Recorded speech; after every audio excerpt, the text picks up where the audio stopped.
Committee will come to order. In agreement with the ranking member, I'd like to ask unanimous consent to offer an unblock amendment package consisting of the following three amendments. Barra number 35 as amendment, Baumgartner number 28 as amendment, and Jacobs number 100 as amendment.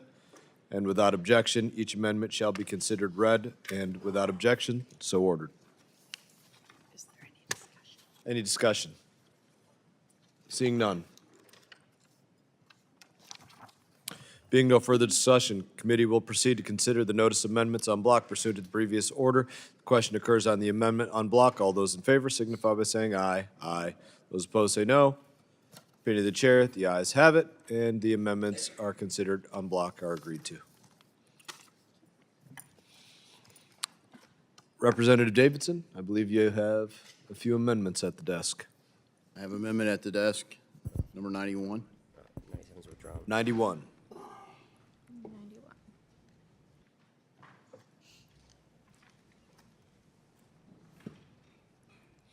All paper. They're all paper from now on. Very good. Please distribute and report.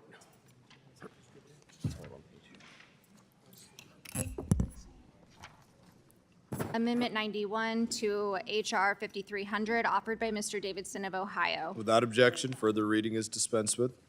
Representative is recognized for 5 minutes. Thank you, Chairman. In the Twitter files, Matt Taibbi pulled back the curtain on the disinformation censorship industrial complex. Under the Biden administration, millions of dollars were funneled to shady left-wing misinformation nonprofits that sought to smear, censor, and deplatform Americans at odds with the Biden administration. When lawmakers like our former colleague and current Senator Jim Banks pushed back, they were smeared by these organizations. The Global Engagement Center used a global disinformation index and labeled things as Russian disinformation. Mainstream conservative outlets such as the American Conservative, Reason Magazine, and Daily Wire appeared on the nonprofit blacklist as misinformation. The State Department spent millions of dollars to brand political opposition as misinformation through grants to organizations like this. Then they turned around and used the smears as ground for further government action to surveil, censor, and deplatform. My amendment ensures this will never happen again by banning the State Department from funding misinformation rating organizations like the Global Disinformation Index. The government should never censor the speech of American citizens. And I yield. Do any other members seek recognition? Representative Castro. Yeah, I oppose this amendment, and it represents a kind of assault on the truth. Everybody who has used the internet and who has experienced social media knows that it's gotten harder to distinguish fact from fiction, truth from lies. And there are organizations who have worked in earnest in a nonpartisan way to try to alert people to what are outright lies. And in the meantime, there's been a counter effort to stop them from doing that because there are folks who benefit from the chaos that ensues when people can't distinguish between fact and fiction. If they feel as though their fiction is winning the day, winning the narrative, then they don't care if the truth comes out. They don't care if people are consumed and enraptured by the lies of the fiction. And so I strongly oppose this amendment. Do any other members seek recognition? Representative Sherman. The prohibition contains two parts, the first of which is an attack on speech. It attacks any organization that has an opinion about just about anything, including anything on the news. It would, I think, defund the State Department, since it prohibits any funds going to any organization that provides a rating or opinion on news or information sources. The State Department regularly denies, attacks, and points out the falsehoods of statements of the Iranian government and the Russian government. So as I read the first item 1 of this, we could not provide funds to any organization, such as Secretary Rubio, if he gives an opinion on any news or information source, including that of the Islamic Republic. The second part number 2, might be a little bit more reasonable. I'm almost inclined to support it because it denies funds to any organization that tries to censor or deplatform a U.S. citizen. After seeing what happened to Jimmy Kimmel, I'm almost in favor of that part of the amendment. I think that the idea of promoting speech by defunding anybody who has an opinion on somebody else's speech does not defend speech, it eliminates speech. I yield back. Do any other members seek recognition? Seeing none. The question now occurs on the amendment offered by Representative Davidson, number 91. I recommend an aye. All those in favor signify by saying aye. Aye. All those opposed say no. No. Opinion of the chair, the ayes have it. The amendment is agreed to. Roll call vote has been requested. Pursuant to the chair's previous announcement, this vote will be postponed. Representative Davidson, I believe you have another amendment at the desk. Amendment number 92. Clerk will distribute and report. This is the one he was going to offer and withdraw.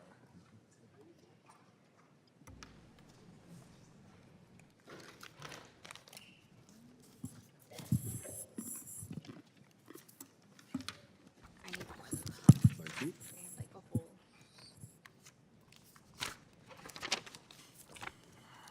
Welcome back.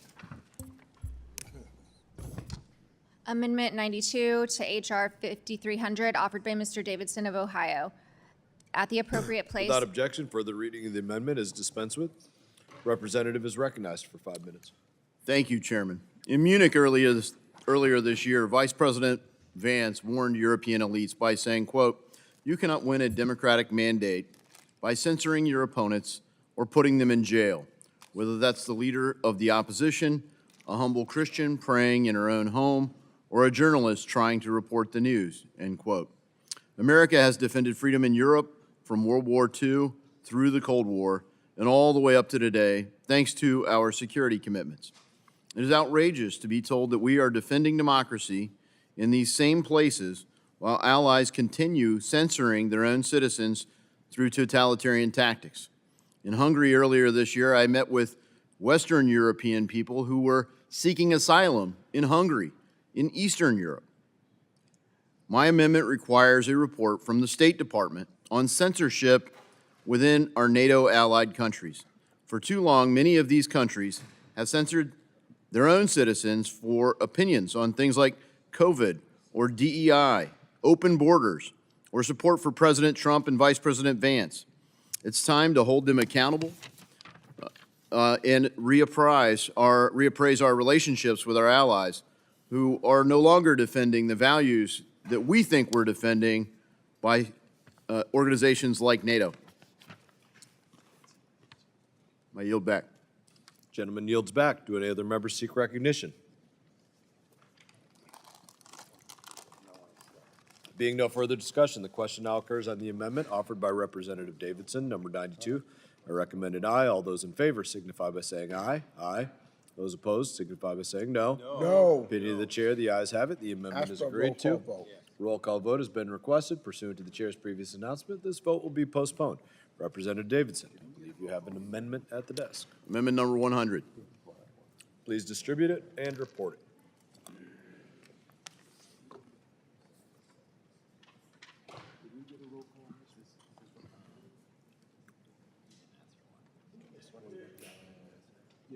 Got it.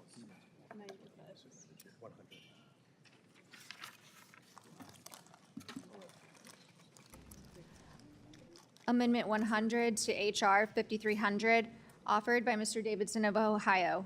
At the end of the bill, add the following. Reserve a point of Title order. 7. Without objection, further reading of the amendment is dispensed with. Representative is I recognized. reserve a point of order. Very good. Thank you, Chairman. When I arrived in Congress in June of 2016, the 2001 authorization for use of military force was already tortured beyond recognition. It was originally designed to go after al-Qaeda and their affiliates and heavily focused in Afghanistan. Since then, it's been used in all sorts of additional ways. Since that time, I've worked with colleagues, Republicans and Democrats, to craft an updated authorization for use of military force. As a former Army Ranger, I strongly desire to defeat the enemies of our country. But I think we can do that better if we name them. And I also think it's important for Congress to discuss this regularly. We've avoided discussion, debate, and dialogue on this, and frankly, I fear we'll attempt to do the same thing tonight. We've had private meetings, but we never have hearings. We don't update this for fear that we might change something.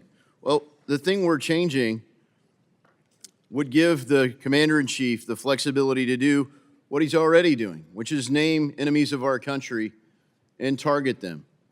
It would update the authorization so there'd be no question about congressional support for it. And frankly, it would require a vote every Congress. So in the furthest extreme, it could be nearly 4 years if in one Congress they authorized it in the very first days, and in the next Congress they authorized it in the very last days. But either way, that would massively update the sense that the American people fully support the action of America's government.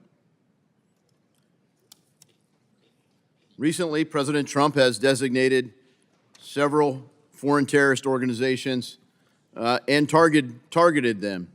It's drawn some scrutiny, and this amendment provides a path for Congress to offer that scrutiny, but it would require an act of Congress to overturn the president's actions. It would require disclosure, and President Trump has disclosed any additions to the foreign terror organizations, but we don't formally have it in an AUMF. So we lean on this broad definition of Article 2, which undermines Article 1, where the enumerated powers clearly reserve the power of war for the legislative branch. And as someone who enlisted in the Army, became an officer in the Army, I think it's important that we don't just have a small warrior caste system in our country that engages in the fighting of our wars. We want to know that it's not just this small percentage of the population that is committed to fighting our wars. We want to know that when America goes to war, the American people support the war. And I think that's part of the sentiment behind the president's rebranding of the Department of Defense to the Department of War, because the Department of War should be focused on fighting and winning wars. People say, oh, we should be more diplomatic. That's what the State Department's for, and I'm glad we're reauthorizing it. We've abused the structure in our organizations, and I think it's time to modernize it. This does just that. I worked collaboratively last Congress. The ranking member Meeks and I were very close to agreement. Chairman, I think you and I were very close to agreement, but former Chairman McCall really didn't like the provision that we would review this every Congress. I hope we can come to consensus on it. I urge all of our colleagues to support this amendment, update our authorization for use of military force, and focus on defeating our enemies. I yield back. Representative yields back. You are correct. We do have agreement on this, but this is not germane to this piece of legislation. I have said that the next tranche of things that we do, I suspect the next one will be State Department, diplomacy-aligned non-State Department entities like Peace Corps, U.S. Institute of Peace, others. I suspect we'll do an entire block of things related to sanctions, and I suspect we will do one related entirely to AUMFs, and those are the intent that we have here. So I do look forward to working with you and finding that agreement, but it is not germane in this particular I thank you, discussion. Chairman. I thank you for the clarification. I've really struggled to understand why, when we've got a whole bill focused on policy, that a policy discussion isn't germane. But I would love to continue working across the aisle to get a framework that modernizes our authorization for military force, gives the Commander-in-Chief and our military the resources they need to defeat our enemies, and provides the legislative engagement that has been sorely missing. Thank you. Does the representative insist on his point of order? Withdraw. Have you withdrawn? Well, if it's not germane, I don't guess it's being voted on either way, right? Either way, yes, but The chair is prepared to rule. Chair rules that the amendment is in violation of germaneness. Representative Davidson, I believe you have another amendment at the desk. I have amendment number 95. Clerk shall distribute it and report it.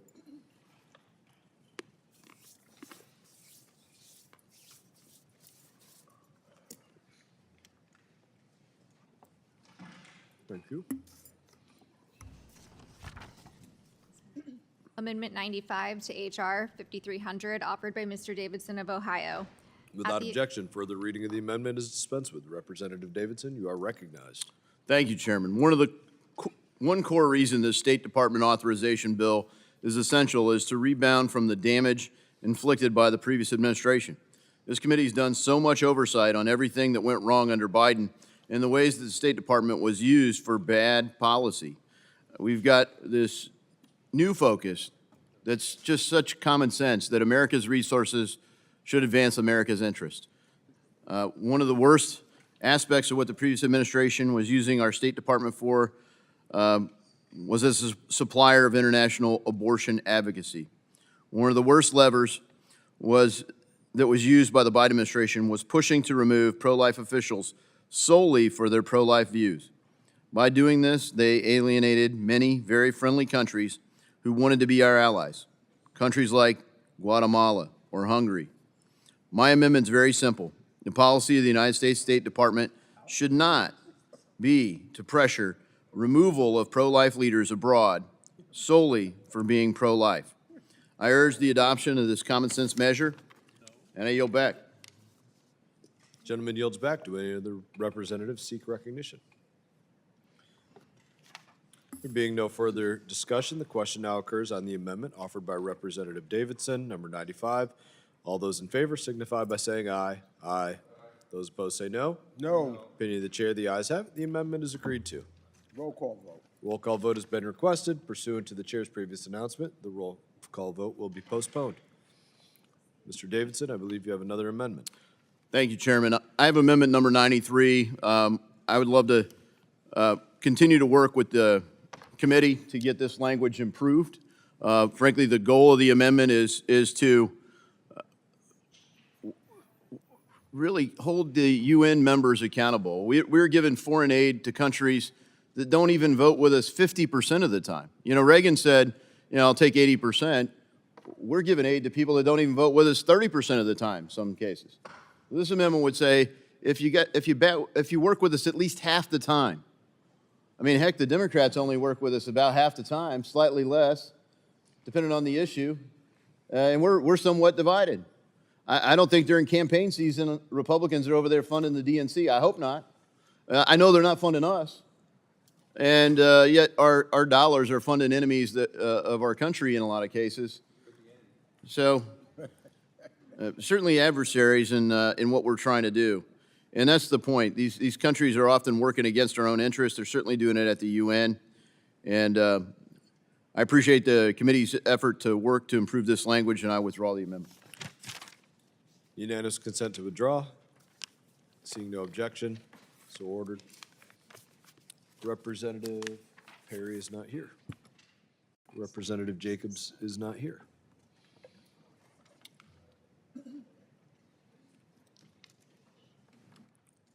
What's next? You just want to ask members if they have an amendment? Representative Sherman. I have 3 amendments. I will not be offering number 98 because it's identical to Mr. Self's amendment, which was brilliantly presented, and I'm sure will pass. I'll be introducing number 97, 99, and 111, starting with 97.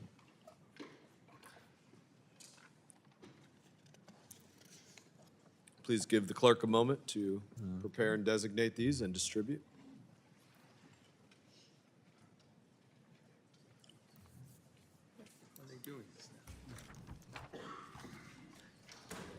Sure. Amendment 97 to H.R. 5300, offered by Mr. Sherman of California. Without objection, further reading is dispensed with. Representative is recognized. This First Amendment should be adopted unanimously simply because of the numerical coincidence. It is designated by this committee as Amendment Number 97, and its sole purpose is to restore Section 907 of the Freedom Support Act. Section 907 of the Freedom Support Act in the United States provided that we would not provide military aid to Azerbaijan's dictatorship. We made this decision back in 1992. But for quite some time, again and again and again, presidents have waived this provision with little reason, as if the provision didn't exist.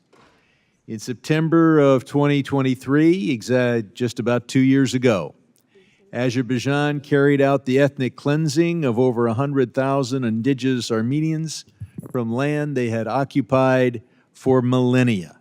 Are these the three he said he Their homes were blockaded and then destroyed. We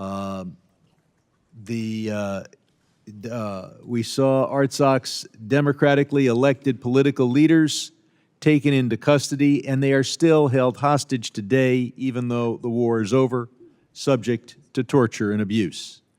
While Azerbaijan continues to destroy Armenian churches and cultural sites in Artsakh, an ethnic cleansing followed by a destruction of culture designed to hide the ethnic cleansing and to someday convince the world that Karabakh was not Armenian for thousands of years. Section 907 was waived by administration after administration. No matter what the Azerbaijani dictatorship did, it's time for Congress to recognize that. This amendment eliminates the waiver authority for Section 907. Now, that does not mean permanently that we can never provide any military assistance to Azerbaijan. We'll do so at such time as an administration comes to us and asks us to pass a law authorizing it. But until then, we cannot allow administration after administration, Democrat and Republican, to waive Section 907. We've seen an ethnic cleansing, a cultural genocide, now the destruction of the churches while hostages are still being held. I urge my colleagues to vote for this amendment. Do any other members seek recognition? Seeing none. Being no further discussion, the question now occurs on the amendment offered by Representative Sherman, number 97. I recommend a no. All those in favor signify by saying aye. Aye. Those opposed say no. No. Opinion of the chair, the noes have it, and the amendment is not Roll agreed call to. vote. Roll call vote has been requested, and pursuant to the chair's previous announcement, this vote will be postponed. Representative Sherman, you have an amendment at the desk. Yes, that would be number 99. Clerk shall distribute and report. Here.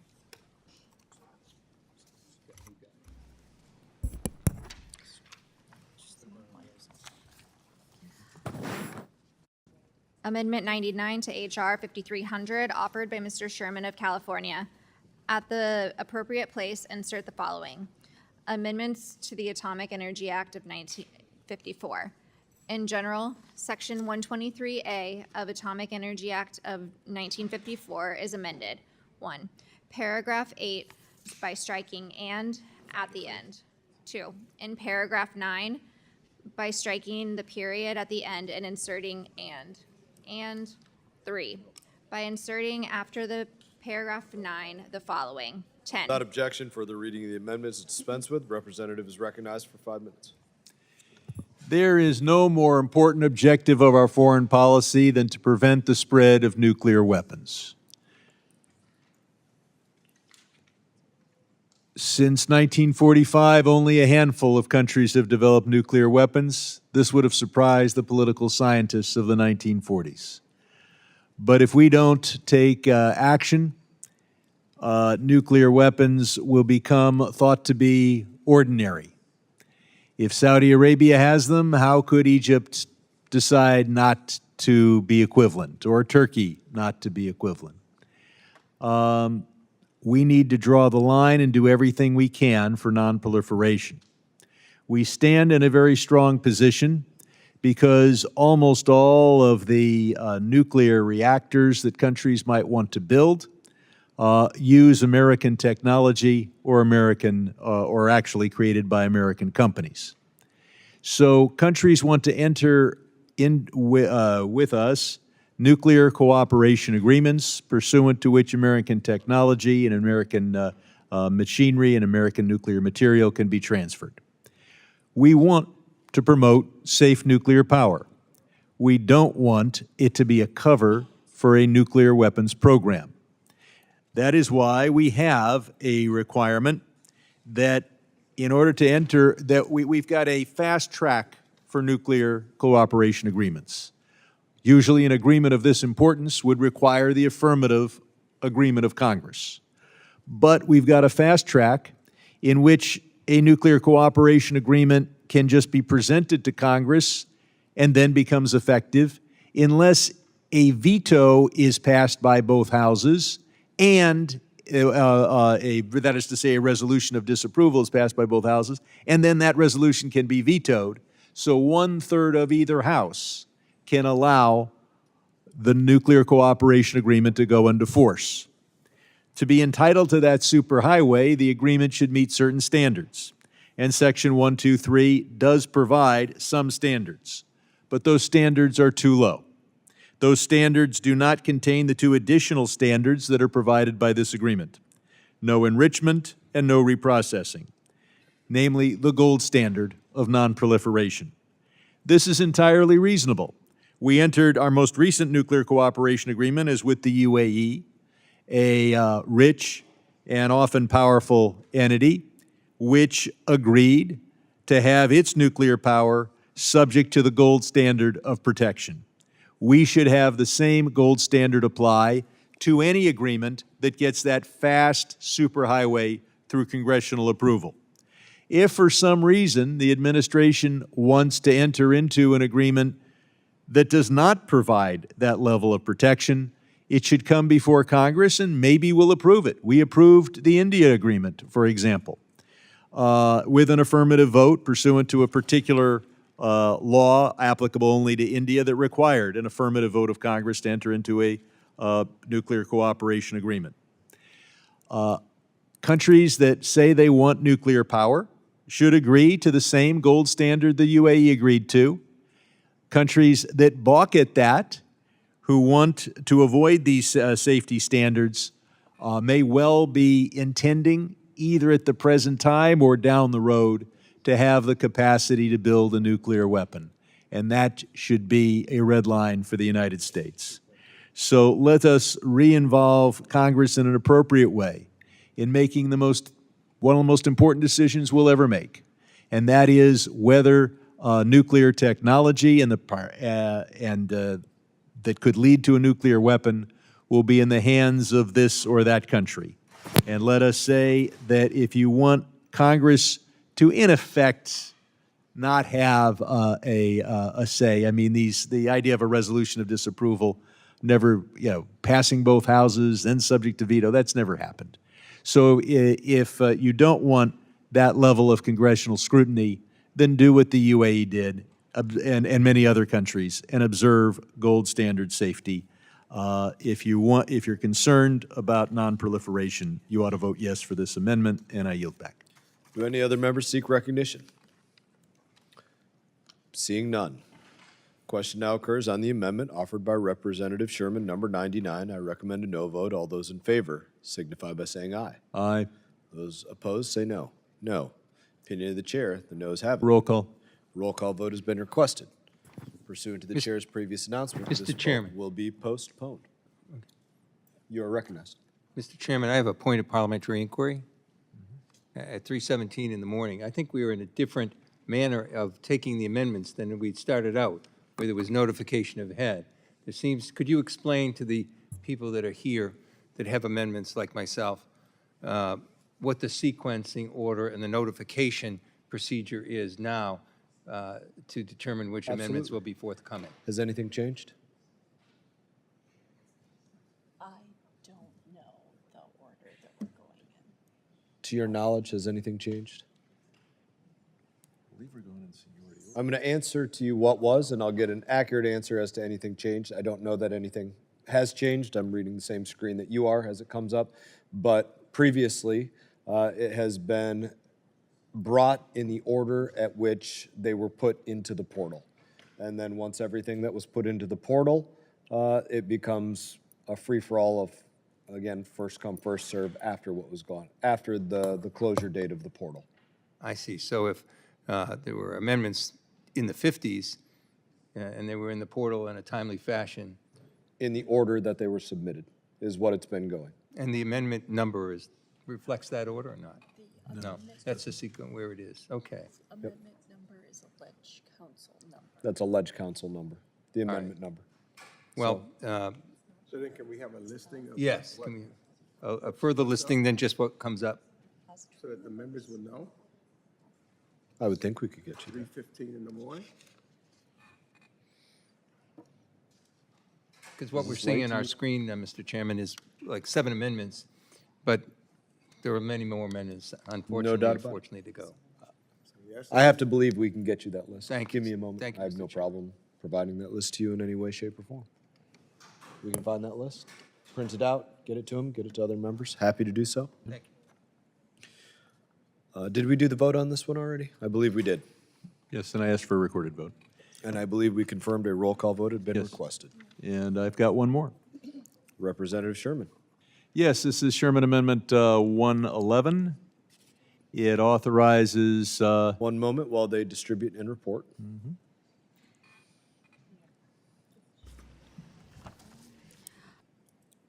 Amendment 111 to H.R. 5300, offered by Mr. Sherman of California. At the appropriate Without place. objection, further reading of the amendment is dispensed with. Representative is recognized for 5 minutes. this amendment authorizes $10 million a year for the Middle East Regional Cooperation Program, known as MERC. MERC supports joint research projects between Arab and Israeli scientists to address shared regional challenges. Through collaborative scientific effort, the program strengthens research capacity and promotes partnerships that contribute to regional stability and development. There has never been a more important time for Israel and its Arab neighbors to work cooperatively on things that are important and that they agree on, such as scientific efforts, particularly those relevant to agriculture in the arid lands of the Middle East. First established in an amendment to the Foreign Operations Bill in 1979, MERC was designed to advance the historic Camp David Accords and to encourage Egyptian and Israeli scientists to put their political views aside and pursue joint research for the benefit of the entire region. From its success, the program has expanded to include countries across the Middle East and North Africa, and to date has supported collaborative research between scientists of Israel and those of Egypt, Morocco, Tunisia, Lebanon, Jordan, the West Bank, and the Gaza Strip. I know this harkens back to a more peaceful time in the Middle East, or somewhat less unpeaceful than it is now, and I hope that we will be returning to a situation where Israel and its Arab neighbors are seeking opportunities to cooperate. MERC brings together 2 critical goals: producing cutting-edge research to foster scientific breakthroughs in everything from water technology to cancer, and fostering people-to-people ties between the Israelis, Palestinians, and Arab states. There is no more critical time for this program. Nearly 2 years after this devastating conflict between Israel and the Palestinians began, I urge the adoption of this amendment to authorize $10 million for a long-standing bipartisan effort known as MERC, and I hope my colleagues will join me in an affirmative vote. Representative yields back. Do any other members seek recognition?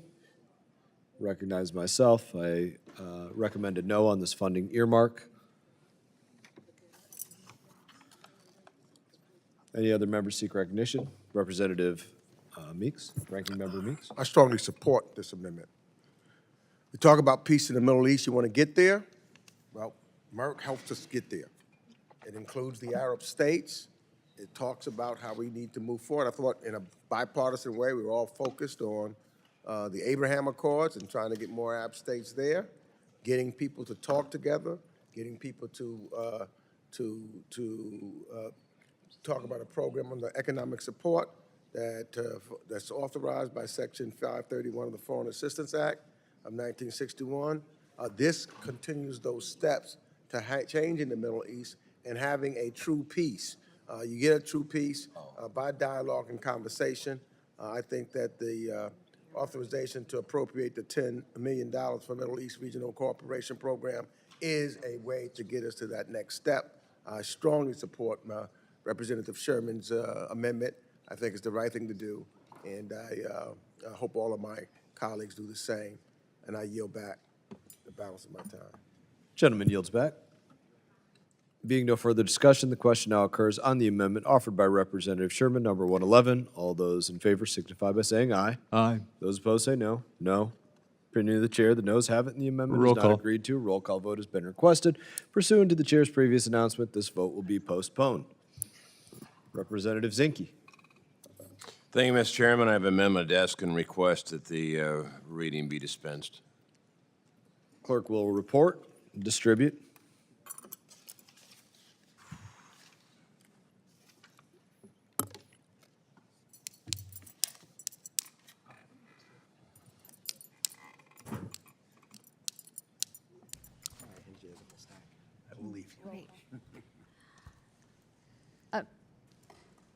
Amendment 24 to HR 5300, offered by Mr. Without Zinke of objection, Montana. further reading of the amendment is dispensed with. Representative is recognized. Thank you, Mr. Chairman. And what this does is it wisely recategorizes unmanned systems. When the MTCR was put together, that's the Missile Technology Control Regime, it really was about anti-proliferation of nuclear weapons. So most of it has missile technology, delivery technology, and that list probably should be updated as well to include rail guns, hypersonics, and forward-leaning technology. But drone technology itself, now it is missile, or it's mortar-launched, fiber optics, and really doesn't belong in this category. You and I are gonna- The classification, the system still would fall under the FMS, which has plenty of controls and direct commercial sales. But the missile technology control regime is now the wrong place for it, given where the technology is today on the battlefield. And with that, I'll answer any questions, and I yield back the remainder of my time. Gentleman yields back. Do any other members seek recognition? Seeing none.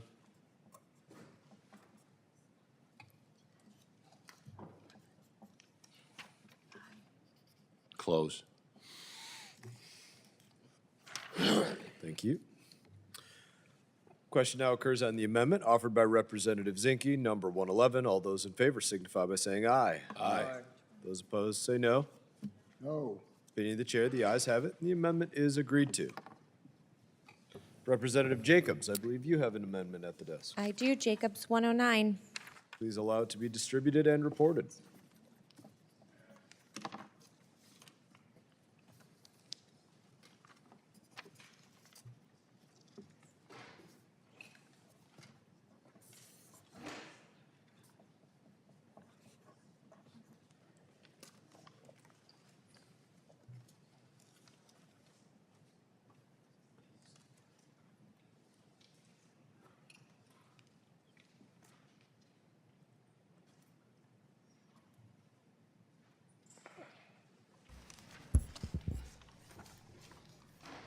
Amendment 109 to HR 5300, offered by Ms. Jacobs of California.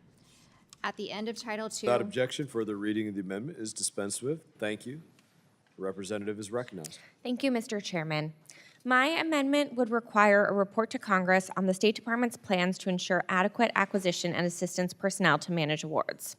This report would give Congress an accurate picture about the current levels of acquisition and assistance compared to last year, and how the department will undertake a significant amount of new awards previously managed by USAID. This is an important oversight duty of this committee, and I hope my colleagues on both sides of the aisle would agree that this is information that we should feel is necessary. I urge my colleagues to support this common sense amendment, and I yield back. Representative yields back. Do any other members seek recognition? I know we tried to get to good on this. I know we came close. We didn't quite get there. Maybe in another iteration. I recommend no. There being no further discussion, the question now occurs on the amendment offered by Representative Jacobs, number 109. All those in favor signify by saying aye. Aye. Those opposed say no. No. Opinion of the chair, the noes have it. The Mr. amendment Chairman. is not agreed to. I request a recorded vote. Call vote has been requested pursuant to the previous announcement. The vote will be postponed. Representative Me again. Jacobs. Amendment at the desk, Jacobs, 112. Please distribute and report. Nope, you. Staff, you're doing a wonderful job. Amendment 112 to HR 5300, offered by Ms. Jacobs of California. Without objection, further reading of the amendment is dispensed with. Representative is recognized. Thank you, Mr. Chairman. My amendment would mandate the Secretary of State provide a report to determine if any U.S. origin weapons are being used in Sudan. The civil war between the RSF and SAF in Sudan has killed at least 150,000 people and likely far more. We know that many of our allies and partners, like the UAE and Egypt, have provided arms and support to the RSF and SAF. But what we don't know is if any U.S. origin weapons have been used there. We need this information so we know whether our weapons are being used to commit war crimes or genocide in Sudan, so we can make the best policy decisions moving forward. Information is power, and without this data, we are powerless in our Sudan policy. If my colleagues care about justice and accountability in Sudan, this should be a straightforward amendment to support. So I urge my colleagues to support my amendment, and I yield back. Representative yields back. Do any other members seek recognition? Recognize myself. HVAC has worked with minority staff to include the agreed-upon report language on this issue in the directed report language section of the bill. 61 So this amendment is redundant as it would replicate the reporting requirement. So I do recommend a no on it. Being no further discussion, question now occurs on the amendment offered by Representative Jacobs, number 112. All those in favor signify by saying aye. Aye. Those opposed say no. No. Opinion of the chair, the noes have it. Mr. Chairman, I request a recorded vote. Recorded vote has been requested. Pursuant to the chair's previous announcement, this vote will be postponed. Representative Jacobs, do you have another amendment? I do. Jacobs 128. 128. Please allow them to report and distribute. 121. Thank you. Amendment 128 to HR 5300, offered by Ms. Jacobs of California. Strike Section 202. Without objection, further reading of the amendment is dispensed with. Representative Jacobs is recognized. Thank you, Mr. Chairman. My amendment would strike Section 202 of HR 5300. I'm concerned that the definitions in this section have not been vetted or thought through. I think we can all agree it makes sense to favor American companies when possible, but the definitions here are unworkable. Take Apple, an American company, but apparently, according to this law, not an American company, because while the phones are designed in the United States, they aren't made here. This means that Apple, even though it's an American company with thousands of employees here, would not be favored over Samsung or even Chinese companies like Xiaomi for State Department phones. And yet, Apple has the best cybersecurity of any smartphone, including end-to-end encryption on texts. We've also all heard about how we rely on China for critical and rare earth minerals, which there is bipartisan agreement that we should fix. We don't mine minerals here. We don't refine many minerals here. This doesn't mean that companies who use critical minerals mined and refined abroad are not American. It means they have to rely on supply chains beyond their control. Yet under this section, almost every U.S. manufacturer would not be considered an American company because inputs come from abroad. So I urge my colleagues to join me in opposing this provision by supporting my amendment, and I yield back. I oppose your amendment. I don't know if any other representatives seek recognition. Seeing none. No further discussion. Question now occurs on the amendment offered by Representative Jacobs, number 128. Those in favor, please say aye. Aye. Those opposed, please say no. No. Opinion of the chair, the noes have it. Mr. Chairman, I request a recorded vote. May I have a recorded vote, and according to the previous announcement, it will be postponed. Representative Moylan, do you have an amendment at the desk? I have amendment at the desk, Mr. Chair. Clerk shall distribute it and report it. Thank you.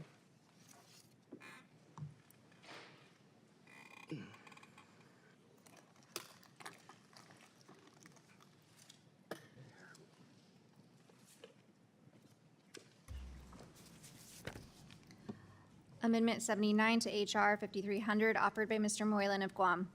At the appropriate place, insert the following: strategy to prevent foreign influence on non-federal governments. Strategy to prevent influence on non-federal Without governments. objection, further reading of the amendment is dispensed with. The representative is recognized for 5 minutes. Thank you, Mr. Chair. I'm proud to introduce my amendment titled Strategy to Prevent Foreign Influence on Non-Federal Governments. In an era where geopolitical threats are evolving rapidly, we must recognize that foreign adversaries, particularly the People's Republic of China, are no longer limiting their influence campaigns to federal level. State, local, tribal, and territorial governments have become new front lines in the broader effort by foreign actors to exert pressure, sow discord, and extract sensitive information. This amendment is a proactive, strategic response to that threat. It tasks the Undersecretary of State for International Security Affairs in coordination with other key agencies to develop a comprehensive interagency strategy that does 3 essential things.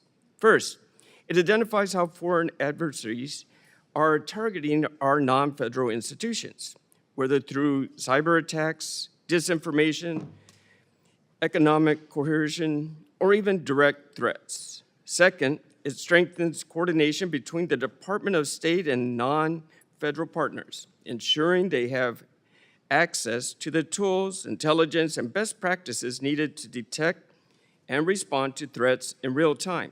And third, it provides concrete recommendations and resources to build long-term resilience and integrity at the local level. This is not just about prevention, it's about protection. It's about equipping governors, mayors, tribal leaders, and other officials with the same level of insight and support that our federal institutions receive.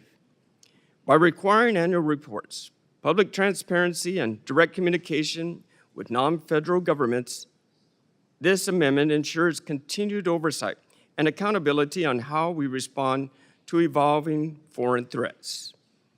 In line with the strengthened subnational diplomacy, in H.R. 5248, this amendment will codify the objective of advising subnational government officials on the potential risks and engagements with countries and shares best practices to build resilience against foreign political interference and malign influence. Let's be clear, diplomacy doesn't only live in Washington, it lives in every city hall, every state capitol, and every tribal council. Diplomacy lives 7,935 miles away from here in my district of Guam. I urge my colleagues to support this amendment. Thank you, Mr. Chair. I yield back. Gentleman yields back. Do any other members seek recognition? Ranking Member Meeks. I oppose this amendment. I ask all my colleagues to do the same. I yield back. Gentleman yields back. Recognize myself. This measure requires the Undersecretary for International Security Affairs to produce a strategy that counters foreign adversaries' attempts to influence, pressure, or threaten non-federal governments. And I support your amendment.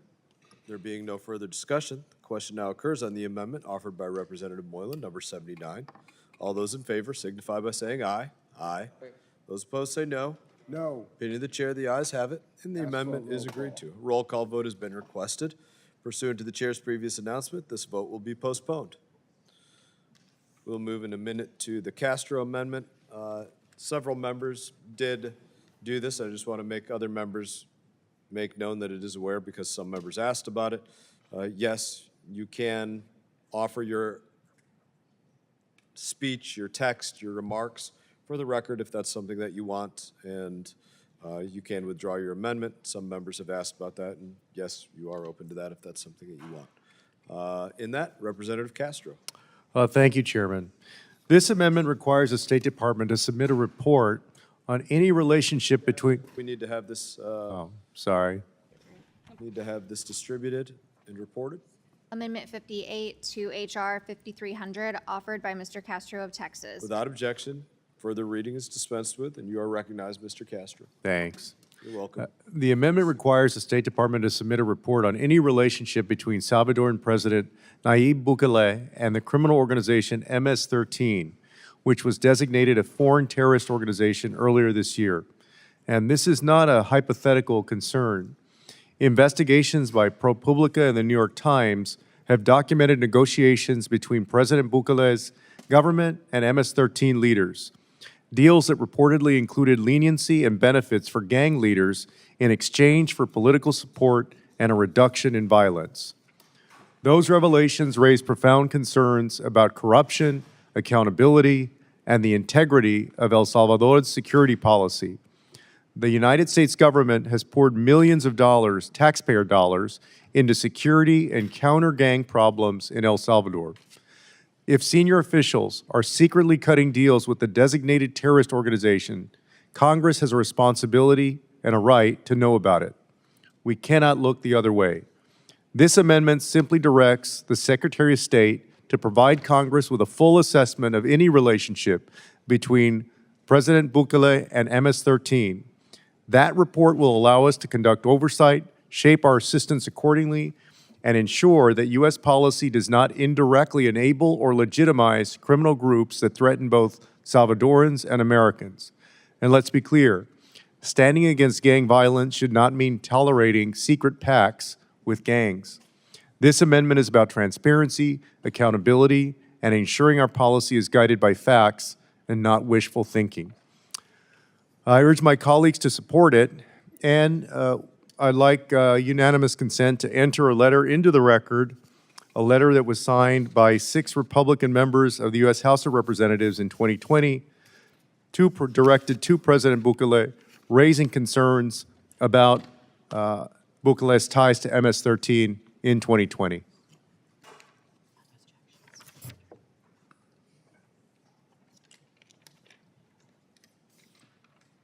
Thank you. Without objection, so ordered. I yield back. Gentleman yields back. Do any other members seek recognition? Seeing none. Question now occurs on the amendment offered by Representative Castro, number 58. I recommend a no vote. All those in favor signify by saying aye. Aye. Those opposed say no. No. Opinion of the chair, the noes have it. As for recorded vote, The amendment has not been agreed to. Roll call vote has been requested pursuant to the chair's previous announcement. This vote will be postponed. Representative Castro, I believe you have another amendment. I do. Amendment 61. Please go ahead and report that, clerk. Have it distributed.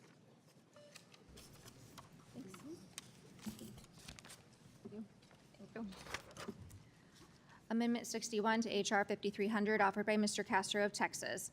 Page 5, line 14, strike the period at the end and insert, except for the annual report on human rights practices required under Section 116 and 502B of the Foreign Assistance Act of 1962.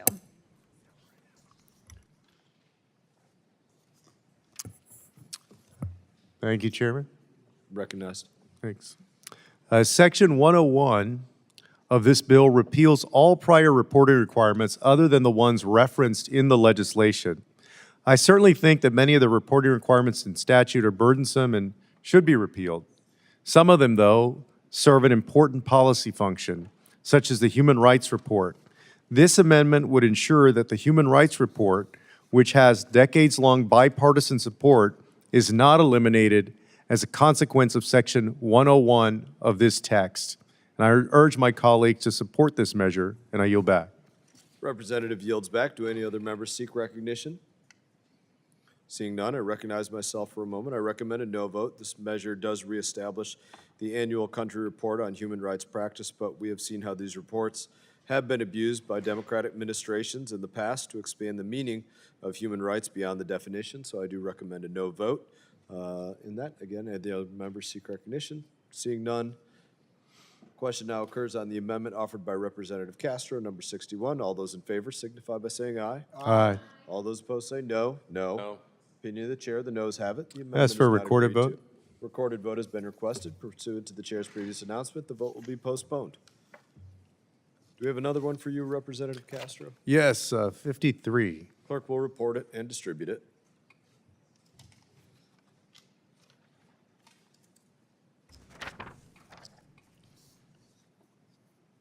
Amendment 53 to HR 5300, offered by Mr. Castro of Texas. Without objection, further reading is dispensed with. Representative is recognized.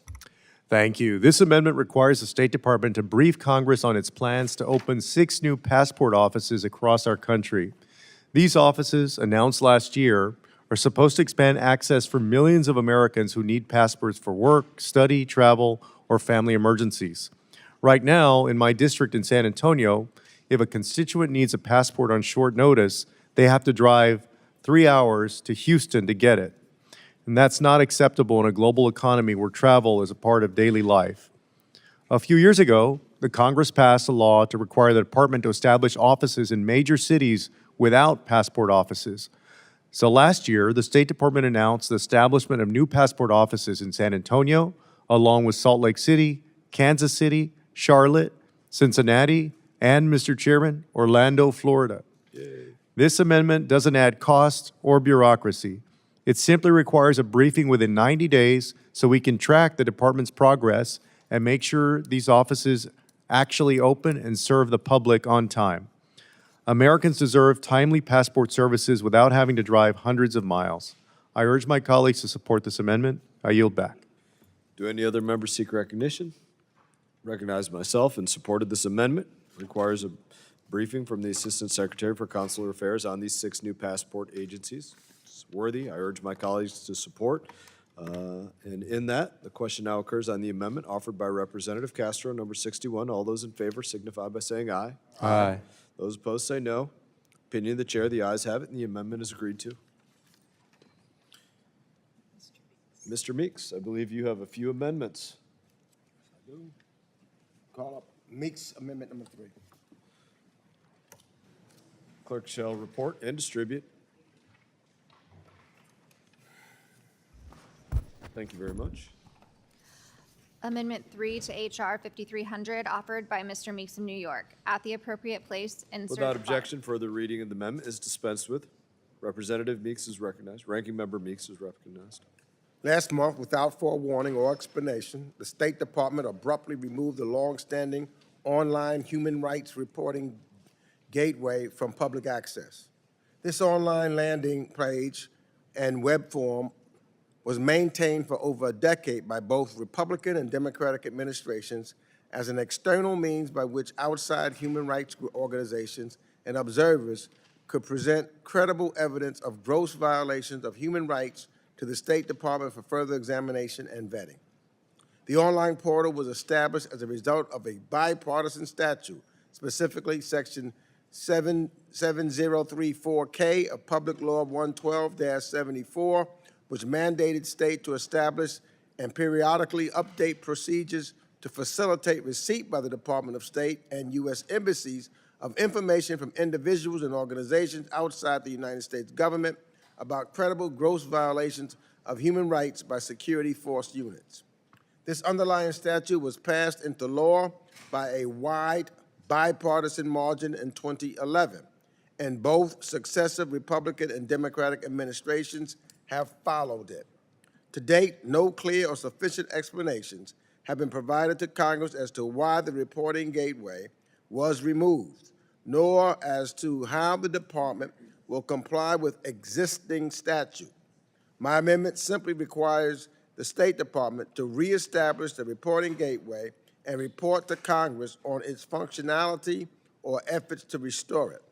I urge members to support this amendment, and I yield back. Do any members seek recognition? Any other members seek recognition? Seeing none, I do have to recommend a no vote at this time. I hope this is something that we can find a chance to work together on in the future, but right now it's a no vote.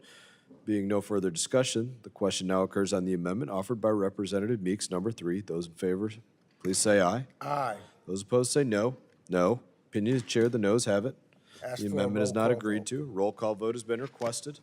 Pursuant to the chair's previous announcement, that vote will be postponed. You have another amendment, I believe? Number Ranking 73. Meeks? Clerk shall report it and distribute it. Thank you very much.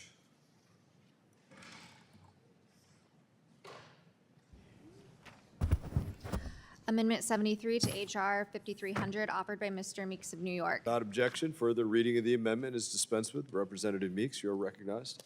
This amendment is simple. It authorizes foreign military financing loans for Ukraine and for our NATO allies. It is important now more than ever that we support the people of Ukraine in their fight against Russian aggression and that we support our NATO allies impacted by Russia's horrific war. Let me be clear. FMF is not a handout. It is a loan, and this provision would allow us to support the Ukrainian people in their hour of need, strengthening their hand on the battlefield and at the negotiating table, while also ensuring the American people can recoup their investment. I urge my colleagues to support this amendment, and I yield back the balance of my time. Gentleman yields back. Do any other members seek recognition? Seeing none, I would say there are references to the Budget and Emergency Deficit Control Act of 1995 in addition to an appropriations bill from 2022. Further, this amendment is limited to only to apply to Ukraine and NATO member countries. So for those reasons, I do recommend a no vote. There are some germaneness questions as it relates to it.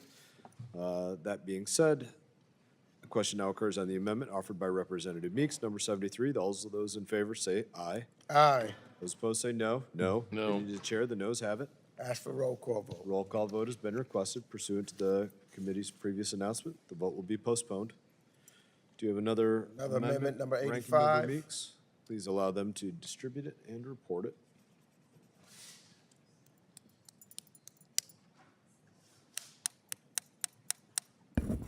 Amendment 85 to H.R.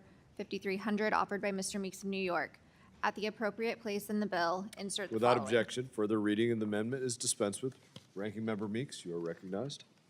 As our committee debates this bill to help direct U.S. foreign policy, we must confront the reality that President Trump and Secretary Rubio have gone out of their way at almost every opportunity to make life worse for millions of people around the world.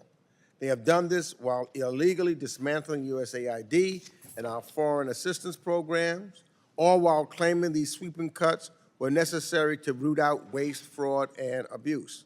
I have yet to see a convincing accounting of waste, fraud, and abuse that allegedly necessitated one of the most appalling acts of institutional cruelty I've seen: the sudden freeze and cancellation of programs responsible for saving millions of lives. But you know where I have seen waste, fraud, and abuse? In the Trump administration's decision to deliberately destroy contraceptives and other family planning products that could have protected the health and safety of women and families around the world. It is the astonishing callous negligence by USAID senior officials that allowed $1 million in emergency food assistance to expire on the shelf when it could have fed as many as 1.5 million children for a week. U.S. taxpayer dollars had already been spent to purchase these supplies, and instead of saving lives with them, the administration chose to light them on fire. If that's not waste, I don't know what is waste. It is also defrauding the American people and an abuse of the system. In light of these disturbing examples, we in Congress must act. This amendment would add the Saving Lives and Taxpayer Dollars Act to the bill, legislation I introduced with Reps. Lois Frankel and Grace Ming in July, ensuring that U.S. taxpayers purchased foreign aid commodities reach their intended beneficiaries rather than go to waste or be destroyed. It is shocking that we would even have to legislate this, but the Trump administration clearly cannot be trusted to properly manage taxpayer resources. So I strongly urge members of the committee to do the right thing and vote in favor of this amendment, and I yield back the balance of my time. Do any other members seek recognition?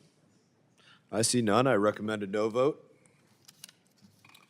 Question now occurs on the amendment offered by Rep. Meeks, number 85. Those in favor say aye. Aye. Those opposed say no. No. Opinion of the chair, the noes have it. Roll call vote.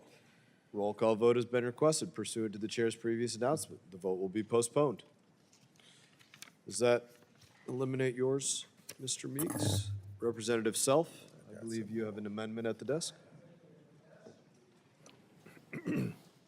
Clerk shall distribute and report. Amendment to HR 5300 offered by Mr. Self, Texas. At the appropriate place, insert the following. Prohibition Without on. objection for the reading, no, actually, I'm not going to object. I want to hear the reading of it. Did you say keep I want reading? to hear the reading of it. On gender pronouns on official materials, the Secretary of State shall prohibit the use of gender pronouns that are inconsistent with one's biological sex on business cards, email signatures, or any other professional identity elements by employees, contractors, or other officials of the Department of State. Nothing in this section shall be misconstrued to prohibit the use of honorifics or legal titles before an individual's name, provided that such terminology remains consistent with the individual's biological sex. Definitions. Gender pronouns means the possessive subject or object pronouns that refer to one's biological sex. Such pronouns may include, but are not limited to, she, her, he, him, she, they, she, he, she, ze. I don't know how to say any of these. Provided the intent is for the individual to be referred to with such terminology. Including such examples in this section shall not be interpreted as any form of legitimacy for pronouns devoid of true association with one's biological sex. Biological sex means the individual's immutable biological classification as either male or female. Thank you. Representative is recognized for 5 minutes. Thank you, Mr. Chairman. I want to thank my colleagues across the aisle for working with us to get this right. So this is now back because we should not have, if you have to have the pronouns, I'm not sure why you need that, even if it's correct to identify yourself. If you're that weak on your self-identity, then I'm not sure why you need it. But all this does is say that on official documentations, you will not be using these things. And again, honorifics or legal titles, as long as they are consistent with your biological sex, are perfectly acceptable. Now, we hate to put in too many definitions because once you start putting in definitions, you're going to miss some of them. But these are the ones that we thought might go in here. But then basically the bottom line is, number 2, the biological sex is your immutable biological classification as either male or female. So this applies to official legal documents only in the Secretary of State's, in the Department of State. And I yield back. Do any other members seek recognition? Gentlemen, could I seek recognition? Let me make sure there's none on this side. Thank you.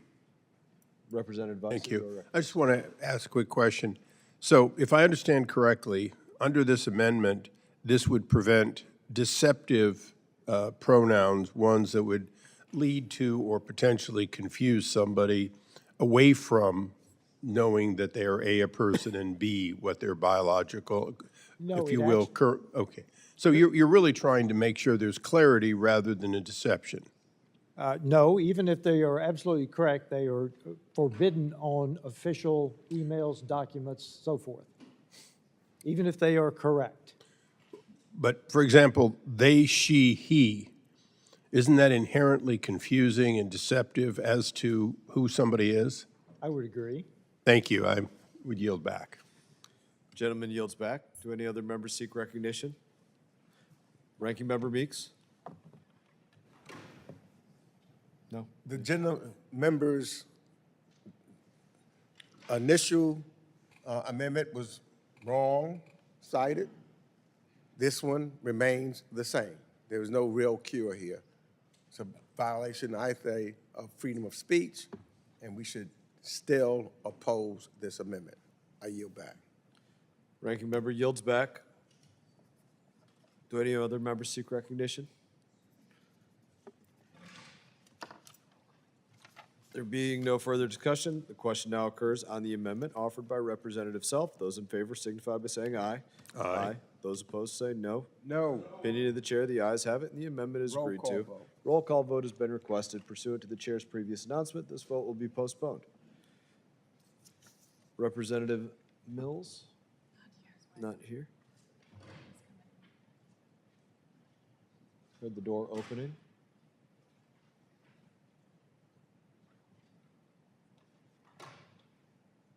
No? Okay. I knew it was back there earlier. Representative Kumlager-Dove?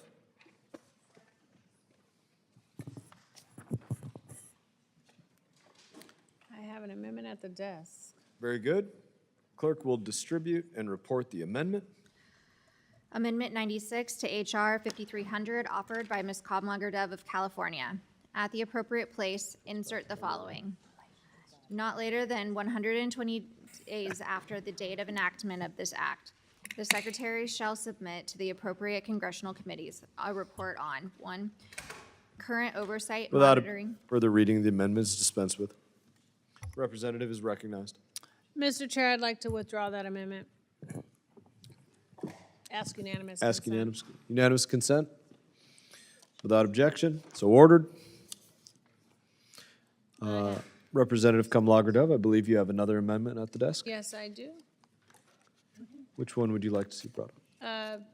Amendment 95.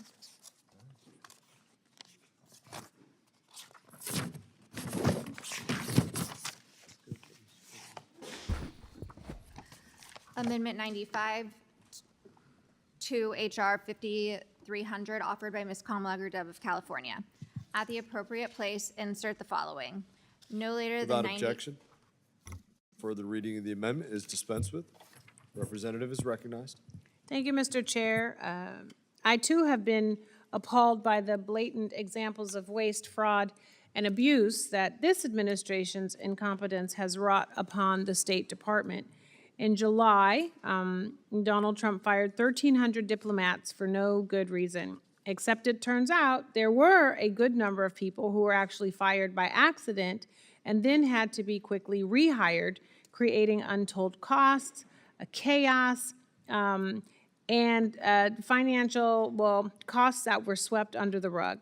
I think as a committee, we should be doing diligent oversight of what contributed to those errors and what the cost of those errors were, and what plan the department has in place to avoid something like that from happening again, and possibly repaying taxpayers for all of that erroneous behavior. And that is exactly what my amendment would do. I hope that all of my colleagues who believe in the necessity of rooting out waste, fraud, and abuse will support my amendment. Thank you, and I yield back. Thank you. Do any other members seek recognition? Seeing none. Question now occurs on the amendment offered by Rep. Kumlager-Dove, number 95. Those in favor signify by saying aye. Aye. Those opposed say no. No. Opinion of the chair, the noes have it. The amendment is not agreed to. I ask for a recorded vote. You may. Pursuant to the chair's previous announcement, the vote will be postponed. Representative, do you have another amendment at Yes, the I desk? do, Mr. Chair. I have an amendment at the desk, number 100. It will be reported and distributed. Thank you. Thank you. Amendment 100 to H.R. 5300, offered by Ms. Comlager-Dove of California. At the appropriate place, insert the following. Without objection, further reading is dispensed with. Representative is recognized. Thank you, Mr. Chair. This president has waged an unprecedented battle against free speech in this country. In fact, constituents in my very own district were fired just the other day from ABC. And in fact, we're dealing with our own restrictions of free speech in this very body. But this president has slashed funding for universities, relentlessly targeted the media, and gone after anyone who challenges his narrative. Marco Rubio has taken this unconstitutional anti-free speech crusade to the next level, weaponizing visa revocations to silence debate in this country. He revoked the visa of Tufts student Rumeysa Öztürk because he disliked an op-ed she wrote, and revoked the visas of hundreds of international students for participating in protests. Last I checked, the First Amendment still does allow for dissent and debate. Congress cannot sit by while this administration wages a war on our First Amendment rights. In fact, even Tucker Carlson agreed with what I just said. Tucker Carlson just said if they can tell you what to say and they're telling you what to think, then there's nothing they can't do to you. That is why my amendment would prohibit the revocation of someone's visa on the basis of their speech. I urge all my colleagues who have spoken so passionately about the importance of our Constitution and free speech. Many of my colleagues have talked about free speech and censorship just this very evening and morning. But if my colleagues who have spoken so passionately about the importance of our Constitution and free speech and combating censorship, I would hope that they would also support my amendment. Thank you, and I yield back. Do any other members seek recognition? Representative Issa. Chairman, I want to rise in strong opposition to many of the statements just made in combination with the amendment. The amendment makes an assumption that is simply not true. We do continue to support free speech. The president has in every way promoted free speech and, in fact, is making freer speech, including on our college campuses. However, within this committee's jurisdiction, it is clear that when a visa is granted, when a stay in America for other than permanent immigration, by definition, there are conditions. Those conditions have been repeatedly violated. Simply coming here for school or for some other purpose does not entitle you to be a political advocate. Our founding fathers did not intend to have people come sort of universally as diplomats, but without diplomatic visas. There'd be no reason for the special visas that UNGRA is going to be using in just a matter of days up in New York. We provide people who come here who are entitled to have contrary speech visas under those conditions. Even college professors coming from abroad who come here to make speeches, at a minimum, come with an understanding that's the purpose.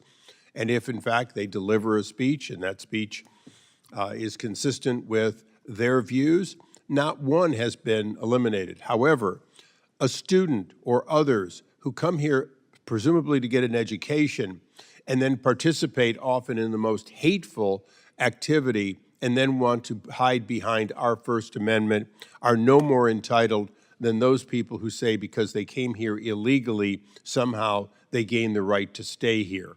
So with that, I strongly object to what the language behind the insinuation. Our president has done more to promote and to create an environment in which true free and fair speech, including on the internet, is possible. So I will be strongly opposing that, and I yield back. Do any other members seek recognition? Seeing none, the question now occurs on the amendment offered by Representative Kumlager-Dove, number 100. All those in favor signify by saying aye. Aye. Those opposed say no. No. Opinion of the chair, the noes have it. The amendment is not agreed to. Mr. Chair, I ask for a recorded vote. A roll call vote has been requested pursuant to the chair's previous announcement. The vote will be postponed. Thank you, Mr. Kumlager-Dove, do you have another amendment? Yes, I do. Thank you, Mr. Chair. I have number 104, amendment at the desk. Clerk shall report and distribute. Thank you. Amendment 104 to H.R. 5300, offered by Ms. Kumlager-Dove of California. Without objection, further reading of the amendment is dispensed with. Representative is recognized. Thank you, Mr. Chair. I don't know if anyone has been reading the news lately, but 2 days ago, a bombshell report came out that revealed a deeply troubling connection between the deal to give the UAE access to hundreds of thousands of NVIDIA chips facilitated by Steve Witkoff, who's actually in London right now at one of those dinners, and a $2 billion investment that the UAE National Security Advisor concurrently made to benefit a crypto company owned and operated by the Witkoff and Trump families. Trump has demonstrated time and time again that he is willing to auction off American national security for his personal financial gain. And it increasingly seems that he has honed in on export controls as the golden ticket for his next money-making scheme. First it was Bibles, then it was sneakers, then it was miracles, and now this. Decisions about export controls must be rooted in thorough national security assessments. And in fact, in my subcommittee, we had multiple roundtables and even a hearing on this very subject. Congress cannot sit by as Trump sells access to American AI chips to the highest foreign bidder, because what comes after these chips? My amendment would require the Secretary of State to investigate these reports and submit the findings to Congress. If my colleagues have learned one thing from the many export control roundtables this committee has organized, it is that these claims are deeply alarming. And if it was any other administration, I believe we would be talking about this sooner than we are talking about it today, right now, with this amendment. So I urge my colleagues to support my amendment, and I yield back. Do any other members seek recognition? Seeing none. Question now occurs on the amendment offered by Representative Kumlager-Dove, number 104. Those in favor, please say aye. Aye. Those opposed, please say no. No. Opinion of the chair, the noes have it. The amendment is not agreed to. You are welcome. Do you have another amendment at the desk? Last amendment at the desk, number 93. You are, we will report it and distribute it, and then you will be recognized. Thank you.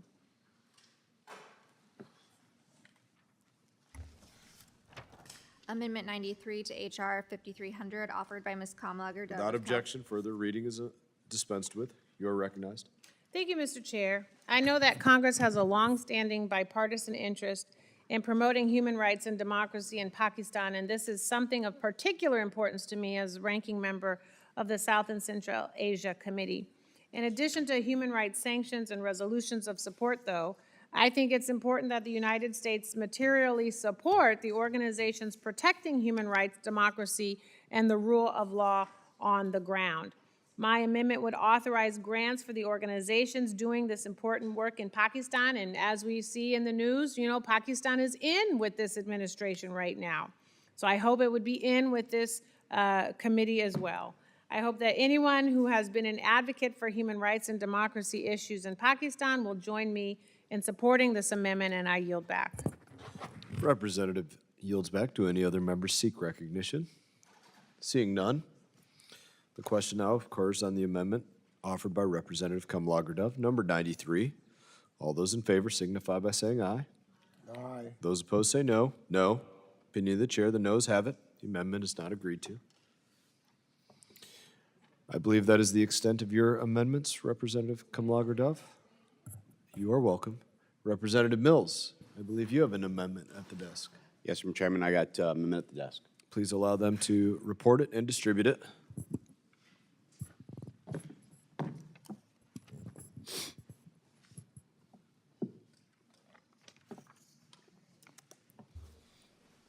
Amendment 76 to H.R. 5300, offered by Mr. Mills of Without Florida. objection, further reading is dispensed with. Representative Mills, you are recognized.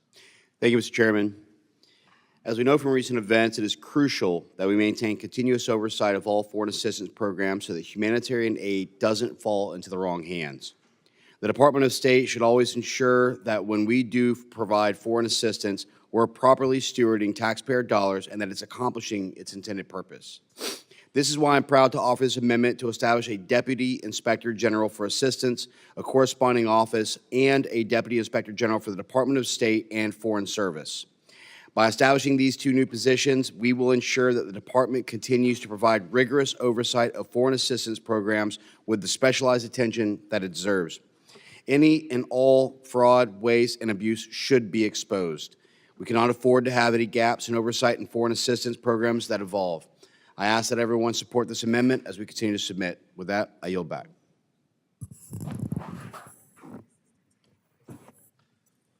Representative yields back. Do any other members seek recognition? Ranking Member Meeks. I strongly oppose this amendment. President Trump's abrupt removal of the USAID Independent Inspector General in February was unacceptable and absolutely unlawful. The dismissal was carried out without proper congressional notification, a requirement under the Inspector General Act that was enacted with clear bipartisan intent to strengthen IG's independence. Additionally, the USAID IG has a congressional mandate to investigate fraud, waste, and abuse in foreign assistance. We should not create a deputy IG for foreign assistance within the Department of State when the legality of the dismantling of USAID is in serious question. I yield back the balance of my time. Ranking member yields back. Do any other members seek recognition? Seeing none, question now occurs on the amendment offered by Representative Mills, number 76. All those in favor signify by saying aye. Aye. Those opposed say no. No. Opinion of the chair, the ayes have it. And the Roll call amendment vote. is agreed to. A roll call vote has been requested pursuant to the chair's previous announcement. This vote will be postponed. Representative Ice, I believe you have a couple amendments at the desk. I do. I have three. ICE Amendment number 75. Clerk will report and distribute.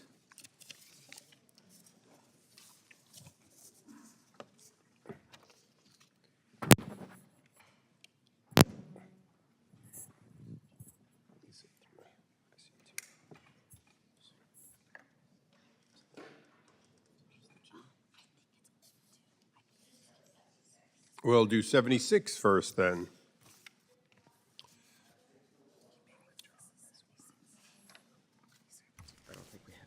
Find it.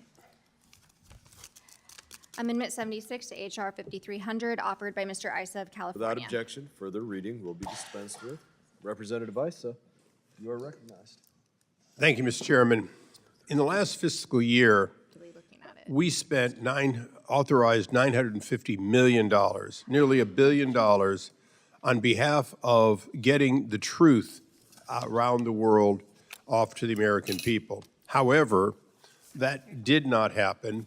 Instead, we had a series, and your subcommittee and this committee have seen time and time again with a so-called independent agency going rogue, including a refusal to label Hamas as terrorist even after the October 7th attack.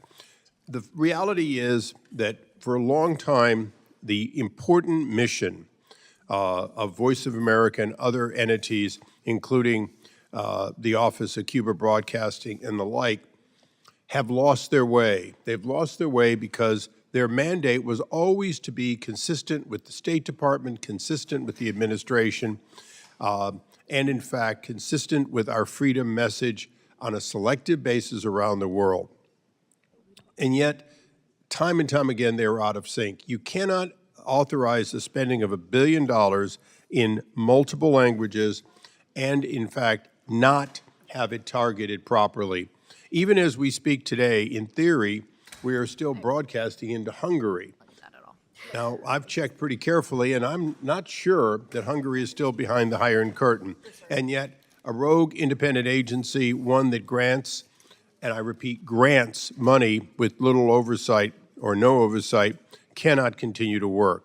For that reason, although there is additional work to be done to codify this amendment, I strongly urge that the committee continue the process of harmonizing Voice of America and other similar agencies into a single entity or into appropriate entities underneath the Department of State. Lastly, I ask that we clearly understand that grants are appropriate when, in fact, contractors and direct employees are unable to operate.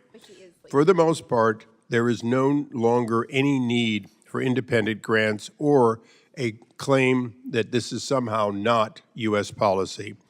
And so, Mr. Chairman, pursuant to earlier conversation and based on an assurance that we will continue to work on this until it comes to the floor, I would ask unanimous consent to withdraw the amendment. Do I have to allow speech first and then withdraw? You can withdraw. Representative Kim, though, has remarks here as well.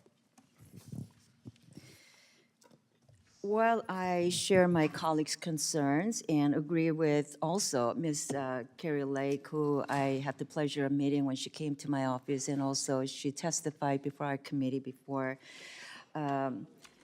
I agree with all of them that US AGM is deeply flawed, eliminating these grantee organizations that we're talking about, Radio Free Europe, Radio Free Liberty, Radio Free Asia, and the Middle East Broadcasting Network would undermine our national security interests. Representative Isa's amendment proposes dismantling these organizations, which would halt strategic communications broadcasts to critical regions, including Venezuela, Iran, North Korea, China, and Russia. Without a fully funded and clearly defined alternative, eliminating these grantees is reckless and short-sighted. For over 30 years, I have worked on international broadcasting issues, first when I was a congressional staff, working on this issue, drafting legislation to establish RFA, and now serving as a chair of the East Asia and the Pacific Subcommittee. And I'm convinced that the grantees' work is vital to countering authoritarian regimes around the world. For example, Radio Free Asia journalists exposed the Chinese Communist Party's ethnic cleansing of Uyghurs in Xinjiang and cover-up of COVID-19 deaths at the beginning of the pandemic. RFA also was the first Korean language outlet to report on North Korean soldiers joining Russia's forces in Vladimir Putin's war on Ukraine, therefore prolonging this Russia's brutal war. Radio Farda also has a long history of covering the Iranian regime's political corruption and human rights abuses, while providing an alternative voice to Iranian state-controlled media. By exposing the crimes and corruption of authoritarian leaders, RFA complements our intelligence and military efforts. They provide credible local language reporting that builds trust with audiences. We cannot abandon our international broadcasting partners without a robust replacement. In recent months, I have worked on legislation to reform the grantee structure and enhance oversight by the administration and ensure alignment with the U.S. national security priorities. My proposal would codify moving Voice of America under the State Department and consolidate the grantees into a single broadcasting entity with guardrails to maintain accountability. Critically, it preserves the irreplaceable reporters who have built credibility with audiences over decades, countering authoritarian disinformation effectively. I negotiated in good faith with Ms. Carrie Lake's team, the White House, and most recently working with Representative Isa's office to find a compromise. And I received assurances, I think it's like 2 evenings ago, that Representative Isa would hold off on offering his amendment. So I withdrew mine in a gesture of good cooperation. So while I appreciate the gentleman withdrawing his amendment, I was disappointed to learn that my colleague moved forward with his amendment. So despite this, I remain committed to finding a path forward that strengthens our international broadcasting platform, promotes freedom, and exposes the abuses and threats of our adversaries. This is essential for competing in the global information space. So for these reasons, I oppose that amendment, and I'm glad that he withdrew the amendment, and I yield back. Could the gentlelady yield? Sure. Yeah, I haven't yet yielded back because of this. I just want to make it clear because I think you may misunderstand, and I want to make sure for the record that it is clear. The reason that I still offered it is to make it clear that the consolidation that our amendment has, and wherever possible, and I realize it may not always be possible, and the gentlelady makes a good point, wherever possible, we need to have the relationship be a contractor relationship rather than, as it has been, a completely independent agency granted money and then without the level of control necessary to have the State Department have direct input. So I do agree with the gentlelady that this was not completely ready. I would say, though, that simply saying that we're going to maintain the status quo but put it underneath was also there. So I really believe we can get to that. I believe the administration is willing to continue working in good faith, and I expect that we'll have this by the time we get to the floor. But I did offer it so that there would be a statement that grantee, rather as the norm, rather than a combination, is undoubtedly where I think the administration's willing to compromise, and I think we've indicated between our two staffs that they are. I couldn't agree with the gentlelady, though, more, that the history of these organizations is so worth preserving that we've got to get it right by the time this reauthorization occurs, and I thank the gentlelady for yielding. There has been unanimous consent request to withdraw. Without objection, so ordered. I believe Representative Weiss, is that the last of your amendments? I do have number 88. It isn't, it didn't get it up, but they do have it there.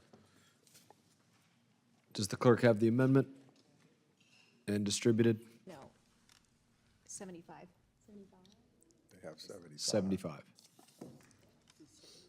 I can do 75 now. Let's do that. Okay. I'd ask for ISA Amendment 75. Amendment 75 to HR 5300, offered by Mr. Isa of California. At the appropriate place, insert the following. Briefing regarding Mr. Robert Malley. Not later than 90 days after the date of the enactment of this act, the Secretary shall provide the... Without objection, further reading of the amendment is dispensed with. Representative is recognized for 5 minutes. This is a fairly straightforward need to know. A top diplomat lost his clearance under an FBI investigation, and Congress still hasn't gotten straight answers about Robert Malley's clearance, which was suspended in 2023 for, quote, serious security concerns. The question is, to many of us, was in fact the alleged or believed mishandling of classified materials and the possibility of working in a cooperative way by leaking to the Iranians. In fact, there is a suspicion, a possible suspicion, that in fact that Mr. Malley may have crossed the line under U.S. law as to his relationship with Iran and his dealings. This is very sensitive. We certainly understand that our relationship with Iran and what we knew and when we knew it should not be made public. However, this committee does have an obligation to understand that, and so recognizing that this will undoubtedly be provided to Congress in a briefing, in a classified environment. We're asking for it, though, because as we put in earlier letters, no excuses, no cover-ups. This amendment wants to make sure that previous activities of the State Department are not simply, do not simply occur in a vacuum. If Mr. Malley was acting on behalf of other individuals, that he shouldn't have lost his clearance. If he was acting in a rogue way, then there are serious criminal concerns, and we want to make sure the committee is briefed on them. And on that, I'd yield back. Representative yields back. Do any other members seek recognition? Ranking Member Meeks. I strongly oppose this amendment. Partisan attacks against Rob Malley go back many, many years. They used to be leveled against him due to his support for the Palestinian rights and independence and the hope that there would be a two-state solution. Later, when Mr. Malley became one of the chief negotiators and proponents of the JCPOA, commonly known as the Iran deal, the partisan attacks started again with strength. Several Republican senators who wanted to try to harm Mr. Malley leveled partisan charges against him, claiming Malley mishandled classified information while working on the Iran file. Well, after years of investigation, no wrongdoing was found, and as Mr. Malley disclosed on Stephanopoulos' show just over a week ago, the Trump administration's DOJ have informed his lawyers that the investigation has been closed. And I've seen this, time and time again. There was once an employee that worked here in the House, but because he happened to be Pakistani, but he was an American citizen, he used to use and work with various members. They alleged that he had gotten into some kind of, or leaked some documents or things of that nature. Ended up Nothing was there after years of investigation, and he ultimately had to win a lawsuit where the United States had to pay him over $1 million for that. Let's stop with these witch hunts. To say that someone possibly did something, or just it's a witch hunt. That's what it is. Let's not waste our time on witch hunts and trying to destroy individuals' reputations when there's nothing there but partisan politics. Vote no. This is ridiculous. Do any other members seek recognition? I recognize myself. If this was a witch hunt, it's a witch hunt started under the Biden administration. I recommend a yes vote. Any other members seek recognition? Started by Republicans under the Biden administration. Seeing none. There being no further question, the question now occurs on the amendment offered by Representative Ison, number 75. All those in favor signify by saying aye. Aye. Those opposed signify by saying no. No. Opinion of the chair, the ayes have it, and the Roll amendment call is agreed to. Roll call vote has been requested. Pursuant to the previous announcement, the vote will be postponed, and we will move to Representative Sherfullis McCormick. Just to let everybody know, we will recess for another 15 minutes again at 5 a.m., but we will go to Representative, I believe, Sherfullis McCormick. I believe you have an amendment at the desk. I have an amendment 30 at the desk. Please allow the clerk to designate and distribute.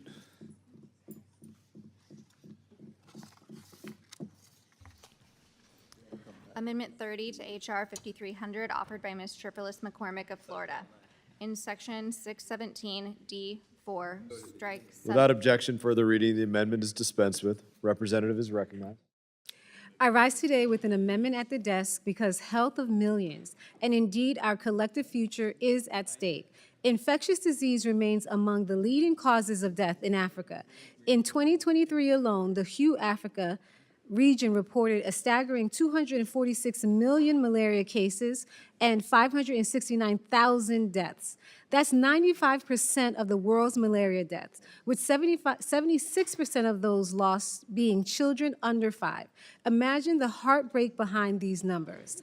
Between January of 2022 and August of 2024, over 42,000 cases of Mpox were reported in Africa, resulting in more than 1,100 deaths. These are not just numbers, they are families shattered and communities in crisis. Health crises in Africa ripple across the world. Ignoring them puts us all at risk. Yet today, H.R. 5300 seeks to prohibit funding that supports the African Union, CDC Africa, and other critical multilateral health agencies. This is unacceptable, and this is definitely dangerous. The Global Health Compact model is not just a program, it is a lifeline. It strengthens health security across Africa, fosters vital partnerships, mobilizes resources, and drives equitable health outcomes. It empowers Africa to prevent, detect, and respond to public health emergencies that threaten us all. We learned painfully during COVID-19 diseases don't respect borders. If Africa cannot contain outbreaks early, these threats reach our shores and put American lives at stake. Supporting resilient health systems in Africa also stabilizes economies, strengthens global trade, and advances American interests abroad. It enhances our leadership in global health, foreign policy, and development. Our leadership in global health isn't charity, it's smart national security policies. Cutting off funding to the African Union and the CDC Africa is more than bad policy. It is reckless gamble with global health securities. By investing in the Global Health Compact model, we are investing in the safety of the American people, in global stability, and in a healthier, more prosperous world. I will be remiss if I do not mention the fact that putting Africa and Union in the same line of our adversaries like North Korea, Cuba, state sponsors of terrorism will have serious diplomatic consequences. It means we are considering the African Union as our adversaries, a union of 54 countries that are becoming a growing economic power. An organization that represents close to 2 billion people. This does not make any sense. It would undermine decades of diplomatic and strategic engagement. I urge my colleagues to reject this harmful provision and reaffirm America's commitment to global health leadership. Thank you. I yield back. Representative yields back. Do any other members seek recognition? I thank you for your work on this. Representative Sherflis McCormick, I cannot recommend a yes vote. I recommend a no vote, but I thank you for your work. Being no further discussion, the question now occurs on the amendment offered by Representative Sherflis McCormick, number 30. Those in favor signify by saying aye. Aye. Those Aye. opposed say no. No. Opinion of the chair, the noes have it. The amendment is not agreed to. Representative, I believe you have another one at the desk. I wanted to request a recorded vote. Recorded vote has been requested pursuant to the chair's previous announcement. The vote will be postponed. You have another amendment at the desk, I believe. Yes, I have Amendment 48 at the desk. Please allow them to report it and distribute it.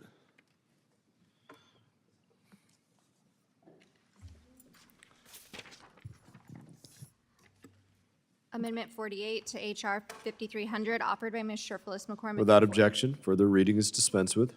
Representative Sherflis McCormick, you are recognized. Thank you, Mr. Chairman. In July, the Trump administration fired over 1,300 State Department employees with little notice, no merit-based reviews, and no clear justification. Many were left stranded aboard, suddenly cut off from their basic tools they needed to do their jobs, and even to return home. These were not minor adjustments or efforts to right-size. This administration cut countless seasoned experts from offices responsible for diplomacy, democracy, promotion, arms control, and consular services at a moment of heightened global instability. We need additional oversight of this process. This amendment requires the Inspector General to review how these firings were carried out, whether the law was followed, and whether critical mission needs were considered and impacted. This is about accountability. The absence of oversight in the firings of over 1,300 career public servants has impacted our diplomatic capacity, undermined morale, and put our missions abroad at risk. We can not allow political loyalty tests or opaque decision-making to dictate who represents Americans overseas. By demanding answers, this amendment will help restore transparency, safeguards employee rights, and ensure future workforce decisions serve the American people and our national security and not narrow political agendas. I urge my colleagues to support this amendment. I yield back.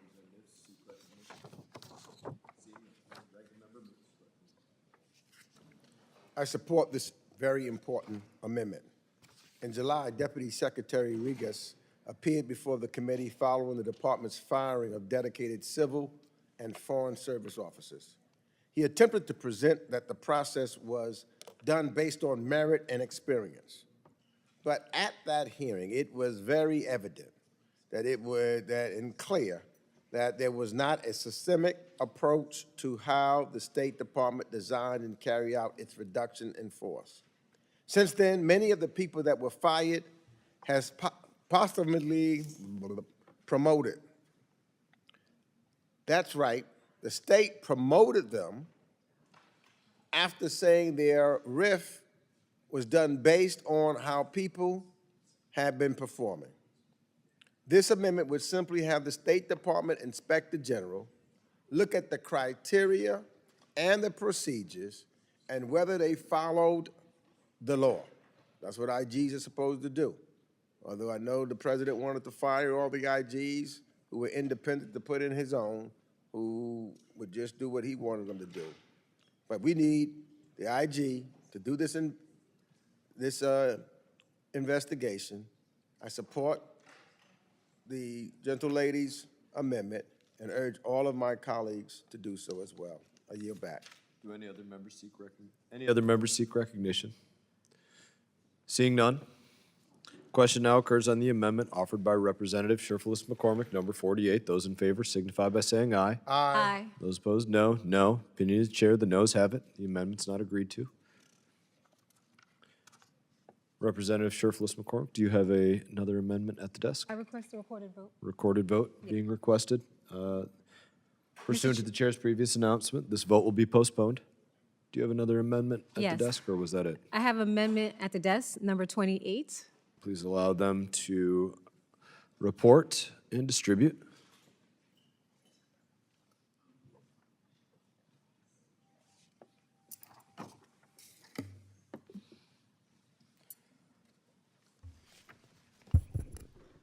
Amendment 28 to H.R. 5300, offered by Ms. Sherflis McCormick of Florida. Without objection, further reading of the amendment is dispensed with. Representative is recognized. Thank you, Mr. Chairman. I'm offering this amendment to address the urgent and growing threat of illegal firearm trafficking to the Caribbean, a threat that destabilizes our neighbors, fuels gang violence, and undermines the U.S. security interest. A recent GAO report makes the scope of this challenge clear. 73% of firearms recovered from 25 Caribbean countries were sourced to the United States. Of those, 45% were tracked back to the initial retail purchase here at home, most in Florida, Texas, and in Georgia. Handguns make up to 88% of the firearms recovered and traced, but the danger is escalating. The number of long-range guns traced nearly tripled during the same period, rising from just 5% to 15% of all weapons examined. These are the same weapons driving rising levels of violence across the region.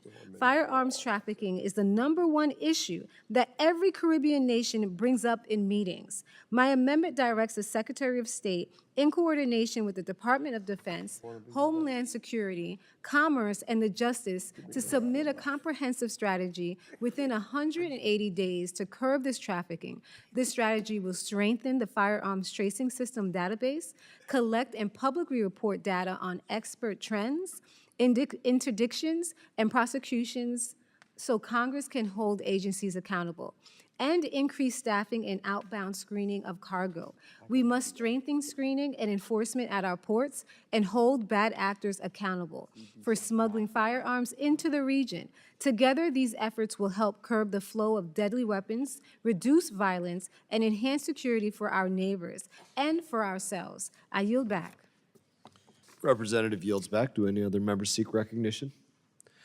Seeing none. Question now occurs on the amendment offered by Representative Sherflis McCormick, number 28. All those in favor signify by saying aye. Aye. Those opposed, no. No. Opinion of the chair, the no has it. I request a recorded vote.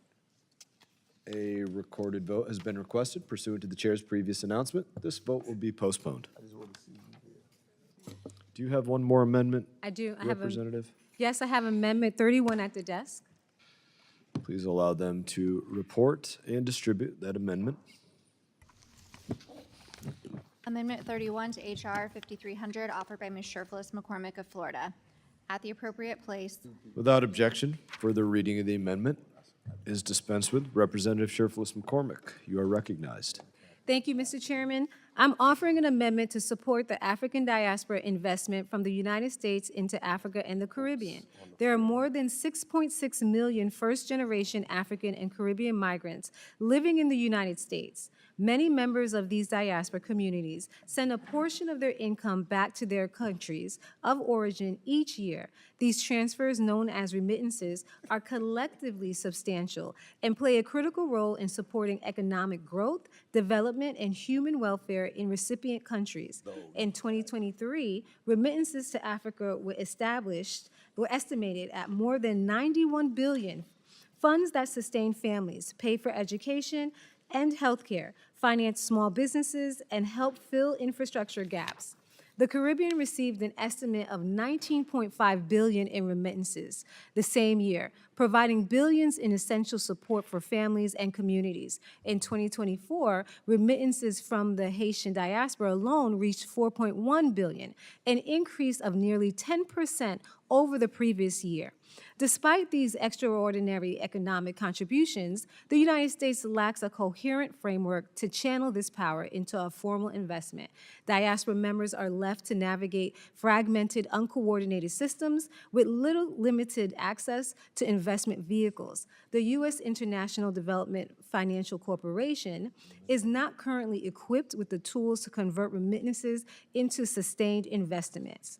The future of the U.S., Africa, and the U.S. Caribbean relations do not rest solely on diplomatic action. It lies in the millions of quiet financial actions made each month by diaspora citizens. A tuition payment, a clinic donation, a loan to help cousins open a shop. These flows deserve the full support of the United States law and policies. The amendment I'm introducing tonight will require DFC to design a strategy to support African and Caribbean diaspora investments. This strategy must include a plan to support diaspora investments that meet measurable development goals in health, education, agriculture, energy, or youth employment in Africa or the Caribbean. Consider of how to leverage remittances and mobilize diaspora-led investments, capital, and see consideration of whether and under what circumstances members of the African diaspora who are not accredited investors may be treated and accredited investors for purposes of security offerings. By embracing the diaspora not only as emotional kin, but as strategic co-investors, this amendment positions the United States as a trusted partner. It affirms that America's strength abroad rests not only in institutions, but in the networks of commitment and capital held by people. I yield back. Gentlelady yields back. Do any other members seek recognition? Seeing none. Question now occurs on the amendment offered by Representative Sherfless McCormick, number 31. All those in favor signify by saying aye. Aye. Those opposed say no. No. Opinion of the chair, the no has it. The amendment is not agreed to. I'd like to request a recorded vote.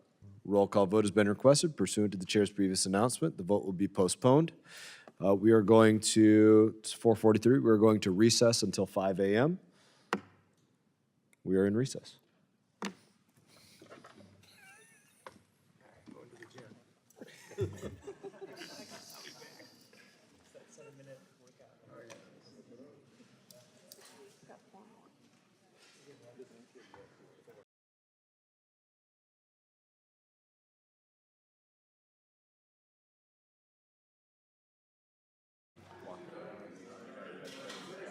Very good. Committee will come to order.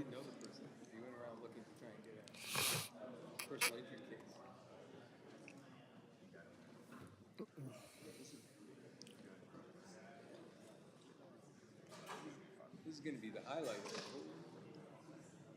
Make it all worth it, right?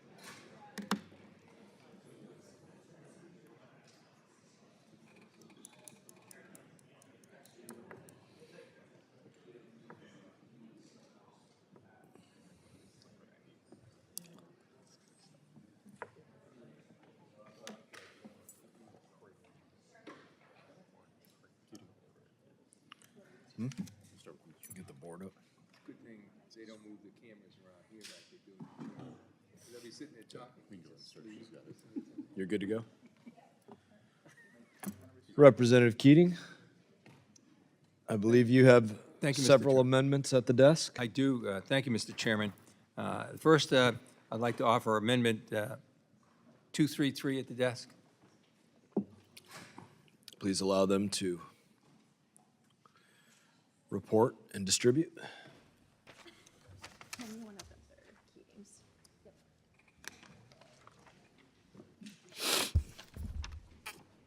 Amendment 233 to H.R. 5300, offered by Mr. Keating of Massachusetts. In Section 17 of Title II, strike subsection C and redesignate accordingly. Representative is recognized. Thank you, Mr. Chairman. I'm offering this amendment for Representative Dina Titus, who could not be here. Sadly, she lost her mother, and I know I speak for many of the members of this committee in offering her condolences to her and her family at this time. I rise to offer this amendment that deals with the exhibitions through art and embassies. Exhibitions through art and embassies are a powerful public diplomacy tool. The displays not only show off American exceptionalism in the arts, but they tell the story of who we are. That also includes where many of us came from. While we can debate about border security, we can't ignore that immigration is a key theme in the American story. It's a piece of our fabric that resonates at certain posts and boosts the U.S. perception among the public in that particular country. That's an asset in our foreign policy, not a liability. We shouldn't shy away from it when we're curating our public diplomacy programming. That's why this amendment seeks to strike a provision in the bill that limits, quote, foreign-centric themes, unquote. That's exactly, that's an extremely subjective term.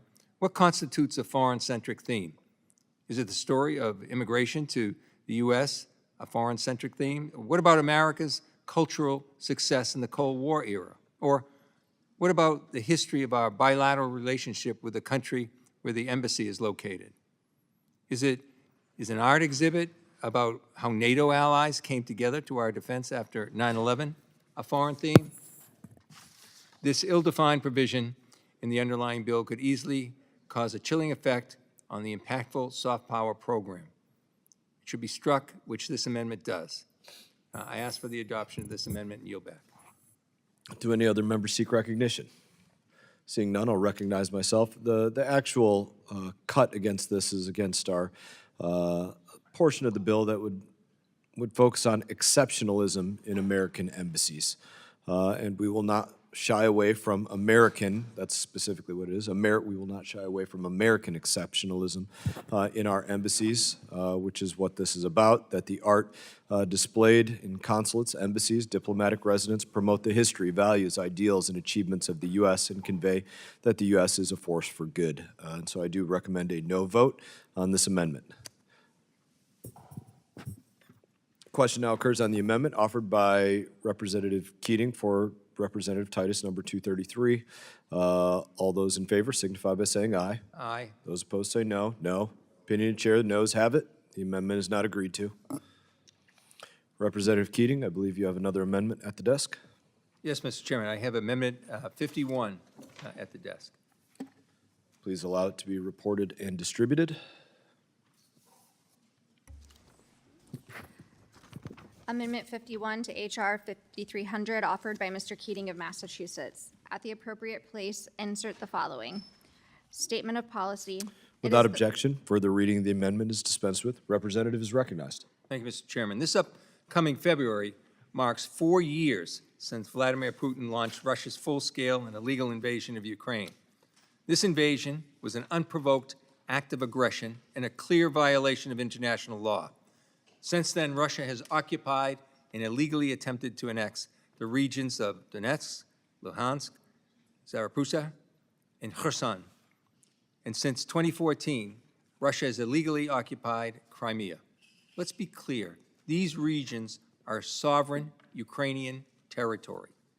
The amendment I'm offering prohibits any United States government entities and agencies from recognizing Russian claims of sovereignty over any portion of Ukrainian territory.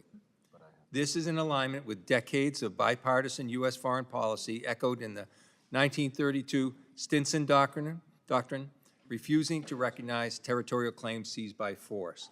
In 1940, the U.S. and allied nations adhered to the Wells Declaration, refusing to recognize the Soviet Union's occupation and annexation of Estonia, Latvia, and Lithuania. We remained consistent in our policy until these three nations gained their independence in the 1990s when they decided their own sovereignty. We must hold firm in our conviction to this once again. As a Congress, we must stand up to Russian aggression and refuse to recognize any claims to Ukraine's sovereign territory. Failure to do so would reward Russia's aggression, and it would also signal to other nations in the Indo-Pacific and elsewhere that the use of military force is a legitimate tool for conquering other countries and shifting borders.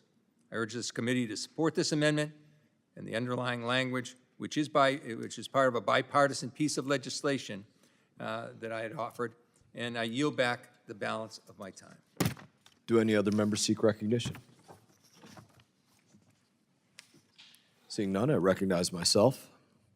I will be voting yes on this, although I am not saying I recommend a yes vote. I will be voting yes on this amendment. And in that, I appreciate the gentleman offering it. And there being no further discussion, the question now occurs on the amendment offered by Representative Keating, number 51. All those in favor signify by saying aye. Aye. Those opposed signify by saying no. Opinion of the chair, the ayes have it, and the amendment is agreed to. Mr. Chairman, Representative Keating, I believe you have another amendment at the desk. I have amendment number 56 at the desk. Clerk will report and distribute.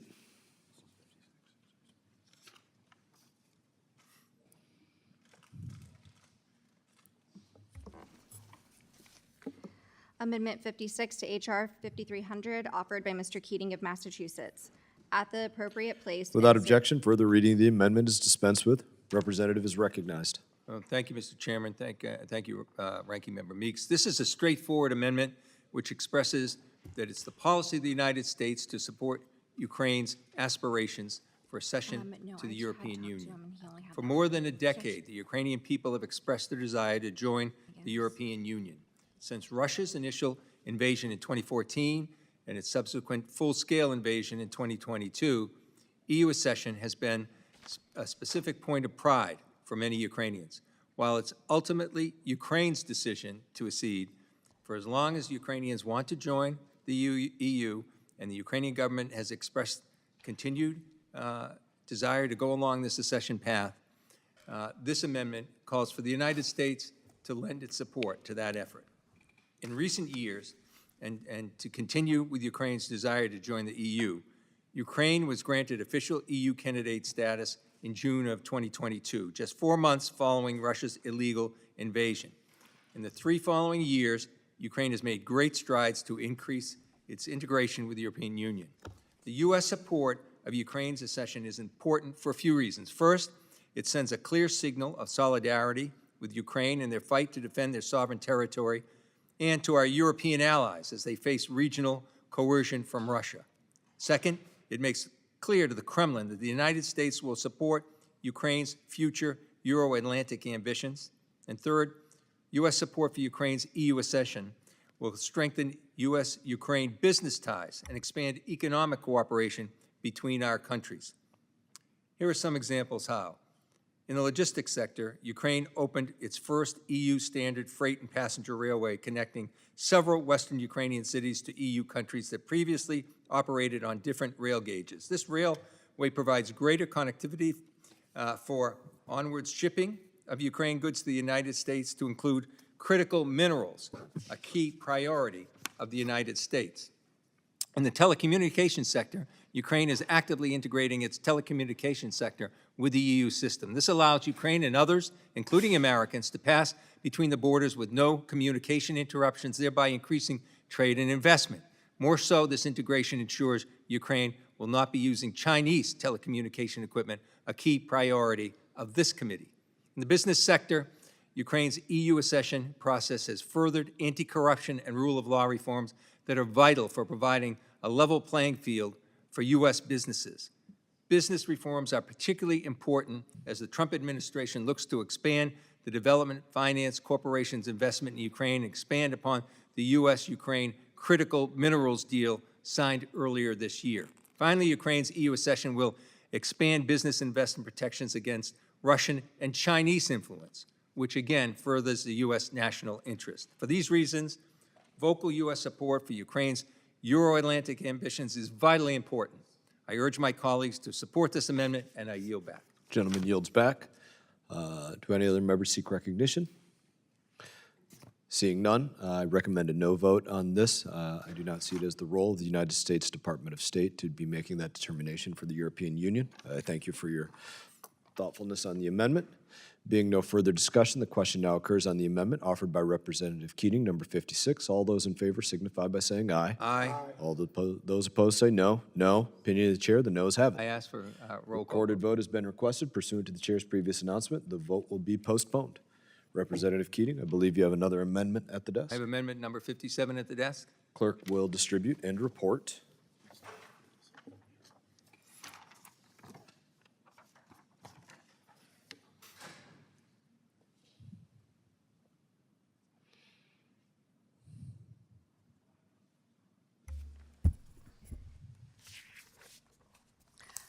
Amendment 57 to H.R. 5300, offered by Mr. Keating of Massachusetts. At the appropriate place, insert the following. Insurance for Ukraine Initiative. Establishment, there is established in the State Department an entity to be known as the... Without objection, further reading, the amendment is dispensed with. Representative is recognized. Thank you, Mr. Chairman. This amendment establishes the Insurance for Ukraine Initiative an essential tool that will lay the groundwork for Ukraine's eventual economic recovery, specifically the provision of war risk insurance to vessels engaging in commerce with Ukraine will increase Ukraine's trade with allies and partners around the world. In the American context, this amendment will provide greater certainty to American companies who are seeking to invest in Ukraine following the signing of a long-awaited U.S.-Ukraine critical minerals agreement. In particular, the critical minerals agreement grants the U.S. preferential access to Ukraine's vast reserves of minerals, such as titanium, lithium, graphite, and other rare earth elements. But the success of the agreement is predicated on not just the successful development of these critical materials, but their onward exports to other countries. This amendment and further provisions of the war risk insurance will help encourage U.S. investment and development of Ukraine's resources with companies knowing they'll be insured when they are exporting resources through the Black Sea. This amendment isn't just about building Ukraine, it's about strengthening the economic bonds between Ukraine, the U.S., and our European partners in support of the transatlantic security and a future peace agreement in Ukraine. This amendment builds on continued U.S. support of Ukraine's economic recovery and is a strong statement in support of Ukraine's future. I urge you to support this amendment. I yield back. Being no further, do any other members seek recognition? Seeing none. Being no further discussion, the question now occurs on the amendment offered by Representative Keating, number 57. I will recommend a no vote. All those in favor signify by saying aye. Aye. Those opposed say no. No. Opinion of the chair, the noes have it. The amendment is not agreed to. I request a roll call. Roll vote. call vote has been requested pursuant to the chair's previous announcement. This vote will be postponed. Representative Keating, I believe you have another amendment. I have Amendment 60 at the desk. Please allow it to be distributed and recorded.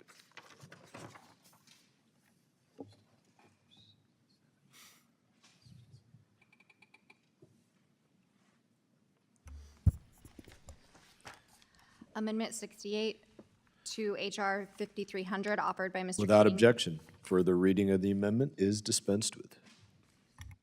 Thank you, Mr. You're Chairman. recognized. Thank you, Mr. Chairman. Russia remains the world's second largest producer of natural gas and has the world's largest gas reserves. Russia has long leveraged its vast energy resources as a geopolitical tool to exert pressure on Europe, undercut American energy prices, and financially sustain its illegal war of aggression in Ukraine. Since Russia's illegal invasion of Ukraine, the entire European continent has made significant strides in reducing its dependence on Russian energy. In particular, purchases of Russian oil have gone to zero with two exceptions. The governments of Viktor Orban in Hungary and Robert Fico of Slovakia have flaunted European Union sanctions and gone in their own direction, with Orban and Fico remaining as leaders of the only two EU member states that continue to purchase Russian oil. Their continued economic support of Russia's energy sector provides an avenue for Russian oligarchs to profit, undermines European security, and dampens competitiveness for U.S. energy companies. At the same time, it undermines peace efforts in Ukraine as the profits for energy sales go directly into the Russian war machine. Earlier this week, President Trump doubled down on his previous demand that European nations cease all energy purchases from Russia. Trump said, quote, "Europe is buying oil from Russia. I don't want them to buy the oil," unquote. You can't get more direct than that. Therefore, this amendment commends European countries that have ceased purchasing Russian energy product and condemns the only two exceptions, the governments of Viktor Orban in Hungary, Robert Fico in Slovakia. We must advocate for strong measures to stop the flow of Russian oil into Hungary and Slovakia as it prolongs the end of this terrible war in Ukraine. Lastly, this amendment encourages all European nations to strengthen energy ties with the United States. Choosing American energy over Russian energy is not just economically beneficial, but it's a strong act of solidarity with Ukraine. I urge all members to support this amendment, and I yield back. Gentleman yields back. Do any other members seek recognition? Recognize myself in support of this amendment. As you stated aptly, the President is pushing Europe to move away from Russian oil and gas. I encourage these nations to move away from Russian oil and gas, and I recommend a yes vote. Do any other members seek recognition? Seeing none, The question now occurs on the amendment offered by Rep. Keating, number 60. All those in favor signify by saying aye. Aye. Aye. Those opposed say no. Opinion of the chair, the ayes have it. The amendment is agreed to.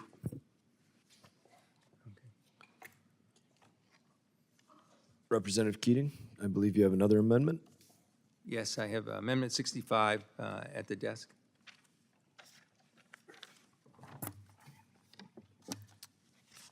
Clerk shall report and distribute.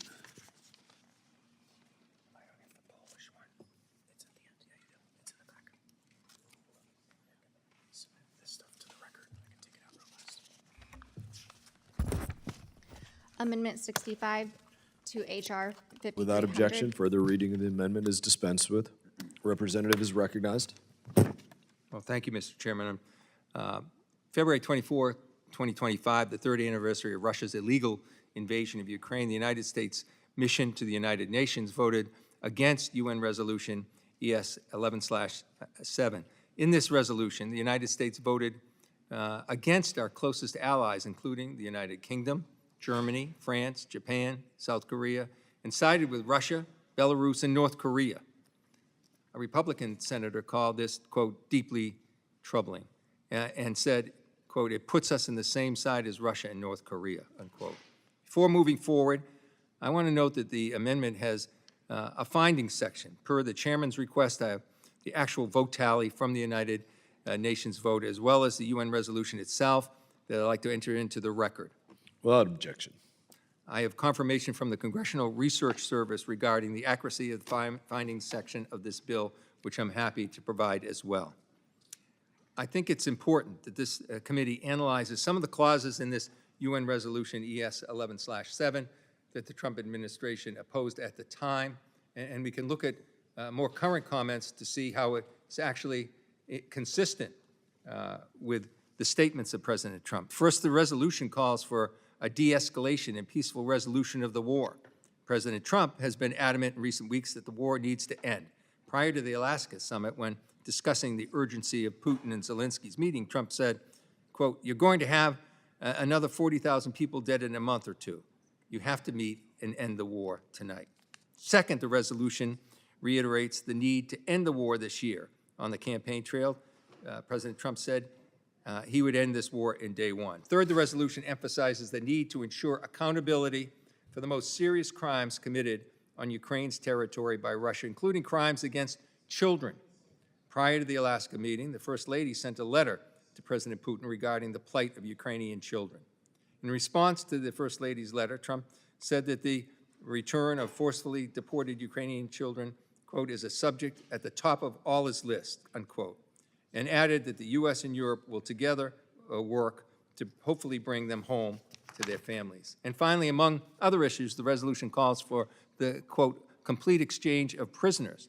President Trump's administration has facilitated the release of Ukrainian POWs, a noble effort to return war fighters to the family. Trump noted, quote, I know there's over 1,000 prisoners, and I know they're going to release them. Maybe they're going to release them very soon, like immediately, which is great, unquote. So, Mr. Chairman, I don't understand why in February this administration voted against a UN resolution that's now seems to support.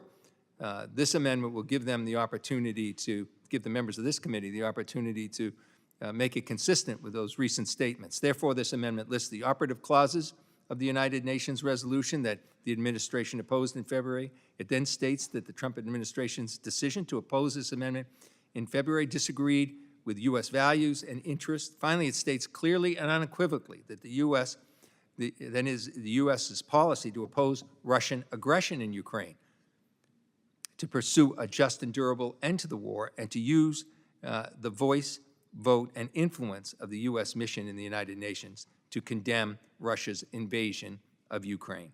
I hope the members of both sides of the aisle in this Congress, as an independent branch of government, can vote to correct the record and make clear where we stand with Ukraine in support of a just and durable peace and to end this conflict. I yield back. Do any other members seek recognition? Seeing none. There being no further discussion, the question now occurs on the amendment offered by Representative Keating, number 65. All those in favor signify by saying aye. Aye. Those opposed say no. No. Opinion of the chair, the noes have it. The amendment is not agreed to. Mr. Chairman, I request a roll call Recorded vote has been requested pursuant to the chair's previous announcement. This vote will be postponed. Representative Keating, I believe you have another amendment. I have an amendment 67 at the desk. It will be distributed and reported.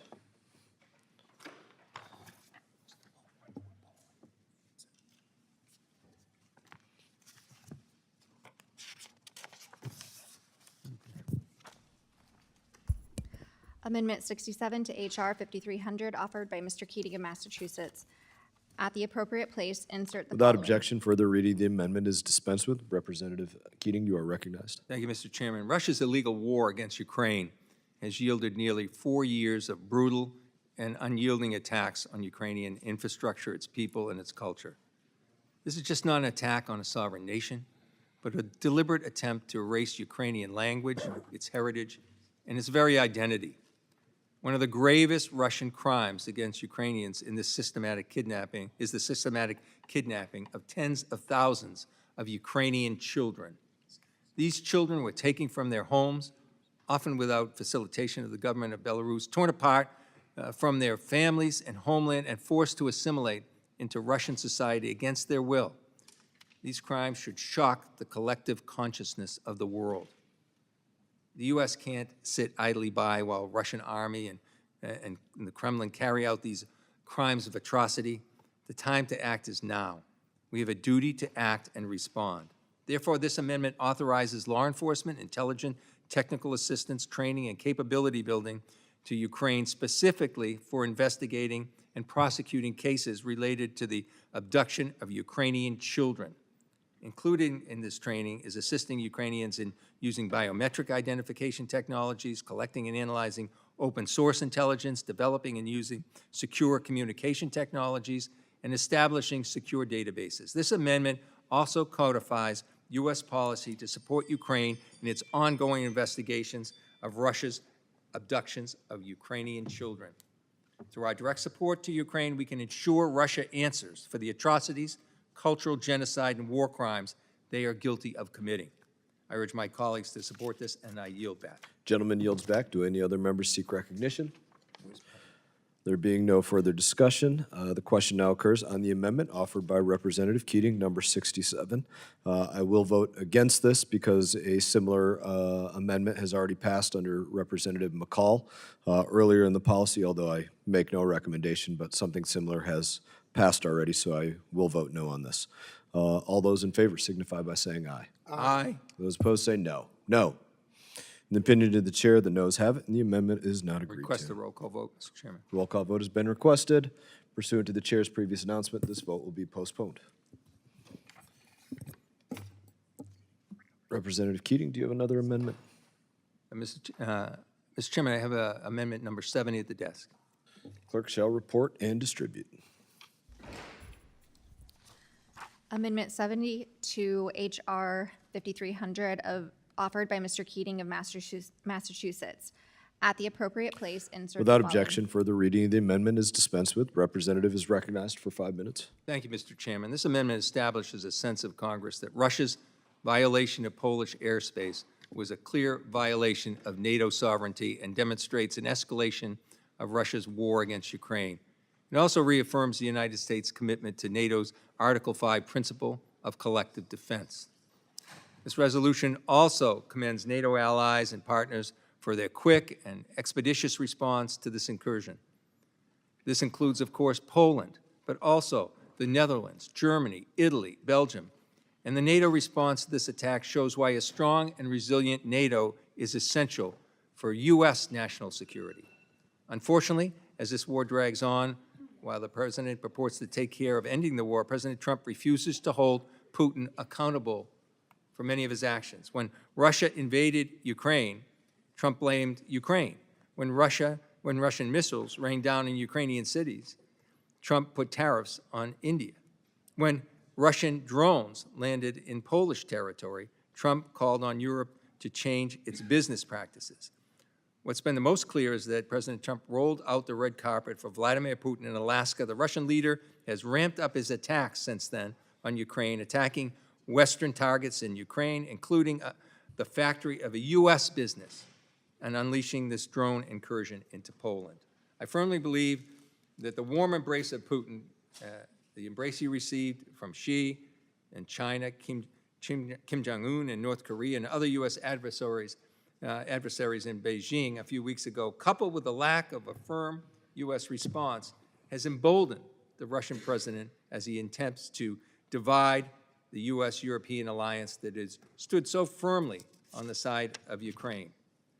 Therefore, I ask and urge all members to vote yes on this amendment and demonstrate our continued commitment to our NATO alliance and the principles of collective defense, as well as to our Polish and European allies that responded so quickly to this incursion.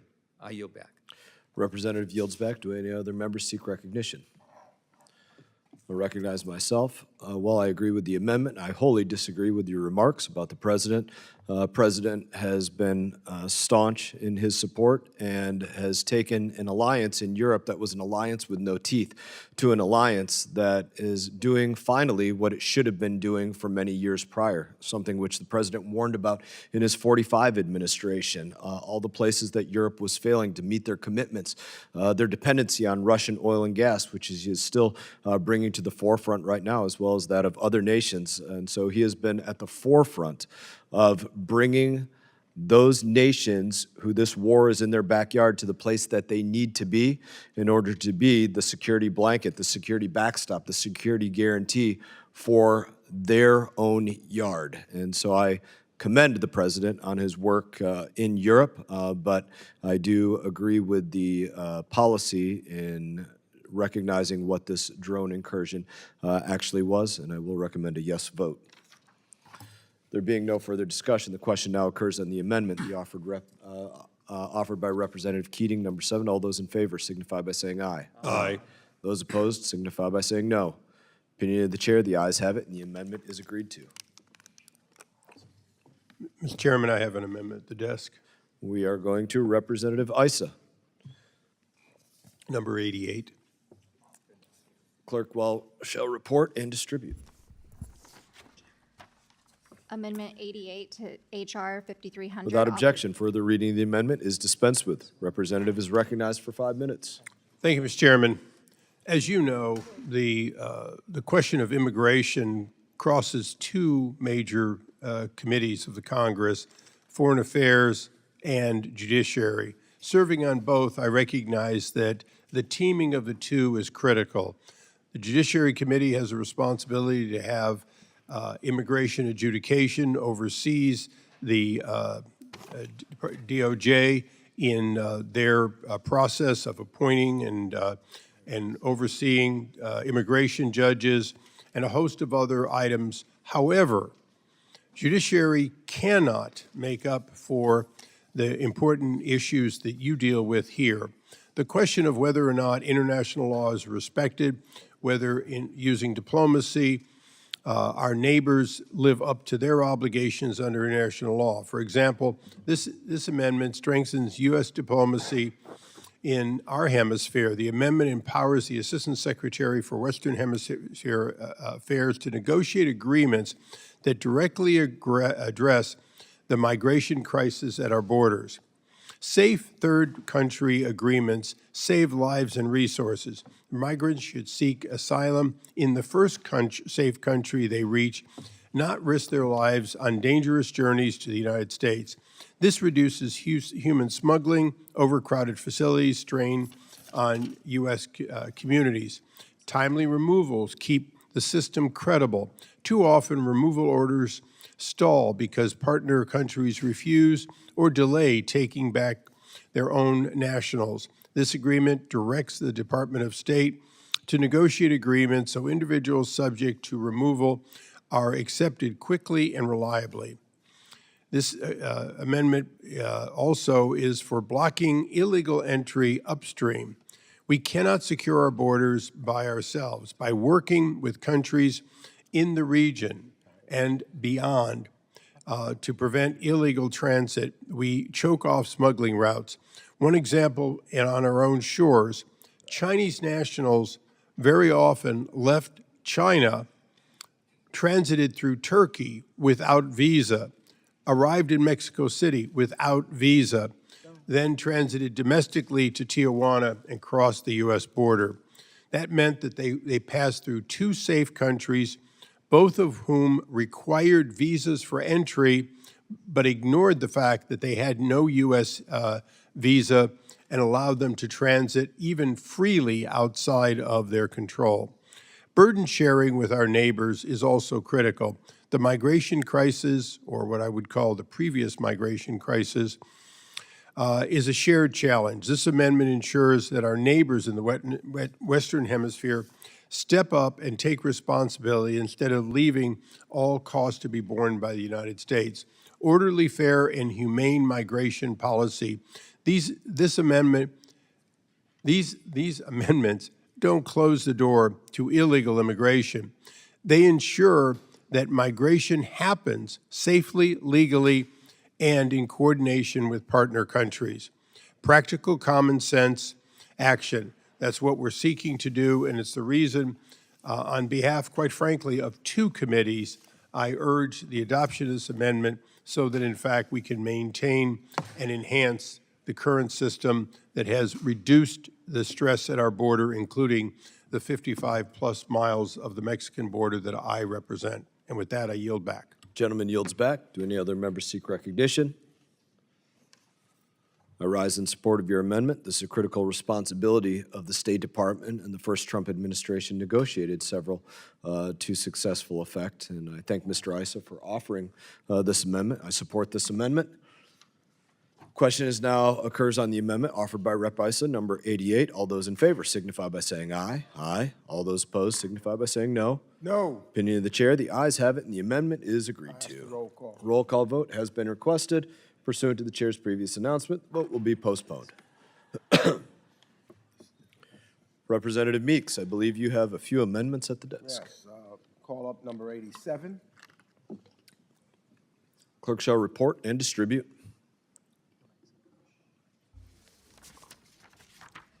Amendment 87 to H.R. 5300, offered by Mr. Meeks of New York. In Title I, strike Section 101. Without objection, any further reading is dispensed with. Ranking member is recognized. I'm offering this amendment to strike the section of the bill that terminates all reoccurring reports that Congress has mandated from the State Department. The inclusion of this provision is further proof that Republicans are abdicating their constitutional responsibilities to oversee the executive branch. There's no other plausible reason to do away with literally every statutory required piece of paper that the department sends to Congress.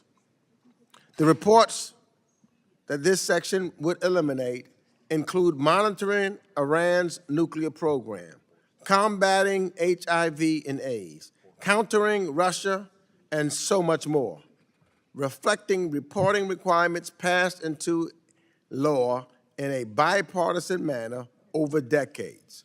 Just last December, Congress passed new reporting requirements to stay informed, conduct more effective oversight, and inform our legislative agenda. We wanted this info then, but not now?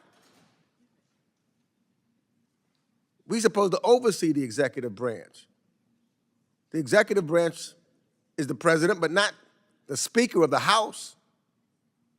That's the House's responsibility. But it seems as though we're just abdicating to the executive. Now, if you want to reduce the number of reports for efficiency and to avoid duplication, then I say, in the House, we don't need the executive, in the House, let's do it together in a bipartisan manner. We could have done that over the last few months, identifying with the State Department any reports that we no longer need to have that became outdated. Instead, the majority is literally throwing the baby out with the bathwater and trying to stop this committee from getting any reporting from our primary agency of jurisdiction. We still have to do our oversight job, whether you want to or not. It's what we were elected to do. So I invite my colleagues to join me in supporting this amendment and keep seeking information that will hold us safe and safeguard our national security, stand up for our values, and advance U.S. interests abroad. With that, I yield back the balance of my time. Ranking member yields back. I recognize myself. Ranking member totally misreads the purpose of ending all reports. It's not so that this body does not do its job. It's precisely so that this body will do its job in authorizing the parts of the State Department. The intent of getting rid of every report, of which there are 470 of them roughly right now, I believe that's the number, largely which go unread by most members of Congress and even most members of this committee, is to say, members, if you are interested in a report, then authorize the State Department and go out there and make a conscious effort to say, this report is important to me, so I'm going to bring that report up and ask for its continuation. And in another 2 years, we will look at it again and say, this report is still important to me. And maybe there needs to be some changes to it. Maybe there doesn't need to be some changes to it, but we should be looking at this, not just putting these reports on autopilot for decades. It's not an effort to minimize in any way accountability. It's to make sure that we are doing our job. And whether we go from 470 reports to 800 reports or go from 470 reports to 200 reports, that will be the determination of those of us on the Foreign Affairs Committee that determine the structure and the policy of the State Department. That is the intent of removing all of the reports. So I recommend a no vote on the Meeks amendment, and I ask, are there any other members that seek recognition? Seeing none. Being no further discussion, the question now occurs on the amendment offered by Rep. Meeks, number 87. All those in favor signify by saying aye. Aye. Those opposed signify by saying no. No. Opinion of the chair. The noes have it, and the amendment is not agreed to. Ask for roll call vote. A roll call vote has been requested pursuant to the chair's previous announcement. This vote will be postponed. Representative Meeks, or Ranking Member Meeks, I believe you have another amendment. Yeah, call up Meeks number 84. Meeks, number 84. Clerk shall report and distribute.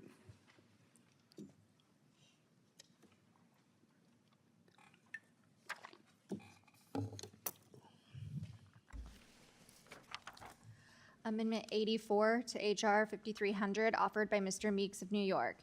At the appropriate place, insert the following. In general, Without objection, further reading of the amendment is dispensed with. Ranking Member Meeks, you are recognized. This past May, President Trump concluded a significant state visit, the first of his presidency, to the Gulf, and concluded multiple $100 billion plus deals in Saudi Arabia and the UAE. These visits, which are characteristic of this administration, blended public policy and diplomacy at the highest levels with personal gain and enrichment unparalleled in the United States history. The scale of and scope is unprecedented. I know if it was a Democratic president, my colleagues would be screaming Bloody Mary and going nuts. But Donald Trump, clear as day, some even say outright, hey, he's doing it. He's not trying to hide it. So he can make billions of dollars on the backs of going for public diplomacy deals and coming away. Look at the money he's made since he's been in office, just making these trips, and his family. First, on May 13th in Saudi Arabia, President Trump announced a sweeping arms deal and an economic agreement totaling $142 billion and a separate bilateral technology transfer and investment agreement totaling $10 billion. Now, despite these vast sums, even 4 months later, Congress has received only perfunctory details on the most basic outlines of the deals. Any oversight by this Congress on that trip? None. No further details or substantive information has been provided about the content or terms of either arrangement, which is particularly concerning given the powerful military capabilities and the sensitive technologies that were reportedly discussed. Even more troubling, if that's not enough, on May 15th, it was announced that President Trump had concluded a far-reaching bilateral agreement with the UAE, covering cutting-edge technologies such as artificial intelligence, cybersecurity, and advanced microchip technology. Within days of the visit, the White House Middle East envoy, Steve Witkoff's son, announced the first of what would be several significant business deals with the UAE. An unprecedented mega deal whereby UAE state-owned investment firm would deposit what? $2 billion, $2 billion in US dollars into the World Liberty Financial, a cryptocurrency startup founded by the Witkoffs and the Trumps. If this sounds like oligarchs and Vladimir Putin in Russia, that's what they do, starting to sound similar here. These deals involve another key Trump administration official with deep ties to the tech industry, David Sachs, a longtime venture capitalist who continues to retain multiple private jobs while serving in powerful roles as the administration's AI and cryptocurrency czar. 2 weeks later, the White House agreed to allow the UAE access to hundreds of thousands of the world's most exquisite advanced microchips, a critical building block in a high-stakes race to dominate artificial intelligence. Many of the chips will go to a UAE state-controlled firm called G42. Despite significant concerns raised by the United States officials, both current and former, as well as numerous investigative outlets, that such chips will be shared with and exploited by China. Still, to this day, has the committee received anything? No, it has not received complete and specific details or terms of this deal, nor the accompanying chips transfer. Gentleman's time has expired. Requires, I got 8 seconds. This amendment requires the administration to disclose the full details of this deal with Congress, including all terms, provisions, and licensing elements, so Congress can fully and correctly perform its oversight duty. And I urge all members who care about transparency and accountability to support it. You're correct. I didn't mean to interrupt you. I read the clock counting the wrong way. It starts counting the other way, and I saw it the wrong way. I yield back. Ranking member yields back. Do any other members seek recognition? Seeing none, I recommend a no vote. There being no further discussion, question now occurs on the amendment offered by Representative Meeks, number 84. All those in favor signify by saying aye. Aye. Those opposed say no. No. Opinion of the chair, the noes have it, and the amendment is not agreed to. Roll call. Roll call vote has been requested pursuant to the chair's previous announcement. This vote will be postponed. Representative, Ranking Member Meeks, do you have another amendment at the Call up desk? amendment number 89. 89. Clerk shall report and distribute.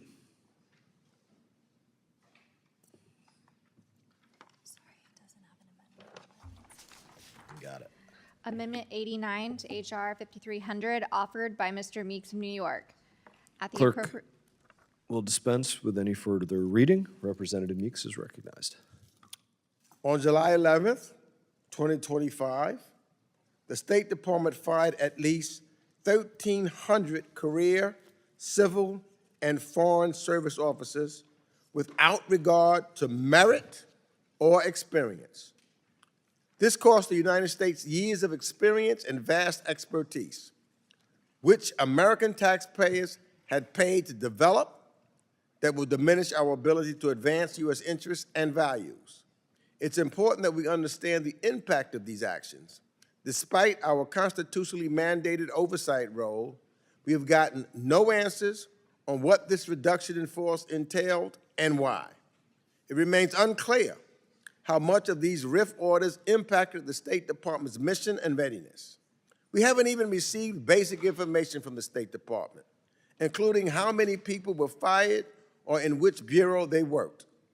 This amendment directs the Government Accountability Office to assess the impacts of the RIFs to ensure Congress and the American people and get a clear picture of what this administration's actions have cost us.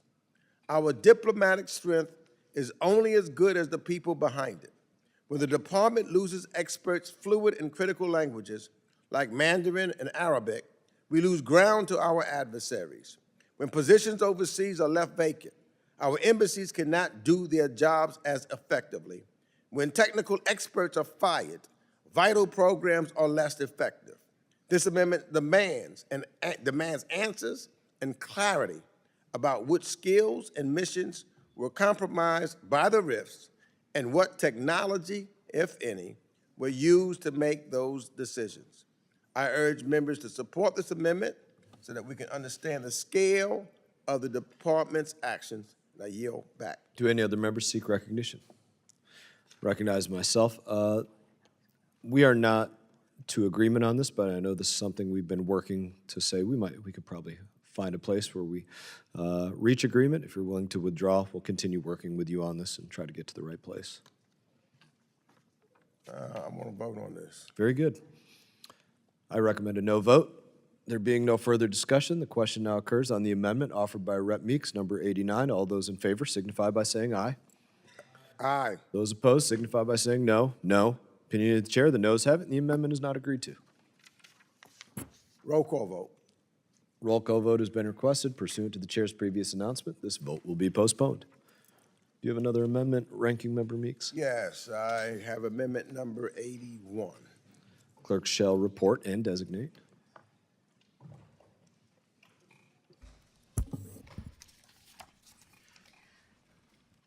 Amendment 81 to H.R. 5300, offered by Mr. Meeks of New York. At the appropriate place, insert the following. In general, no Without sale- objection, further reading of the amendment is dispensed with. Representative is recognized. The Sudanese people are enduring the world's largest humanitarian crisis. Caught in the brutal conflict between the Rapid Support Forces, the RSF militia, and the Sudanese Armed Forces, the SAF, as these parties fight each other for power and control of Sudan. This war has already claimed more than 150,000 lives and left more than 30 million people in need of humanitarian assistance. This includes more than 25 million, half of Sudan's population, experiencing acute food insecurity. The Sudanese people deserve peace. It is my sincere conviction that this amendment can help them achieve that. It comes from a comprehensive bill that Ranking Member Sarah Jacobs and I have introduced for the last two Congresses. The provision would prohibit major U.S. arms sales to any country supplying weapons to either the RSF or the SAF. We all know, for example, that the United Arab Emirates continues to arm the RSF, which enables that militia to perpetuate its campaign of genocide against the people of Darfur. As long as the RSF continue to receive that external support, they have very little incentive to come to the negotiating table and strike a deal to end the violence. The same goes for the SAF, whose soldiers are allied militias have been responsible for heinous war crimes against innocent civilians. The people of Sudan are caught in the middle of this deadly struggle. When is enough enough? When do we, as the United States, decide to change our calculus? I hope the answer is right now, today. right now, Congress can change our calculus. It is the right thing to do. It is the moral thing to do. So I urge all of my colleagues to vote in favor of this amendment, and I yield back the balance of my time. Ranking member yields back. Do any other members seek recognition? Representative Jacobs is recognized. Thank you, Mr. Chairman. My amendment with Ranking Member Meeks would prohibit arms sales on countries that arm the RSF and SAF in Sudan. The civil war between the RSF and SAF has created the world's largest humanitarian crisis and the world's largest displacement crisis in Sudan. 12 million people have been displaced. At least 150,000 people, but likely far more, have been killed, and 25 million people are in danger of starvation. And those statistics, as dire as they are, cannot fully encapsulate what's happening there. In UNICEF's words, El Fasher, the capital of the North Darfur region, has become an epicenter of child suffering. About 6,000 children are suffering from severe acute malnutrition and are at risk of death. Aid hasn't gotten into the city in over 16 months. So people have resorted to eating animal food because food is so scarce. The conditions are horrific. And outside actors from Egypt to Iran to Turkey to the UAE to Qatar to Russia are continuing to prolong the suffering and prolong the fighting by arming the RSF and SAF. As the world's biggest arms supplier in the world, the U.S. has the leverage to help end this war, and we need to use it by prohibiting arms sales to countries that arm the RSF and SAF in Sudan. Holding outside actors accountable is one of the fastest ways to end this civil war and this horrific suffering. So I urge my colleagues to pass this amendment so we're doing everything in our power to end the war in Sudan. I yield back. Representative yields back. Do any other members seek recognition? There being no further discussion, the question now occurs on the amendment offered by Representative Meeks, number 81. All those in favor signify by saying aye. Aye. All those opposed signify by saying no. No. Opinion of the chair, the noes have it, and the amendment is not agreed to. Roll call vote has been requested pursuant to the chair's previous announcement. This vote will be postponed.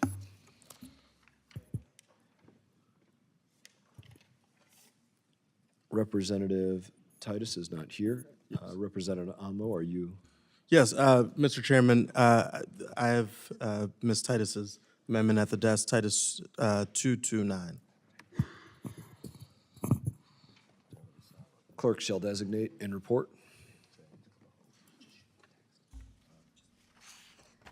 Amendment 229 to H.R. 5300 offered by Mr. Amo of Rhode Island. At the appropriate place, insert the Without following. objection, further reading of the amendment is dispensed with. Representative is recognized.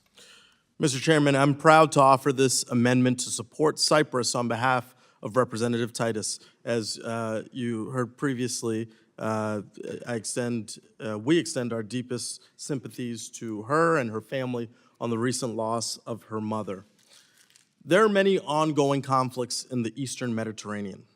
To ensure increased stability, the United States must deepen our ties with like-minded partners in the region, partners like the Republic of Cyprus. Cyprus has demonstrated a willingness to partner on counterterrorism efforts, energy security, emergency preparedness, and regional interconnectivity. The state-of-the-art Cyprus Center for Land, Open Seas, and Port Security, also known as Cyclops, supports mutual training on customs and export control, maritime, and cyber security. Our 3+1 partnership with Cyprus, Greece, and Israel promotes our shared commitments to collaborate on shared energy, counterterrorism, and emergency preparedness issues. Cyprus has demonstrated its capacity to be a partner in a difficult region, and Cypriots have done so in the face of significant challenges, none more palpable than the division of the island after Turkey's invasion in 1974. To this day, the Republic of Cyprus only has effective control over about 2/3 of the island. Greek Cypriots are frequently blocked from visiting their ancestral homes in northern occupied areas, unable to locate many family members' remains that were lost as a result of the invasion, and they're subjected to Turkey's continuous militarization of the island. The continued division of Cyprus weighs heavily on Cypriots, both in Cyprus and in the diaspora here in the United States, many of whom I proudly represent in Rhode Island. That's why we must clearly define the policy Secretary Rubio must pursue for Cyprus. This amendment directs the Secretary to advance regional stability and deliver real progress towards reunifying Cyprus as a federated island comprising two self-governing areas for both Greek Cypriot and Turkish Cypriot. This amendment specifically directs the Secretary to support the rights of Greek Cypriots to freely visit their ancestral homes in the occupied North, facilitate bilateral and multilateral engagements toward reunification, urge Turkey's military drawdown in the occupied North, and support efforts to recover those who remain missing following Turkey's 1974 invasion. For far too long, Cypriot families have been kept apart by stalled negotiations. Setting clear objectives and giving our diplomats the tools needed, as this amendment does, will enable our country to stand firmly and support this peace process. I'm proud to support Cyprus along Representative Titus and urge my colleagues to support this amendment. I yield back my time. Representative yields back. Do any other members seek recognition? Being no further discussion, the question now occurs on the amendment offered by Representative Amo for Representative Titus. All those in favor signify by saying aye. Aye. Those opposed, no. Opinion of the chair, the ayes have it. The amendment is agreed to. Mr. Chairman, I have an amendment at the desk. Amendment number Clerk shall report and distribute. number 49.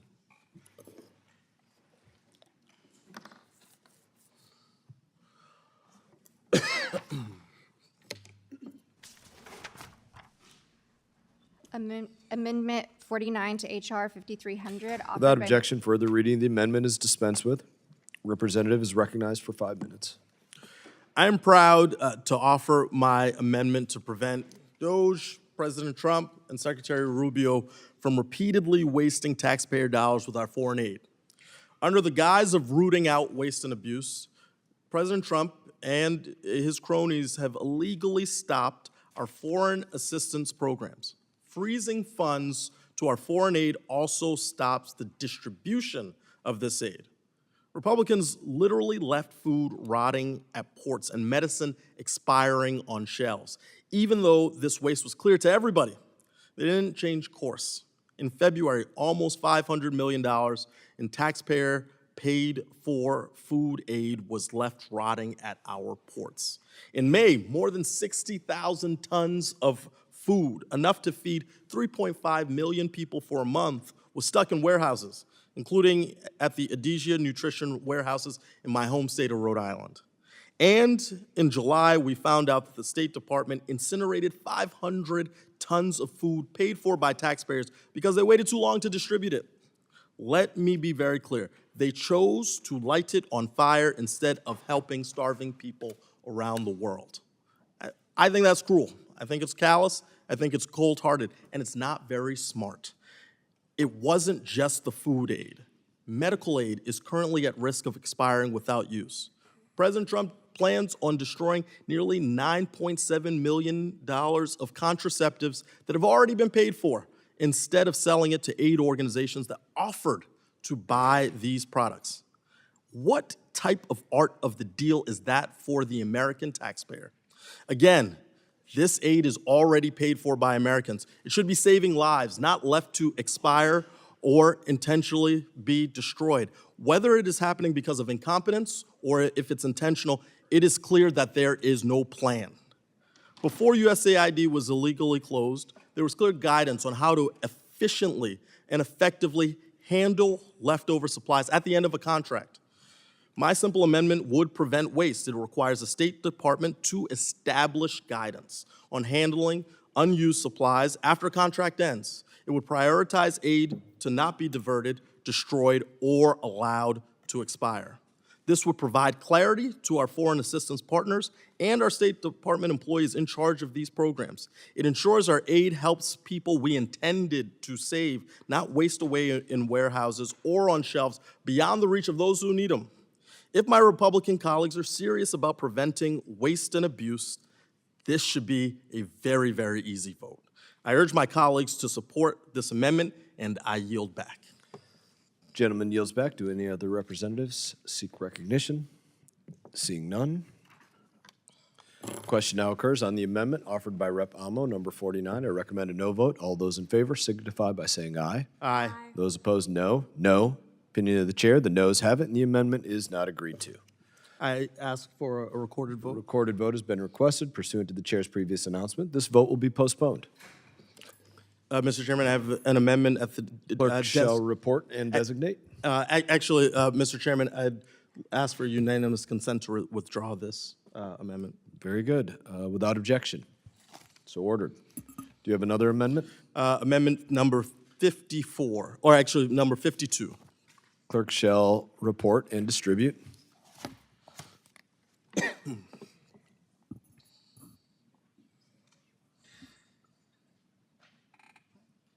Yeah. Amendment 52 to HR 5300. Without objection, further reading of the amendment is dispensed with. The representative is recognized for 5 minutes.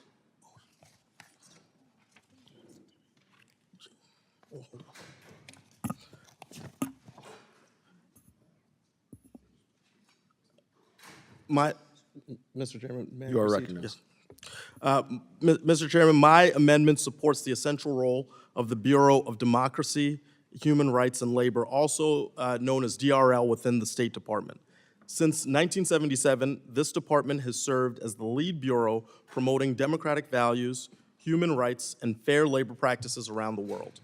Their team of experts gathered information on global respect for human rights, documented human rights abuses, and advised other bureaus in the State Department and departments across our government to ensure that labor and human rights was at the center and forefront of policymaking. They also worked with civil society groups around the world to support democracy and counter the rise of authoritarianism and censorship. They worked to promote fair labor practices internationally and ensure that workers are treated with respect.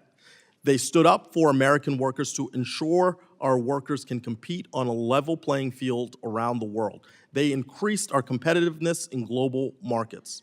Their work is as American as you can get. These public servants supported democracy, freedom of speech, labor rights, and other freedoms and rights that we hold as the bedrock of our nation. But President Trump and Secretary Rubio have failed to see the essential role that DRL plays in the State Department and in the world. Cuts to programs and staff at the State Department have decimated DRL's work.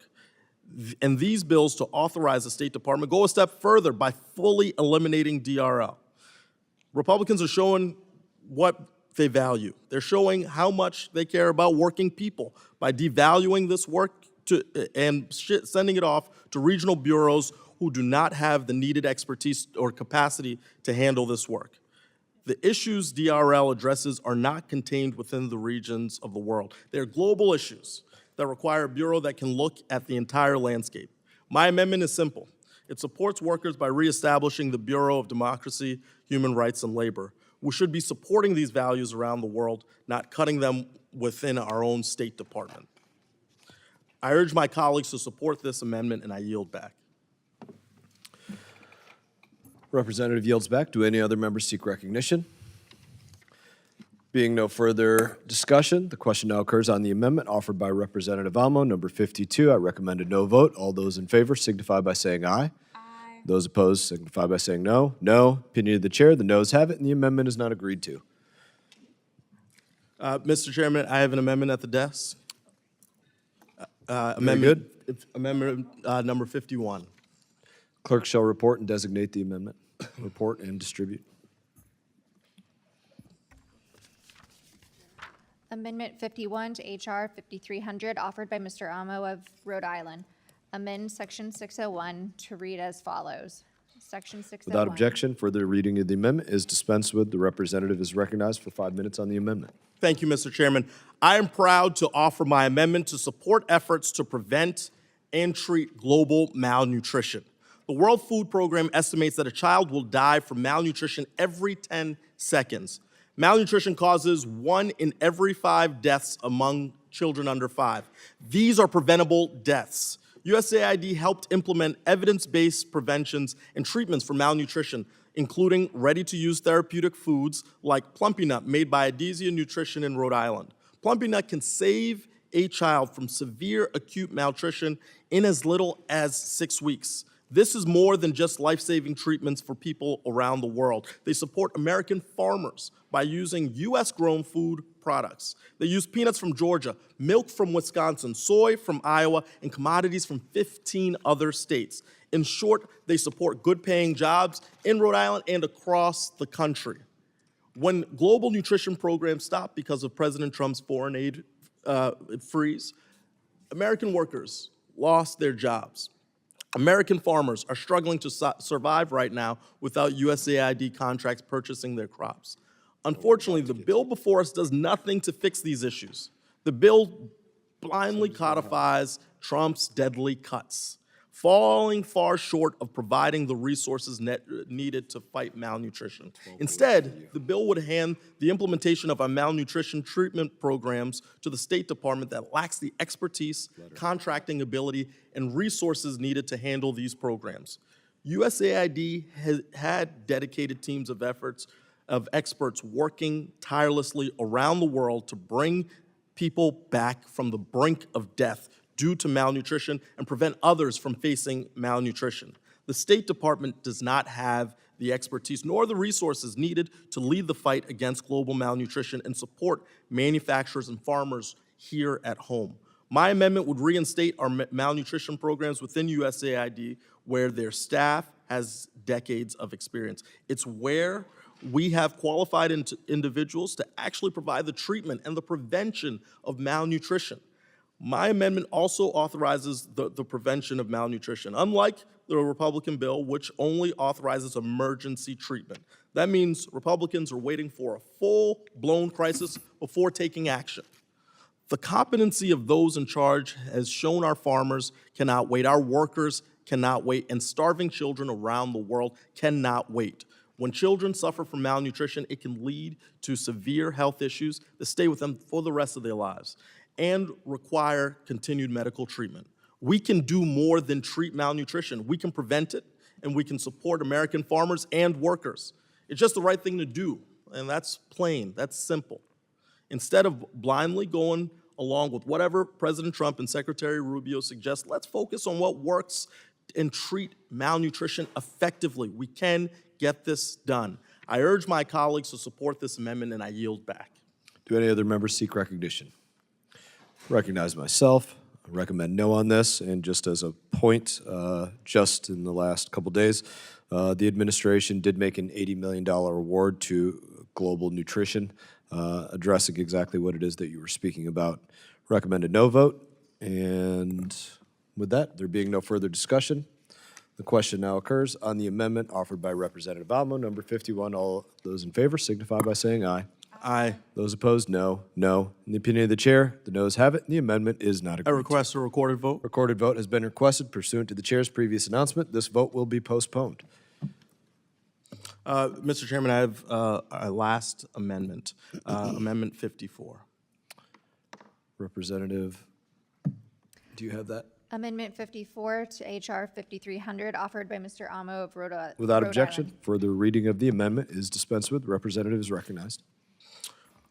Mr. Chairman, I offer my amendment to oppose the racist implementation of President Trump's refugee program for Afrikaners in South Africa.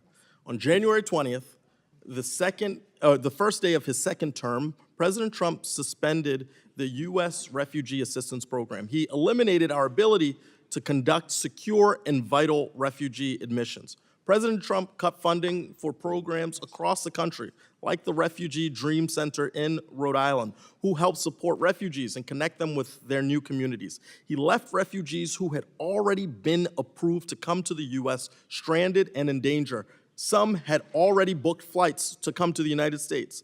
While refugees seeking safety from persecution in their home countries are locked out, President Trump decided to create a new refugee program, but only for Afrikaners in South Africa. Justify this decision by using a widely disproven claim that there is a genocide against white farmers in South Africa. That is simply not true.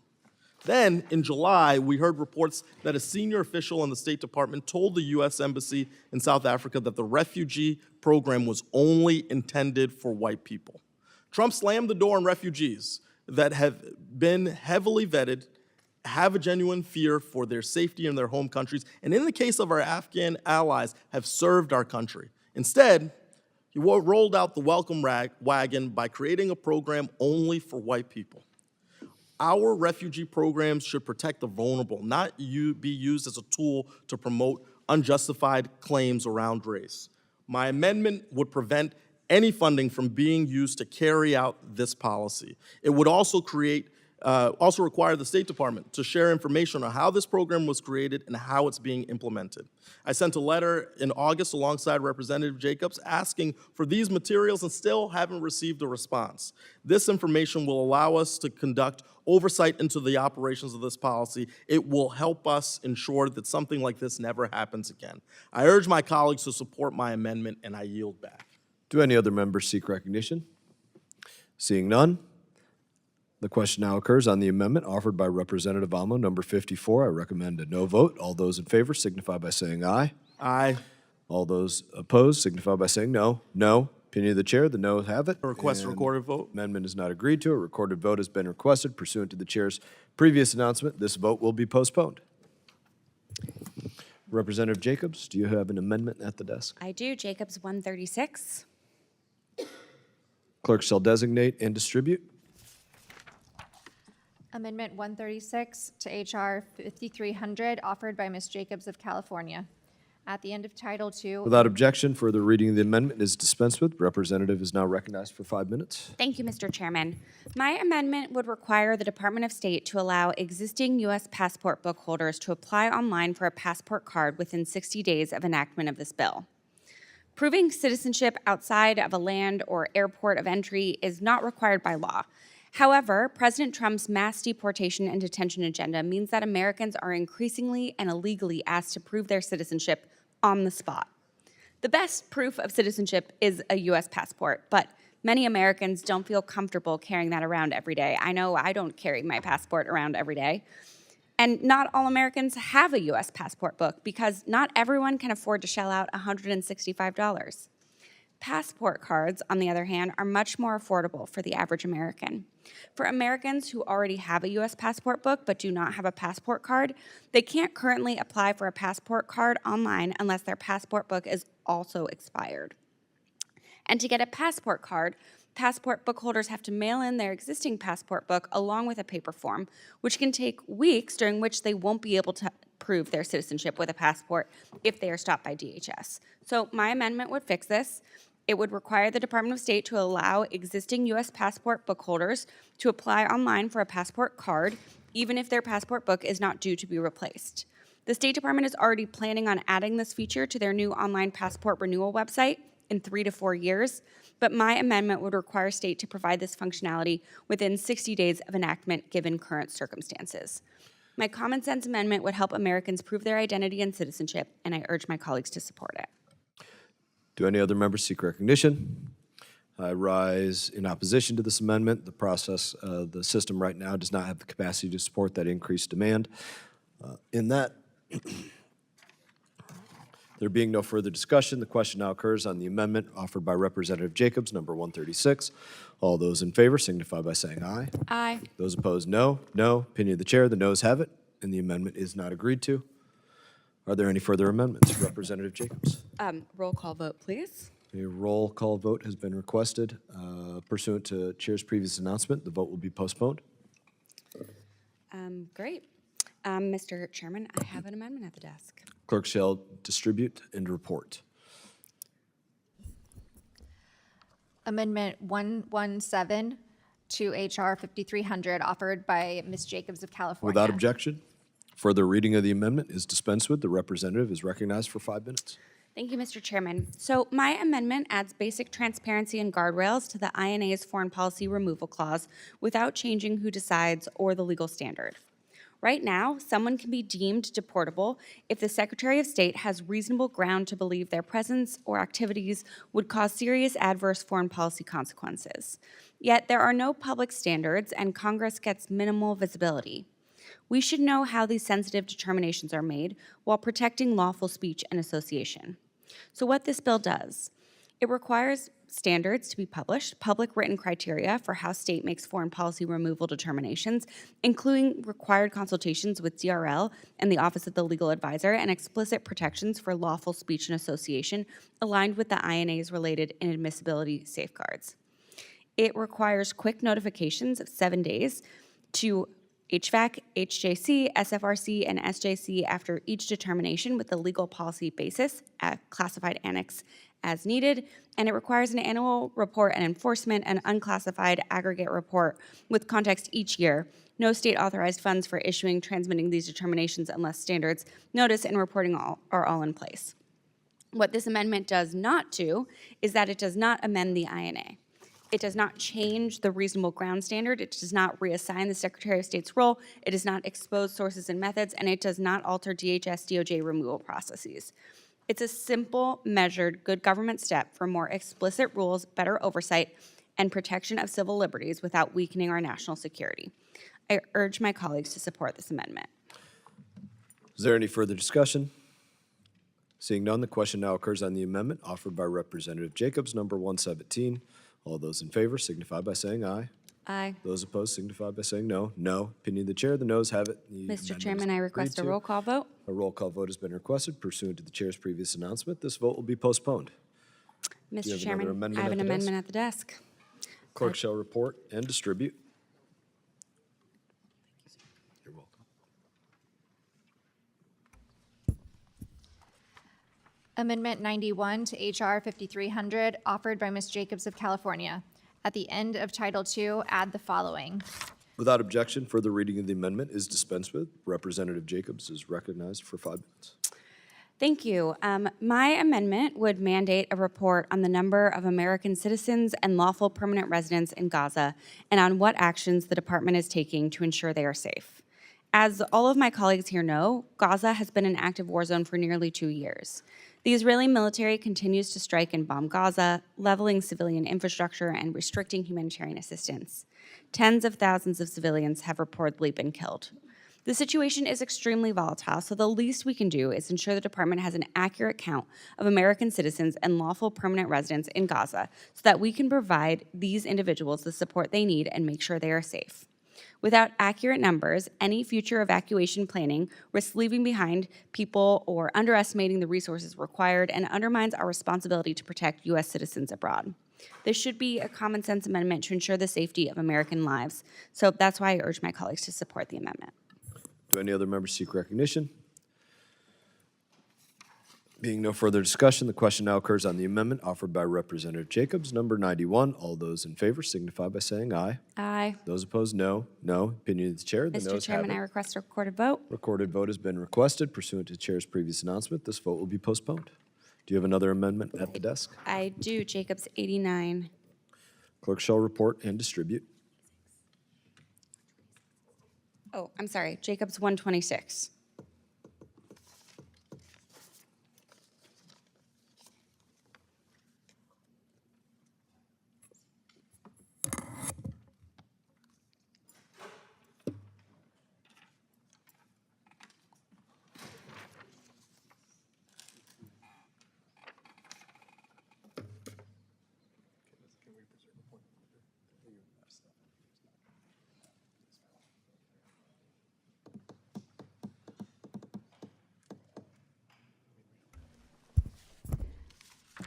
Amendment 126 to H.R. 5300, offered by Ms. Jacobs of California. At the end of Title III, add the following. Findings. Congress finds that 1, the designation of an individual or entity as a foreign terrorist organization or specially designated global terrorist has never, in and of itself, constituted an authorization for use of force against such individual or entity. And 2, Congress has never authorized the use of military force against Mexico. B, Without terrorist ac- objection, further reading of the amendment is dispensed with. The representative is recognized for 5 minutes on the amendment. And Minister Zinke reserves a point of order. Thank you, Mr. Chairman. My amendment would make clear that a foreign terrorist organization or specially designated global terrorist designation does not, in and of itself, constitute an authorization for the use of force. It also makes clear that Congress has never authorized the use of military force against Mexico. So any efforts to do so would be illegal. Earlier this month, President Trump launched multiple strikes against alleged drug traffickers on a boat off the coast of Venezuela. And on Monday, Trump announced a second strike that killed 3 people. If Trump can launch illegal military strikes against civilians in Venezuela unchecked, there is nothing stopping him from doing the same in Mexico. And it's important to make clear how these strikes are fundamentally different from previous strikes we've seen. First of all, there is no war between the U.S. and Venezuela. There has been no armed attack against the United States by Venezuela, actual or imminent, that would permit the use of force in self-defense of the United States. So this is not even actually a question of war powers and whether Congress authorized this or not. The U.S. military cannot kill civilians suspected of committing a crime. That is illegal under both domestic and international law, and a foreign terrorist designation does not change that fact or permit the use of force in any way. I am alarmed by this administration's argument that drug trafficking poses an imminent threat to the U.S. and therefore justifies taking military action. And President Trump seems to be preparing to bring this same escalatory and illegal strategy against our neighbor and ally, Mexico. He has reportedly asked President Sheinbaum to allow the U.S. military to fight drug cartels in our country, and his administration has designated the Sinaloa cartel as a foreign terrorist organization. These illegal strikes off the coast of Venezuela are a stain on the U.S. reputation and risk escalating the violence even further and potentially bringing a war to our southern border. That is why it's critical that this committee make clear today that the president does not have legal authority to conduct these same kinds of strikes in Mexico. Any military action in Mexico would undermine our relationship with our largest trading partners and a critical ally on border security, migration, pollution, and fentanyl. So I urge my colleagues to support my amendment. I yield back. Gentlelady yields back. I recognize myself and say I couldn't support President Trump more in defending the United States of America against this imminent threat that produces more deaths each year than what we experienced on our battlefields abroad as it relates to the war on terror. And it's not just the Sinaloa cartel that was mentioned. It's also against MS-13, Tren de Aragua, Gulf Cartel, United Cartel, and others. And in that, do any other members seek recognition? Does the representative insist on his point of order? Representative Zinke, do you insist on your point of order? I make a comment, a war on drugs is a war on drugs. And thank you for your comment as well. The chair is prepared to rule. The chair rules that the amendment is in violation of Clause 7 of Rule 16, the rules of the House regarding germaneness. The subject matter of the amendment is not germane to the bill that it would amend. Mr. Chairman, Do you have another I amendment have at an the amendment desk? at the desk. Clerk shall designate and report. 106.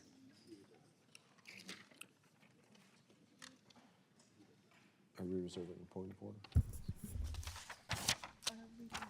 Amendment 106 to H.R. 5300. offered Without by- objection, further reading of the amendment is dispensed with. The representative is recognized for 5 minutes on the amendment. Thank you, Mr. Chairman. My amendment would mandate a report of all American citizens killed in the West Bank. There's already a high and rising risk of violence for American citizens in the West Bank because of Israeli military operations, terrorist attacks, and Israeli settler violence. There have been at least 9 U.S. citizens killed by the IDF or settlers in the West Bank since 2022. In April of this year, Amer Rabi, a 14-year-old from New Jersey, was picking almonds with his friends when he was reportedly shot and killed by Israeli forces in his family's village. In July, Saifullah Musalet was reportedly beaten to death by Israeli settlers just days before his 21st birthday. Each of these American citizens deserves the dignity and respect of the U.S. government, not only knowing their name and the circumstances of their deaths, but demanding and ensuring independent investigations around their deaths. The families of these American citizens deserve answers and the relentless pursuit of justice by the United States government. This simple report would give the U.S. government the information needed to protect our citizens and make better policy choices. So I hope my colleagues will support my amendment so that these American families will get the answers they deserve. I yield back. Do any other members seek recognition? There being no further discussion, the question now occurs on the amendment offered by Representative Jacobs, number 106. Recommended no vote. All those in favor signify by saying aye. Those opposed signify by saying no. No. Opinion of the chair, the noes have it. Roll The call amendment is vote. not agreed to. A roll call vote has been requested pursuant to the chair's previous announcement. This vote will be postponed. Do you have another amendment at the desk? I do 103. Clerk shall report and distribute.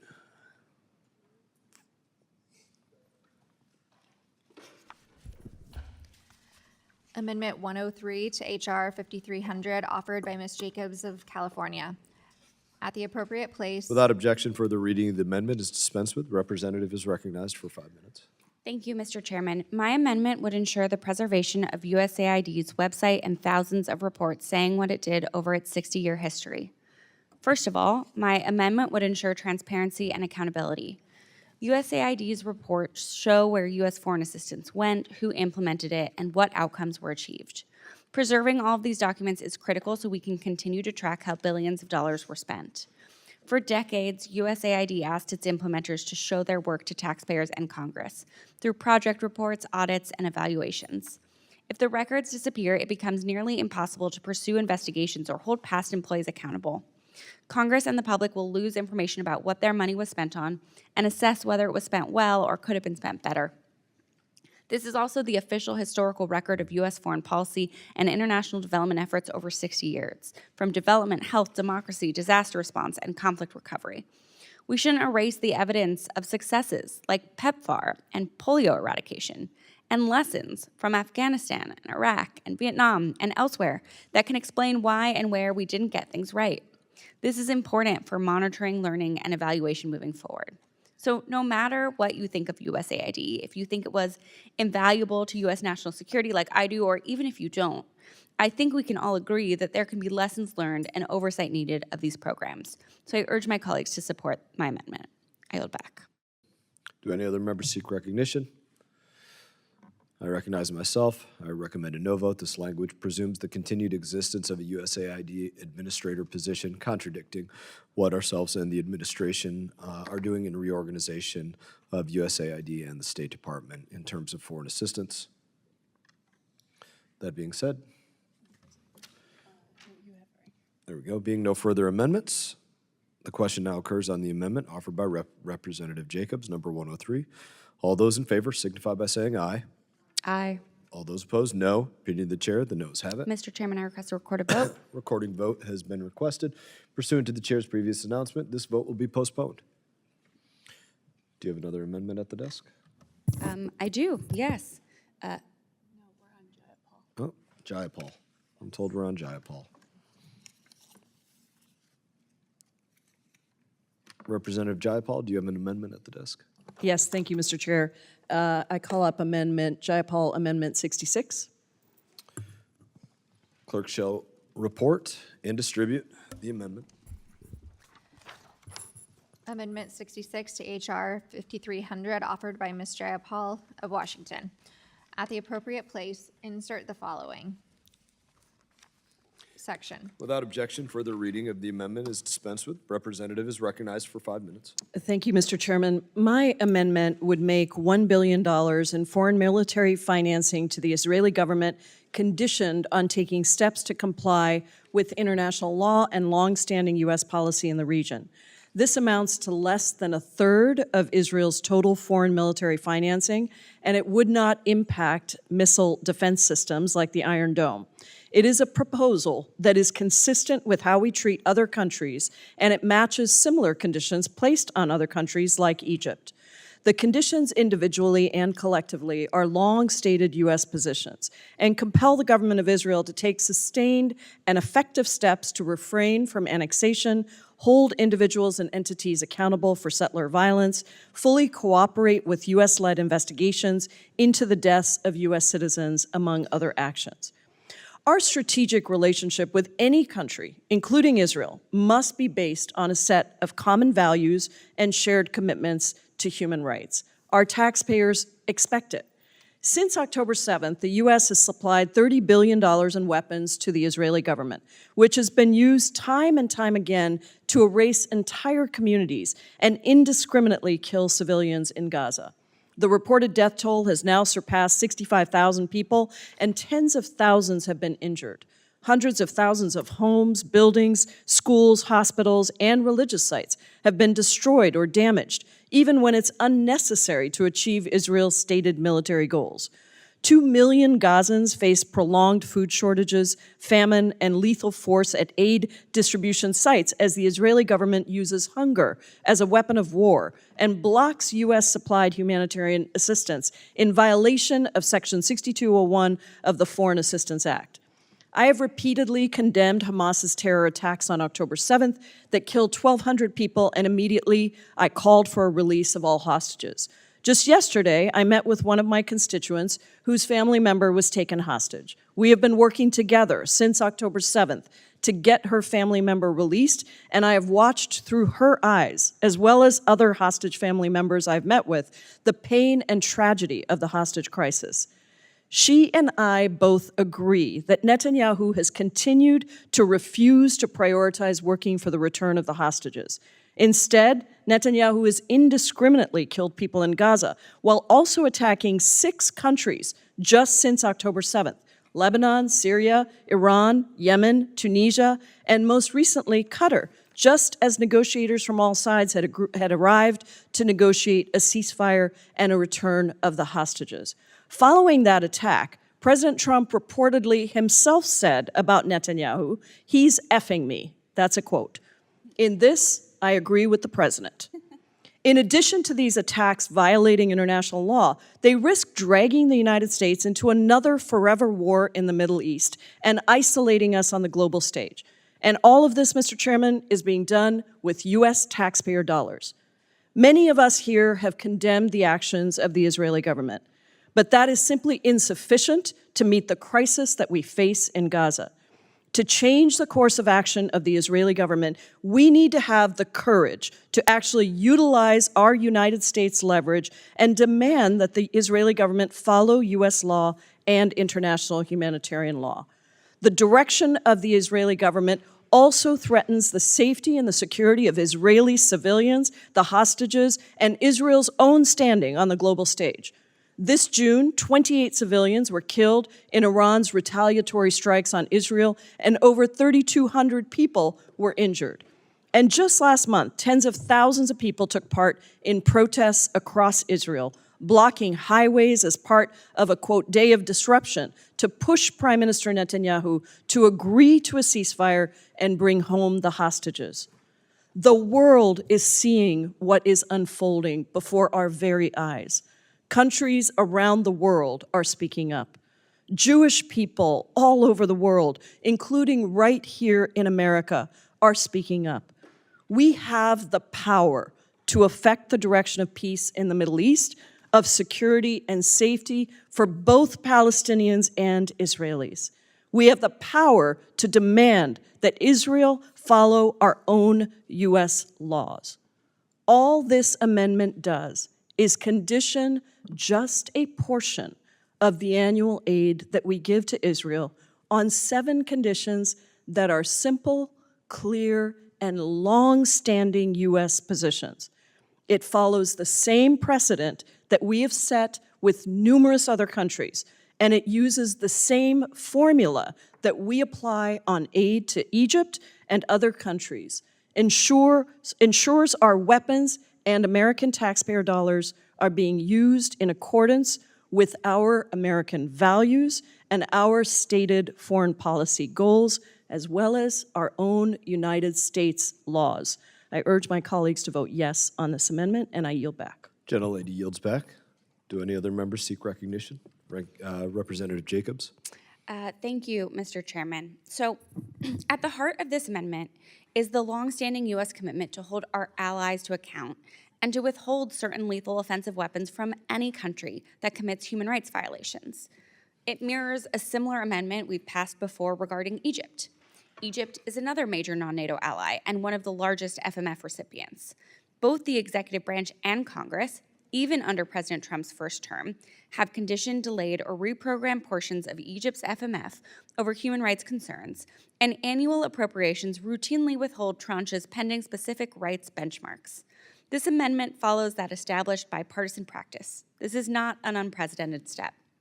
And it lays out very simply the terms by which the U.S. can resume sending robust offensive military aid to Israel, commit to ending the annexation of the West Bank, end settler violence and bring the perpetrators to justice, hold security forces accountable for war crimes, end the forced displacement of Palestinians and the restriction of humanitarian aid, allow journalists and aid workers back into Gaza, and implement meaningful reforms that protect freedom of expression and peaceful assembly.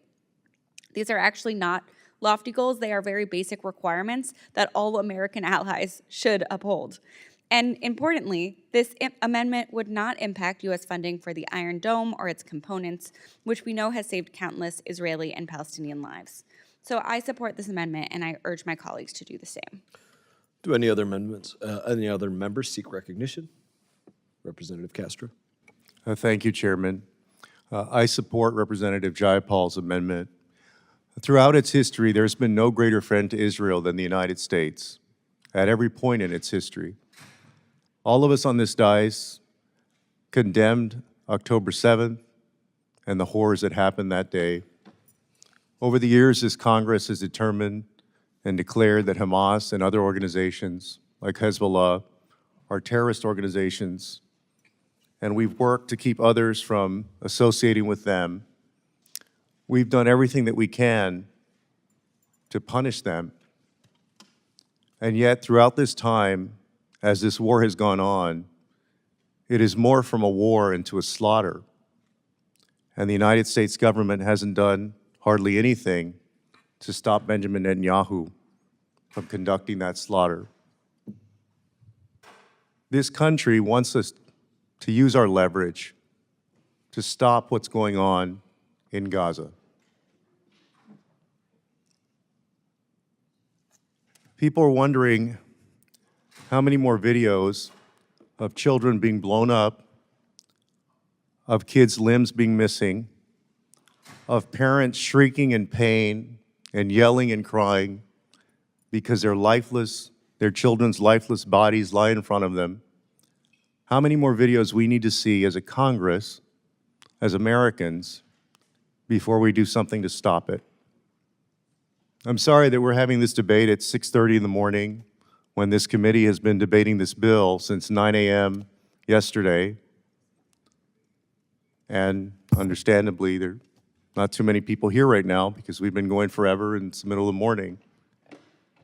But this is an incredibly important issue to this Congress, to the American people, and to the world.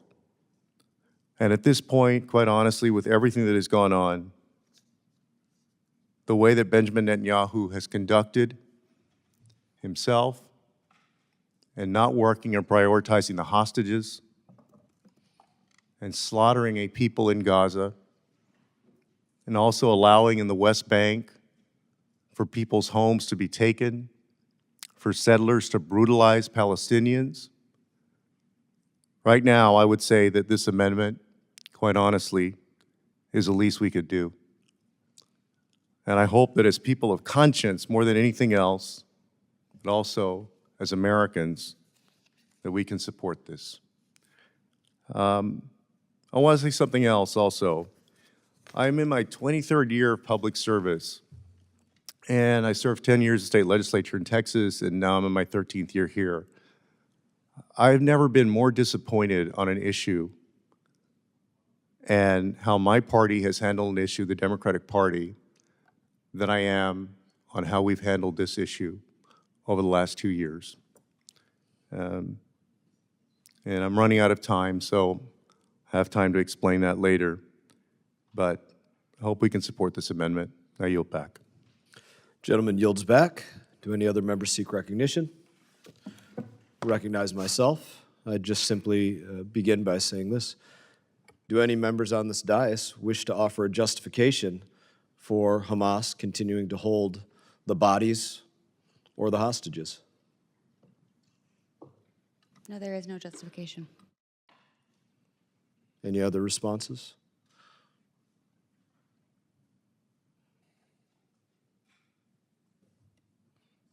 I hear no justification, and I've heard it said vocally now by Representative Jacobs. That's exactly right. There is no justification.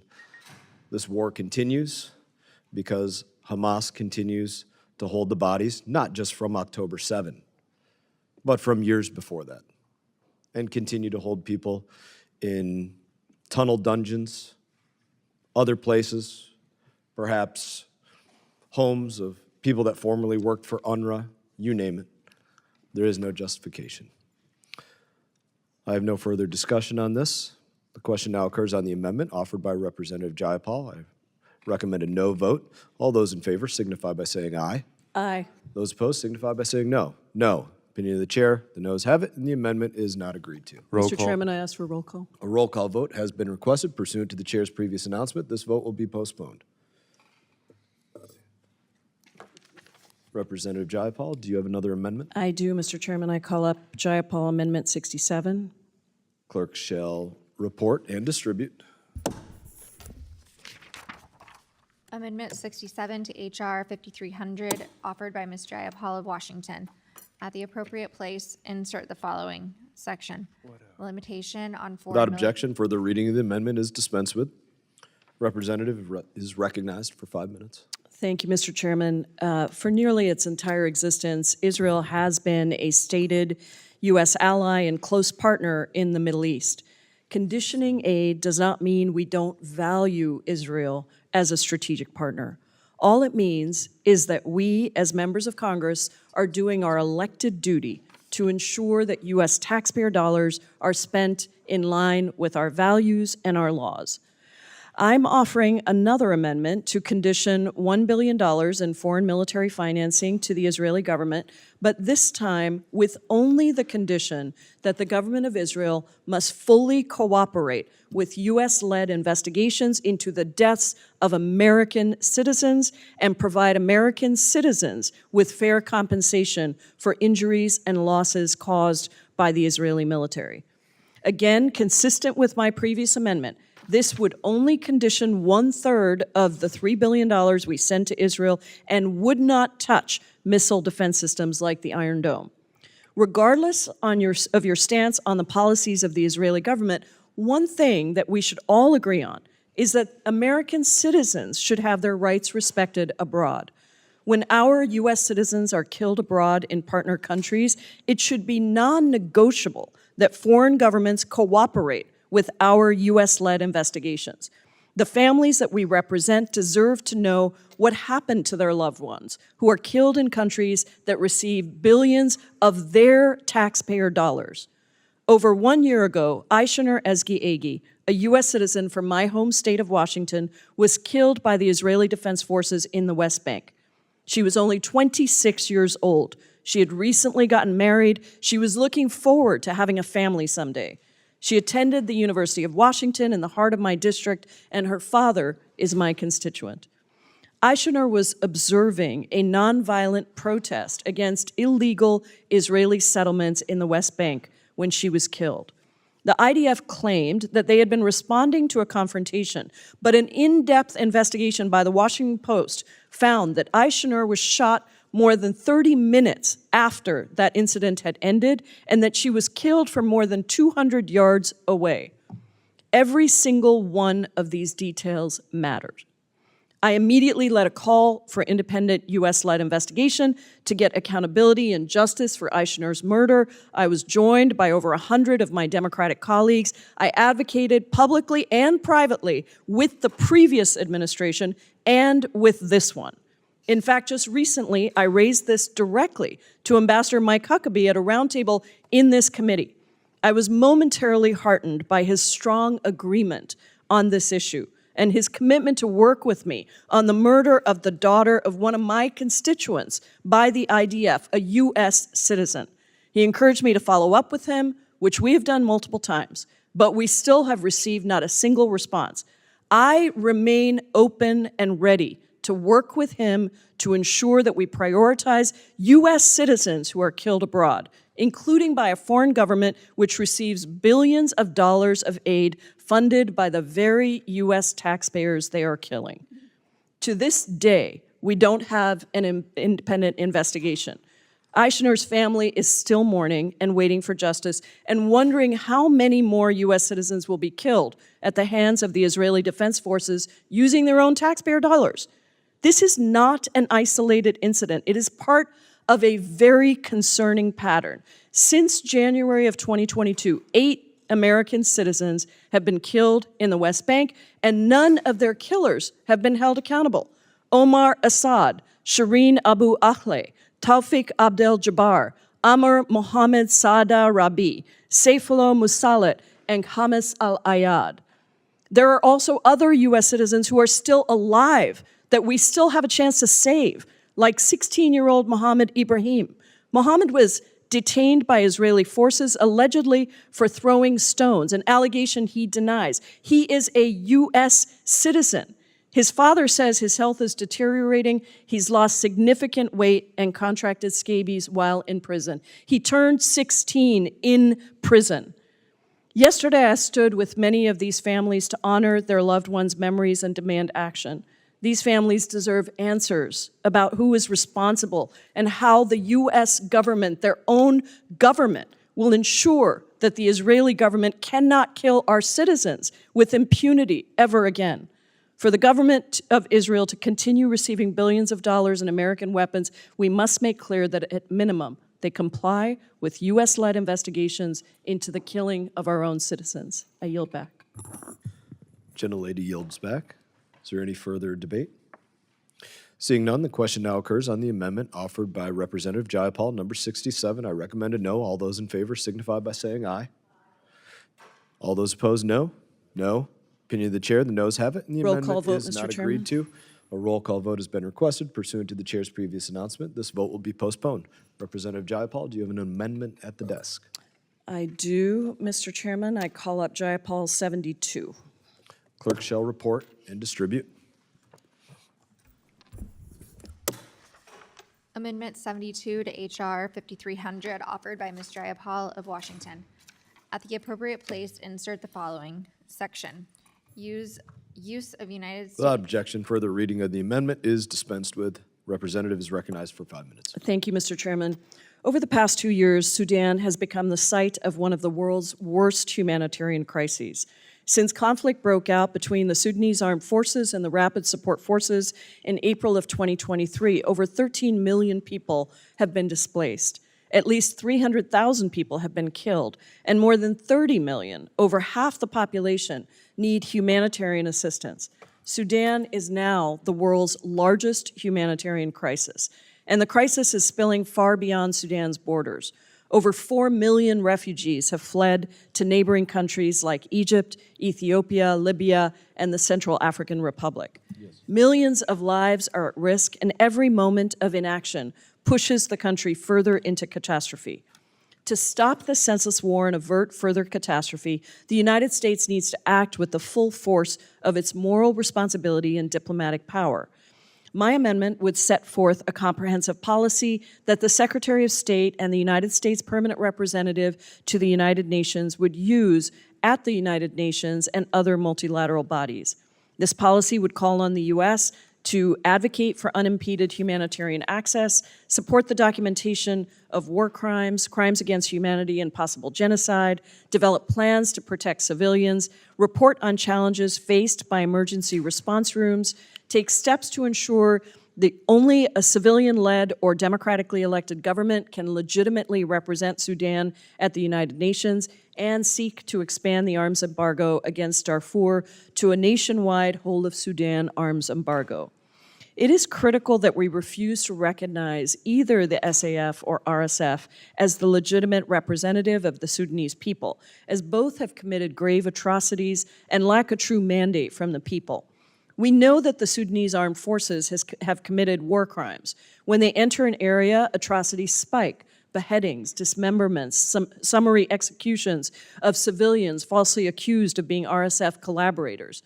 On the other side, the RSF has carried out direct attacks against civilians, targeting women and girls from certain ethnic groups for rape and even murdering infants on an ethnic basis.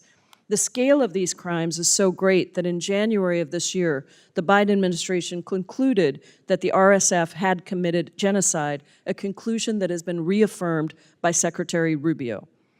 Military control is not the only option. In 2019, the Sudanese people inspired the entire world when they rose up and demanded an end to the dictatorship of President Omar al-Bashir and a transition to democracy. In 2020, I had the incredible opportunity to visit Sudan as part of a congressional delegation to meet with the new president in a celebratory moment. I met many of the leaders of the peaceful, nonviolent movement, and seeing their courage and resilience continue to give me and so many people across the world hope. It breaks my heart to see the country plunged back into chaos and widespread suffering. But I know what the Sudanese people are capable of. Alarmingly, the SAF has actively blocked UN agencies and humanitarian organizations from delivering life-saving supplies. They refuse to grant visas, create bureaucratic roadblocks, and restrict access to aid corners, all while millions of civilians starve. Let's be clear, this is a manufactured crisis. I want to applaud the many brave Sudanese activists who have operated emergency response rooms or community-based organizations that have served as a grassroots relief effort for Sudanese people in desperate need. Many of these people were involved in the grassroots movement that 4 years earlier succeeded in toppling the military government that had ruled Sudan for decades. Their continued success speaks to the capability, the strength, and the resilience of the Sudanese people. Tragically, these brave volunteers have been targeted for violence, and over 100 volunteers have been killed since the start of the war. A unified civilian-led future is the only path to lasting peace and stability, and that future needs to be shaped in backrooms, must not be shaped in backrooms between generals, but around a civilian negotiating table, where Sudanese women, youth, resistance committees, and diaspora voices are given the seat that they've long been denied. There's been a lot of bipartisan agreement on this. It comes from a much larger bill, and I urge my colleagues on both sides to vote yes on this amendment. I yield back. Do any other members seek recognition? Recognize myself. I would say the administration is making great progress on negotiations here, just as they did between India and Pakistan, Armenia and Azerbaijan, other situations as well of conflict. And so in that, I recommend a no vote because this will negatively impact the ability to go out there and negotiate what is going on right now. There being no further discussion, the question now occurs on the amendment offered by Representative Jayapal, number 72. I recommend a no vote. Those in favor signify by saying aye. Those opposed signify by saying no. No. Opinion of the chair, the noes have it, and the amendment is not agreed to. For a recorded A vote? roll call vote has been requested pursuant to the chair's previous announcement. This vote will be postponed. Representative Jayapal, do you have another amendment at the desk? Or are we I'm going going to to yield to Representative Jacobs? Representative Jacobs and come back if that's okay, Mr. Chairman. We're on still Ms. Jayapal, number 73. We are not to Ms. Jacobs yet. That's what I'm told. Do you have an amendment? I Or would you do. like to I was withdraw? wondering if it would be possible. Ms. Jacobs has another amendment and has to leave. Would you like to withdraw number 73? No, I'd like to speak on it. Then you may speak on it. Okay. The clerk shall report and distribute.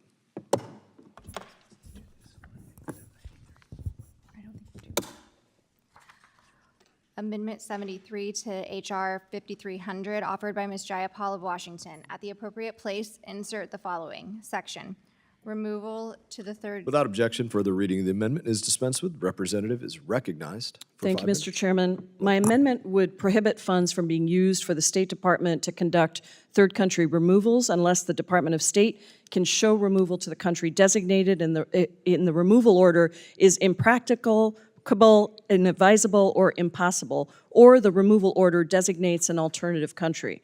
Since Donald Trump took office in January, we've seen a disturbing and unprecedented rise in people being kidnapped and disappeared to third countries where they have no ties, even though many had valid protection claims in the United States.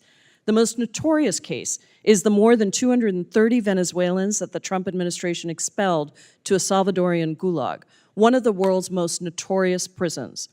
The Salvadorian justice minister has described it as a facility where, quote, the only way out is in a coffin. Trump claimed that they were all gang members, removing them under the 18th Century Alien Enemies Act, denying them due process, and giving them no chance to prove their innocence. The administration made ridiculous claims about gang membership based on tattoos, including for men who had tattoos of the words mom and dad, a soccer logo, even an autism awareness tattoo. But many of them had no criminal record whatsoever and were following our legal process and had pending asylum claims. We must ask why the administration would refuse due process to all these individuals. There is a clear process for deportations. Why not follow it and present evidence of why these individuals should be deported? I would argue that the failure to provide due process is because there is zero evidence to support their actions, and the administration does not want to follow or be stopped by requirements to comply with the Constitution. Take, for example, Jersey Reyes Barrios, a professional soccer player who was tortured by the Maduro regime after participating in 2 demonstrations against the government. He lawfully entered the United States and applied for asylum, but Trump denied him the chance to present his claim. The administration accused him of gang membership based on his Real Madrid soccer tattoo and a photo that he posted on social media of himself making the, quote, rock and roll symbol. Or Andre Jose Hernandez Romero, a gay makeup artist and a barber who followed our laws to come to this country to seek asylum. Instead, he was accused of gang membership based on tattoos featuring his parents and crowns. After 125 days, these Venezuelans were finally released and returned to the country many of them had fled. Andre is described being subjected to regular beatings, sexual abuse, and prison guards taunting the group, telling them, "You're all going to die here." Another man described guards torturing him by pulling out his toenails and denying him medication. Earlier this month, the Fifth Circuit Court of Appeals ruled that Trump's use of the Alien Enemies Act to deport these men was unlawful. While important, that ruling will never undo the terrible injustice inflicted on these men. Trump is already adding to the list of countries to deport his enemies to: Uganda, Eswatini, you name it. Just a few months ago, Trump deported people to war-torn South Sudan, even as some of these individuals were prepared and expected to be deported to their countries of origin. One of those men was just repatriated to his home country of Mexico last week. 6 others remain in custody as the South Sudanese government continues to work to repatriate them to their home countries. What is critically important for every American to understand is that if the Trump administration can kidnap and disappear immigrants of all statuses, legal statuses, without any due process, he can do it to you as well. Trump has already suggested that he may disappear U.S. citizens to foreign gulags. We can't wait. We cannot allow these horrific violations of our Constitution to continue. The right to due process is enshrined in the Fifth Amendment and is more important than ever. It's a critical protection that requires anyone, no matter their citizenship status, to have a chance to present evidence, to be able to fight back against false accusations or being kidnapped off the street and disappeared. I urge my colleagues to defend our Constitution and vote yes on my amendment. I yield back.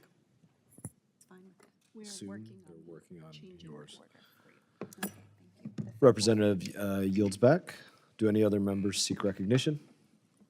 Seeing none. Thank you.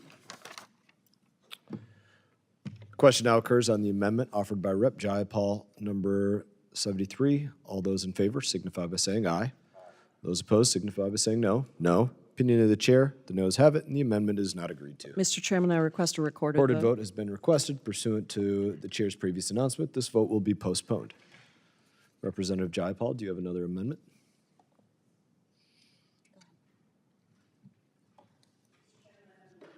have an amendment at the desk. The clerk shall report and distribute. This is Jayapal Amendment 65. Amendment 65 to H.R. 5300, offered by Ms. Jayapal of Washington. Page 27, line 3, insert the following. 6. In the case of a... Without objection, further reading of the amendment is dispensed with. Representative is recognized for 5 minutes. Thank you, Mr. Chairman. My amendment would require the Department of State to report to Congress if any proposed action to close or permanently relocate a diplomatic post would result in a country designated as a country of particular concern to operate more diplomatic posts abroad than the United States. In less than 8 months, the Trump administration has eroded years of American soft power and destroyed goodwill with communities on the ground that took decades to build. From the illegal gutting of USAID to the arbitrary firing of Foreign Service officers and repeated illegal strikes that violate Congress's Article I war powers, President Trump has abandoned soft power, using military force as his first course of action instead of as a last resort. This reckless approach to foreign policy puts our service members at risk and threatens our moral leadership on the global stage. Diplomatic posts are one of our biggest sources of soft power abroad. And as we've seen time and time again, it's diplomacy, not military force, that ends conflicts. Our diplomatic posts and Foreign Service officers are tasked with advancing U.S. interests in some of the world's most dangerous and complex environments. Due to its shrinking operating budget, the Department of State is often forced to make difficult decisions about our overseas missions. But instead of supporting these posts and workers who have dedicated their careers to putting America first and promoting our values abroad, President Trump has gutted funding, fired federal workers, gutting the institutional knowledge and the expertise of the State Department that will take years to rebuild. Now, the Department of State notified Congress it intended to close at least 10 U.S. diplomatic posts. And in April 2025, an internal memo from the Department of State indicated that the administration was planning to close 7 additional posts, along with a reduction of embassy personnel. Reassessing our global footprint is necessary to remain efficient, but it should not sacrifice U.S. national security interests. Trump's proposed cuts would not result in any meaningful cost savings, but instead would add more burdens and costs to the nearest U.S. mission. And if the Trump administration follows through with their plans, China will operate 16 more diplomatic posts abroad than the United States. As the Trump administration reduces our diplomatic force and slashes foreign assistance, China is stepping up its investments, and for too many countries, China is becoming the only place to turn to backfill previous U.S. investments.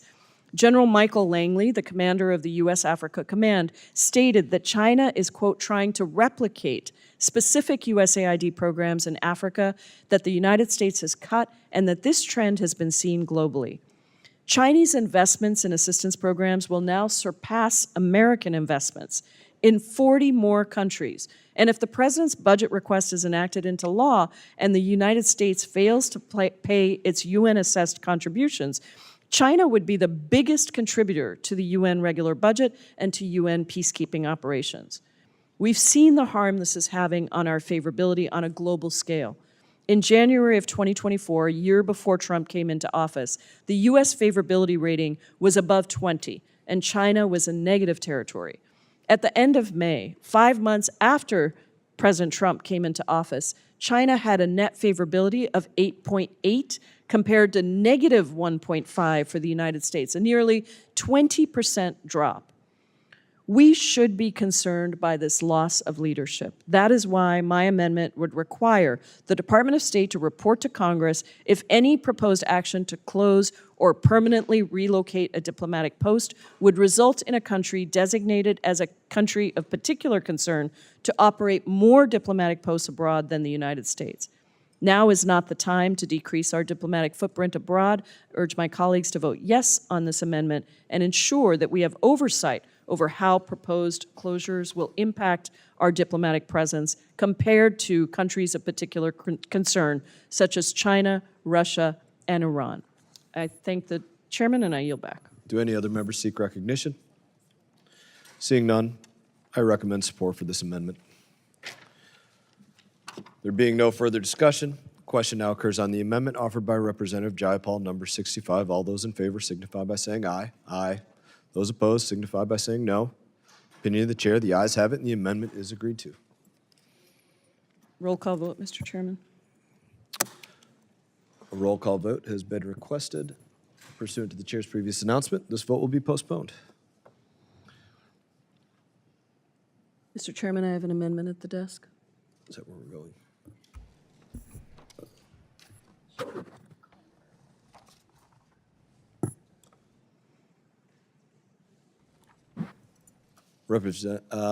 Clerk shall report and designate, report and distribute the amendment for Representative Jayapal. Amendment to H.R. 5300, offered by Ms. Jayapal of Washington. At the appropriate place, insert the following section. Without objection, further reading of the amendment is dispensed with. The representative is recognized for 5 minutes. Thank you, Mr. Chairman. This amendment would prevent funds from being appropriated to conduct extrajudicial killings of foreign civilians. This should be simple. Extrajudicial killing of civilians is illegal. International law and U.S. law, from the War Crimes Act to the Uniform Code of Military Justice, forbids targeting civilians. But this administration has thrown those laws to the wind and launched indiscriminate attacks that have likely killed... Oh, different amendment? Sorry. Okay. PEPFAR amendment. All right. Sorry about that. All right, Mr. Chairman, scratch what I said before. My amendment would require the Secretary of State to submit a report detailing the amount of funding PEPFAR expanded in fiscal year 2025, a breakdown of PEPFAR's remaining resources by year of appropriation and expiration, and any analysis conducted on the impacts reduced PEPFAR funding is expected to have on communities that have benefited from PEPFAR. Before coming to Congress, I worked for a Seattle-based nonprofit that was one of the largest implementers of global health programs, and in my home state of Washington, global health is a leading industry. It creates tens of thousands of jobs right here at home, generates billions of dollars for our economy, and thousands of people in my district have worked for state or programs that have received state funding, and they've dedicated their lives to putting America first. The destruction of USAID and the massive cuts that we've seen to foreign assistance, research grants, and global health are weakening our economy, weakening our soft power, and leaving Americans vulnerable to the spread of disease that knows no borders. PEPFAR represents the largest effort ever made by any country to combat a single disease, made possible by consistent bipartisan support, and it's a testament to the power of investment in global health and what can be accomplished when both sides of the aisle come together around a common cause. Launched in 2003 with nearly unanimous bipartisan support and under the leadership of President George W. Bush, PEPFAR has helped save more than 26 million lives and set the world on a path to be able to end the HIV/AIDS epidemic. Let me say that again, 26 million lives. Healthy populations lead to economic success. Per capita GDP growth in PEPFAR's 55 partner countries is now 50% higher than it would have been without PEPFAR funding. And let me be clear, these benefits spill over to all of us through a stronger global economy, healthier communities, more stable markets and supply chains, not to mention boosting goodwill towards the United States. Earlier this year, the Trump administration proposed a rescissions package that would have eliminated $400 million for this critical program. A rescissions package means going back on your word, breaking your promise. Let me be clear, Congress and Congress alone has the power to appropriate funding. And I'm grateful to the senators who opposed this reckless proposal and kept PEPFAR cuts out of the final rescissions package. But the fight isn't over. As of August, the Office of Management and Budget had only apportioned $2.9 billion of $6 billion appropriated by Congress. Countries where we have worked for over 20 years deserve the respect to mutually plan for the future of their HIV responses and not have the rug pulled out from under them. But just like with any matter of global health, combating disease involves more than direct life-saving work. To be successful, treating HIV alone isn't enough, PEPFAR needs to have the ability to engage in preventative work, respond to the epidemic's socioeconomic consequences, especially on children. When parents or caregivers become debilitated or die, children are at grave risk of falling into poverty, suffering abuse, and contracting HIV and dying themselves. That's why PEPFAR has a directive to dedicate 10% of funding to orphans, vulnerable children, and before cuts to foreign assistance, PEPFAR served 6.6 million orphans and vulnerable children. While children make up only 3% of people living with HIV, they actually account for 12% of AIDS-related deaths.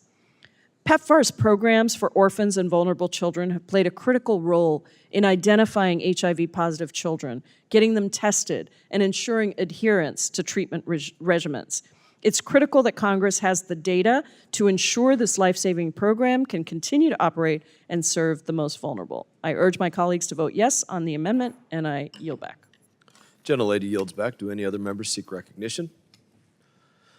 Seeing none, the question now occurs on the amendment offered by Representative Jayapal. I recommend a no vote. All those in favor signify by saying aye. Aye. Those opposed, no. No. Opinion of the chair, the noes have it, and the amendment is not agreed to. Ask for a recorded vote, Mr. Roll call Chairman. vote has been requested pursuant to the chair's previous announcement. This vote will be postponed.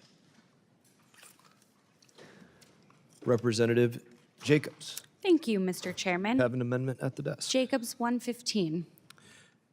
The clerk will distribute and report the amendment. Amendment 115 to H.R. 5300, offered by Ms. Jacobs of California.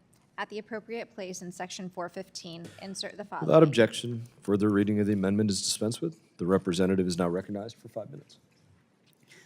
My amendment builds on the establishment of the Trafficking in Persons Heroes Award by creating a sense of Congress that Secretary Rubio should award the lawyers of Epstein survivors who have spoken out. It takes courage to speak truth to power, especially when you're speaking out about sexual abuse from people in power. The lawyers who represent the Epstein survivors have gone up against the Epstein network that's backed by immense wealth and influence. They've often faced intimidation, smears, and risks to their professional careers. Honoring them highlights the bravery it took to pursue justice against entrenched power. It also validates the voices of survivors who have felt silenced for years. The survivors' voices matter. Their stories should be believed, and those who helped them be heard deserve respect and recognition.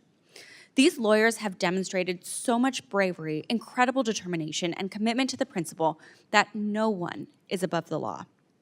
And that's why we should pass my amendment to honor these lawyers with the Trafficking in Persons Heroes Award. I urge my colleagues to support this simple amendment. I yield back. Gentlelady yields back. Do any other members seek recognition? Recognize myself. I just want to begin by saying I think this amendment is tone deaf. We are in the middle of trying to get justice for the victims of this horrible person, Jeffrey Epstein. How are you trying to get justice? The representative is not recognized. Very tone deaf. For the victims of Jeffrey Epstein, a very terrible person, to say the least. That's an understatement. And Democrats are trying to spend their time to hand out an award. It's not the time for that. No, to answer the question that was just posed, what are we working on to get justice? I submitted for the record earlier a roll call vote showing that all Republicans voted for pursuing justice and no Democrats voted for pursuing justice. How did that take place? Maybe that's why this amendment is being offered, or the previous amendment had been offered. But we did have a vote to ensure that all documents related to the Epstein investigation, all flight logs, all travel records, all records of government officials connected to Epstein, all files on any entities tied to the Epstein network, that all of these be released. I want to thank all of the Republicans who, again and again, have worked to make sure that the subpoenas were issued on Bill and Hillary Clinton, also for the 6 attorney generals, Alberto Gonzales, Eric Holder, Loretta Lynch, Jeff Sessions, Bill Barr, Merrick Garland, the 2 former FBI directors, Robert Mueller and James Comey, those individuals, all that were leading various departments or places related to this between 2000 and 2019, those years where Jeffrey Epstein was abusing and trafficking young women and probably young men too. The committee also sent, as we all know, the subpoenas directly to the Epstein estate, demanding unredacted copies of cash ledgers, message logs, calendars, flight logs, the list goes on and on. So I will continue to recommend a no vote on this amendment. And I will ask again, do any other members have any remarks on this amendment? Seeing none, the committee will move. The committee will now move to the question, I'm sorry. There being no further discussion, the question now occurs on the amendment offered by Representative Jacobs, number 115. I recommend a no vote. All those in favor signify by saying aye. Aye. All those opposed signify by saying no. No. In the opinion of the chair, the noes have it, and the amendment Mr. is Chairman, I not agreed request to. a recorded vote. A recorded vote has been requested. Pursuant to the chair's previously announced policy, this vote will be postponed. Do you have any further amendments? I do. Number 93. Clerk shall report and distribute the amendment.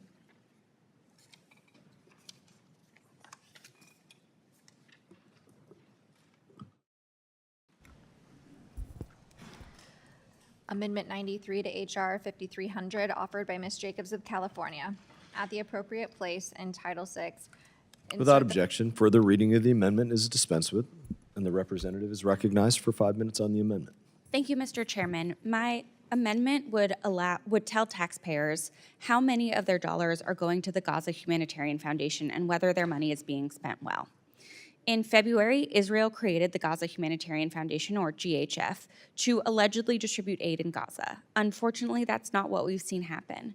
Nearly all 2.2 million people in Gaza require urgent humanitarian assistance, with reports from the UN indicating that all three thresholds for famine have been surpassed in Gaza City, leading to widespread starvation, lack of shelter, and severe shortages of basic necessities like food, water, and medical supplies. Despite all the suffering, the IDF has continued to open fire on people seeking aid at so-called distribution sites operated by GHF. According to the UN, nearly 1,400 people have been killed and more than 4,000 injured while seeking food. American taxpayers need transparency about what their dollars are being used for, and especially if their taxpayer dollars are being used to kill Palestinians who are seeking food. It is literally our responsibility to ensure that taxpayer dollars are being used in compliance with U.S. law. And U.S. law prohibits funding foreign groups or programs that commit or facilitate human rights abuses or war crimes.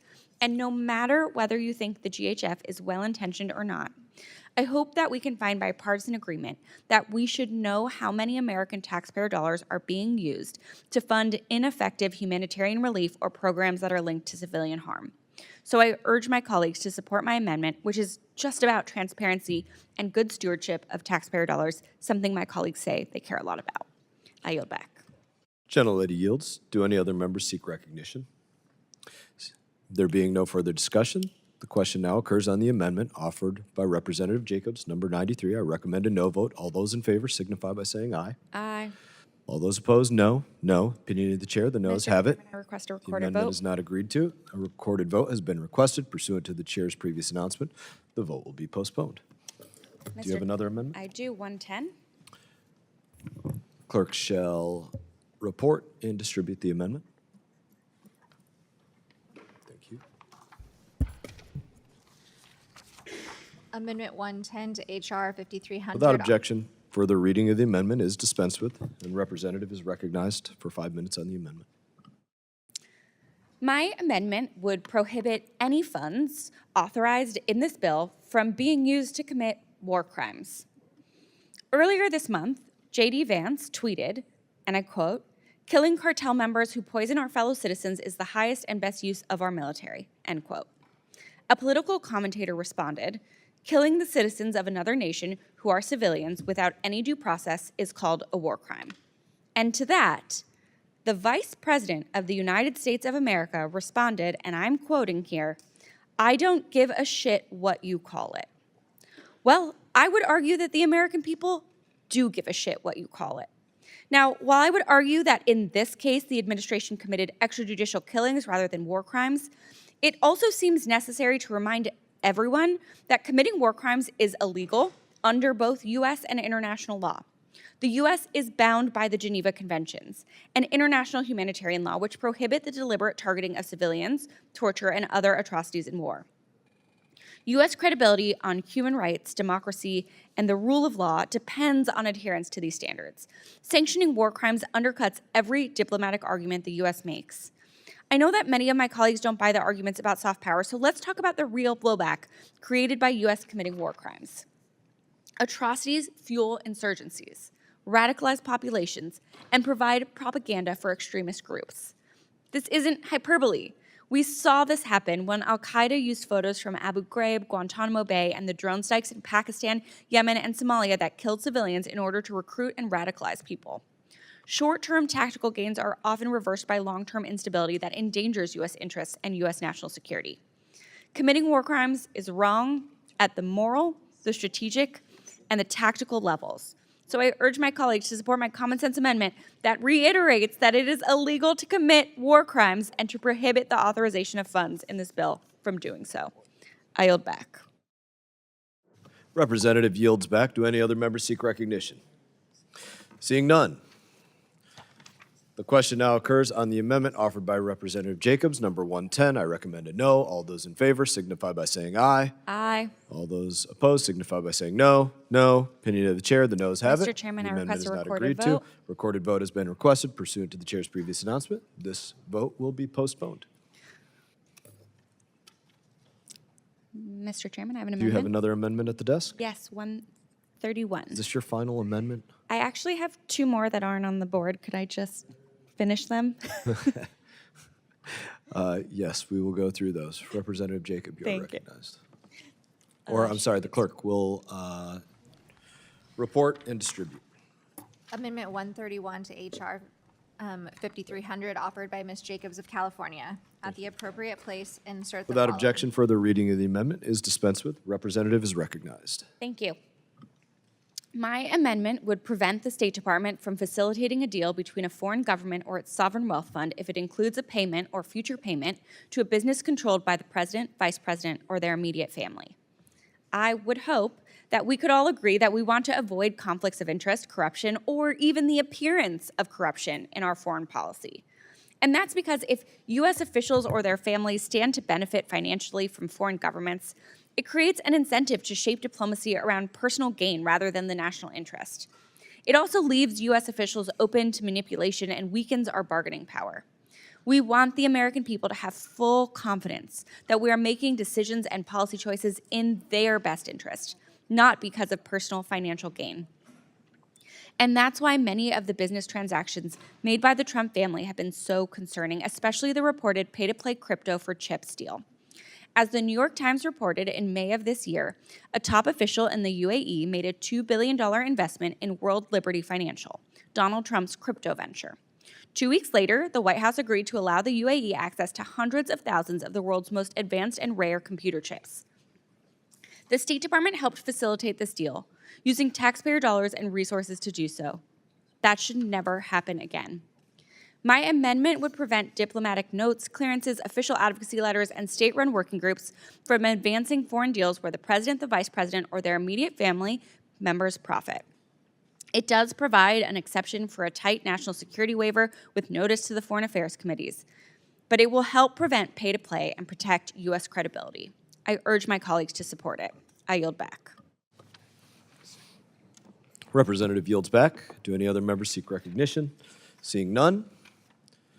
The question now occurs on the amendment offered by Representative Jacobs, number 131. I recommend a no. All those in favor signify by saying aye. Aye. All those opposed signify by saying no. No. Opinion of the chair, the noes have it. Recorded vote. The amendment is not agreed to. A recorded vote has been requested. And pursuant to the chair's previous announcement, the vote will be postponed. Representative Jacobs, you have another amendment? Yes, I do. I have 133. Clerk shall report and distribute.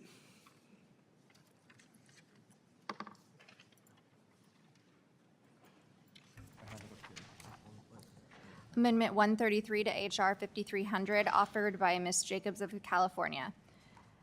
At the end of Title VI. Without objection, further reading of the amendment is dispensed with. You have to recognize me. You're recognized. Thank you. My amendment would mandate a report from the State Department and USAID's Inspectors General on the number of deaths resulting from cuts to the bipartisan PEPFAR programs. In 2003, President George W. Bush created PEPFAR, which was authorized by Congress with strong bipartisan support. This is the biggest foreign aid commitment ever by a single country to combat a single disease, focused on fighting HIV and AIDS globally. And the program has been incredibly successful, saving over 25 million lives, strengthening local health systems, boosting America's global standing, and building stability in partner countries. This is why it's been praised as one of the most effective U.S. foreign aid initiatives, and it's why many of my Republican colleagues on this committee support PEPFAR. But despite all of the solid evidence that this program is saving lives and the United States is getting credit for it, the Trump administration issued a funding freeze on foreign aid and subsequently paused and then terminated hundreds of millions of dollars worth of PEPFAR programs. UNAIDS has reported that as a result of U.S. funding cuts, HIV/AIDS medicine is out of stock, staff have been cut at HIV/AIDS clinics, community outreach services have been suspended, and there are rising levels of stigma, discrimination, and mortality rates. There have been major disruptions to HIV responses in dozens of countries, including Uganda, the Philippines, and Tanzania. According to the nonprofit Physicians for Human Rights, people living with HIV are skipping and rationing their antiretroviral medications. But we still don't have a full picture of what's happening, including the number of deaths resulting from cuts to PEPFAR. Congress needs clarity on these deaths to know the full impact of these draconian cuts. So I urge my colleagues to support my amendment so we can get clarity and transparency on the deaths resulting from cuts to PEPFAR.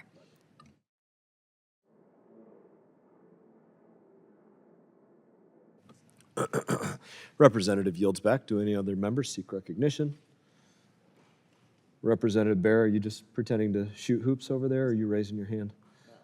Very good. There being no further discussion, the question now occurs on the amendment offered by Representative Jacobs, number 133. I recommend a no. All those in favor signify by saying aye. Aye. Those opposed signify by saying no. No. Opinion of the chair, the noes have Mr. it. Chairman, a recorded vote. And the amendment is not agreed to. A roll call vote has been requested pursuant to the previous announcement. This vote will be postponed. Mr. Chairman, I have my last amendment to this bill at the desk. Very good. 89. The clerk shall report your final amendment and distribute your final amendment. Amendment 89 to H.R. Don't renege on 5300, offered by Ms. Jacobs of California.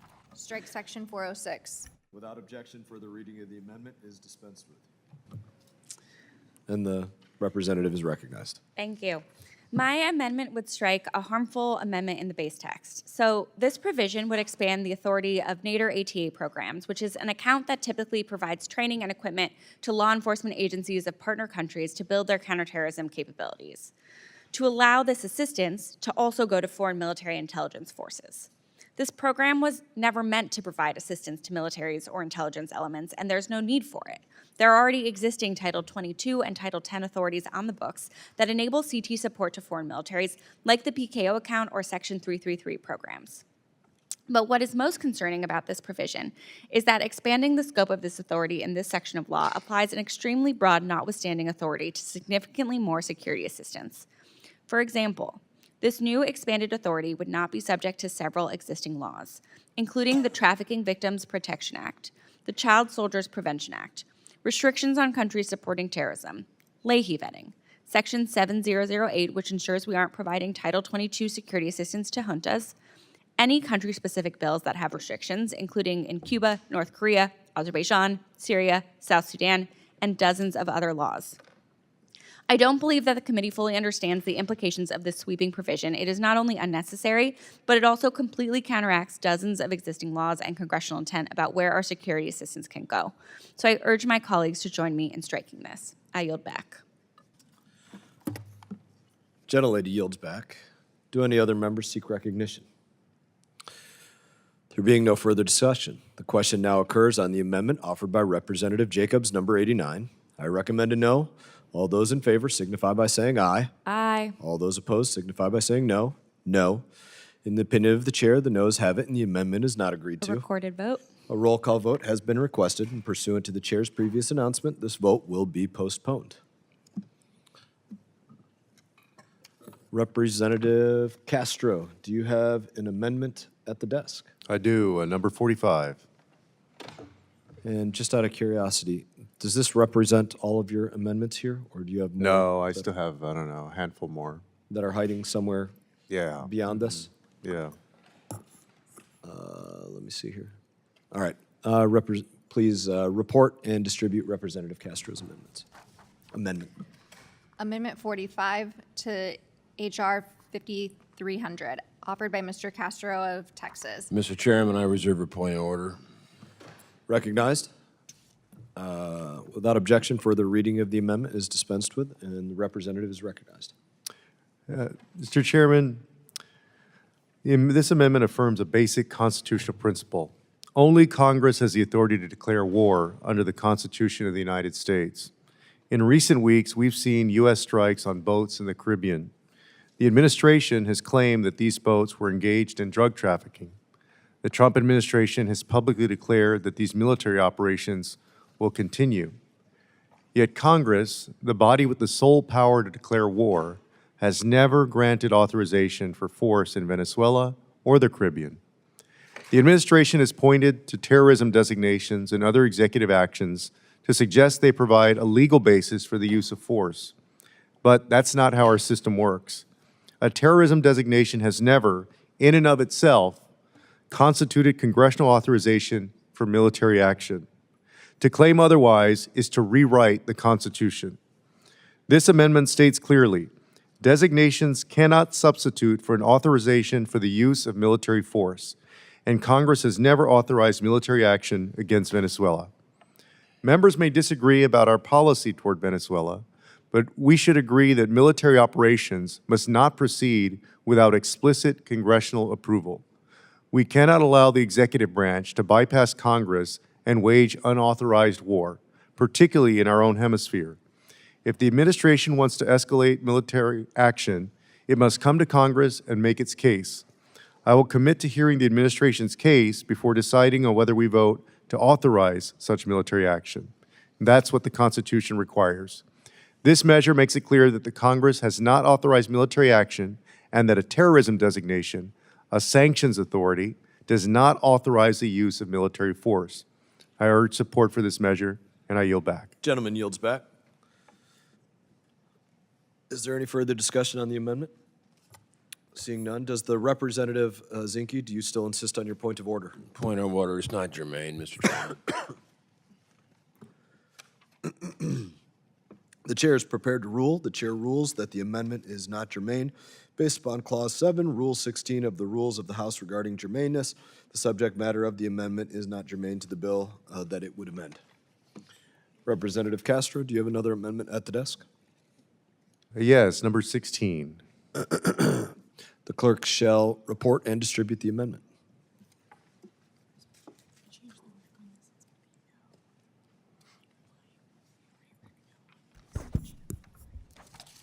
Amendment 16 to HR 5300, ordered Without by... objection, further reading of the amendment is dispensed with. The representative is recognized for 5 minutes. Thank you, Mr. Chairman. I was surprised to hear that laws that govern the Human Rights Report don't require freedom of expression to be covered. Freedom of expression, and by extension, freedom of the press, freedom from censorship, and freedom from restrictions on internet freedom or access to information are fundamental to the human rights of Americans and to people across the world. I urge my colleagues to support my amendment and ensure that just as we enjoy the freedoms in the United States, we enjoy these freedoms in the United States, protected by the First Amendment, we stand up for these freedoms across the world. With that, I yield back.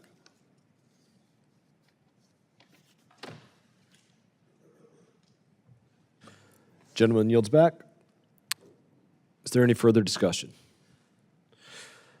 There being no further discussion, the question now occurs on the amendment offered by Representative Castro, number 16. I recommend no. All those in favor signify by saying aye. Aye. All those opposed, no. No. Opinion of As the for chair, the recorded noes vote. have it. The amendment is not agreed to. Recorded vote. A roll call vote has been requested pursuant to the chair's previous announcement. This vote will be postponed. Did we find the rest of his amendments? Okay. Maybe not. Let's see. Representative Castro, you have an amendment at the desk. Number 52. Number 52. Clerk shall report and distribute. Thank you. Amendment 52 to HR 5300, offered by Mr. Castro of Texas. At the appropriate place. Without objection, further reading of the amendment is dispensed with. The representative is recognized for 5 minutes. Colleagues, this amendment makes clear that it's the policy of the United States to reject the use of military force to acquire the Panama Canal from the Republic of Panama. This is important because history and memory matter. For Panamanians, U.S. control of the canal is not an abstract issue. It's a deeply felt matter of sovereignty and national dignity. The turnover of the canal in 1999 under the Torrijos-Carter treaties closed a painful chapter and affirmed Panama's right to control its own territory. Any suggestion, even hypothetical, that the United States might again seek to seize the canal, particularly by force, would strike a raw nerve in Panama. It would undo decades of progress in building a mature, cooperative relationship with one of our most important partners in the hemisphere. This amendment is about ensuring that our policy is unambiguous. The United States respects Panama's sovereignty, and we categorically reject the idea of using military force to take the canal. At a time when the Trump administration has used force in the Caribbean, including strikes on boats and pledges to continue such operations, it's more important than ever for Congress to state clearly that reckless military action has no place in our relations with partners like Panama. The canal is vital to global commerce and U.S. security, and that's precisely why we must ensure it remains a symbol of cooperation, not coercion. And I ask for y'all's support on this amendment. Gentleman yields back. Is there any further debate on this amendment? There being no further discussion, the question now occurs on the amendment offered by Representative Castro, number 52. I recommend a no. All those in favor signify by saying aye. Aye. All those opposed signify by saying no. No. Opinion of the chair, the noes Roll have call. it. The amendment is not agreed to. A roll call vote has been requested. Pursuant to the chair's previous announcement, the vote will be postponed. Representative Castro, do you have another amendment at the desk? Yes, I have 56. Clerk shall report and distribute. Amendment 56 to HR 5300, offered by Mr. Castro of Texas. And without objection, further reading of the amendment is dispensed with, and the representative is recognized for 5 minutes to speak on his amendment. Thank you, Chairman. This amendment states the obvious but necessary. It is the policy of the United States to reject the use of military force to acquire the territory of Greenland from the Kingdom of Denmark. And why is this necessary? Because recent rhetoric and proposals from our president and those around him have raised the prospect of quote-unquote acquiring Greenland. Concerningly, senior officials in the administration have not ruled out the use of military force to acquire this territory. Denmark is not just any country. Denmark is a close NATO ally, a trusted partner in transatlantic security, and a nation that has stood shoulder to shoulder with us in Afghanistan. Greenland, as part of the Kingdom of Denmark, is critical to NATO's defense posture in the Arctic. Any invasion of Greenland would also deny the rights of the people of Greenland to self-determination. The United States must make crystal clear we have no interest in military conflict with Denmark. Our security depends on the strength of NATO, and NATO depends on mutual trust and respect. Suggesting that we would use force against an ally undermines that trust. This amendment affirms the principle that U.S. foreign policy should strengthen alliances, not weaken them with reckless talk. It sends an important signal to Copenhagen, to NATO, and to the world. Our alliances are sacrosanct, and we respect the sovereignty of our partners and allies. I urge my colleagues to support this measure, and I yield back. Representative yields back. Do any other members seek recognition? Seeing none, the question now occurs on the amendment offered by Representative Castro, number 56. I recommend a no. All those in favor signify by saying aye. Aye. Those opposed signify by saying no. no. In the opinion of the chair, the noes have it, and the amendment is Roll not call. agreed to. A roll call vote has been requested, and pursuant to the chair's previous announcement, this vote will be postponed. I believe we are going to go to Representative Olszewski next. I think I have one more. Do you have one more? My apologies. Yeah. Representative Castro. Clerk, please report and distribute Representative Castro's amendment. And while that's being done, I'll just alert that we'll take another 10-minute break or so, about 8 a.m., 10, 15 minutes, something like that. We're not Amendment making it to 54. you by then. Amendment 54 to H.R. 5300, offered by Mr. Castro of Texas. Without objection, further reading of the amendment is dispensed with. The representative is recognized for 5 minutes. Thank you, Chairman. My amendment strikes Section 413 from H.R. 5300. As written, Section 413 would give the Counterterrorism Bureau at the State Department access to essentially all information in the federal government with minimal safeguards. This is a dangerous provision.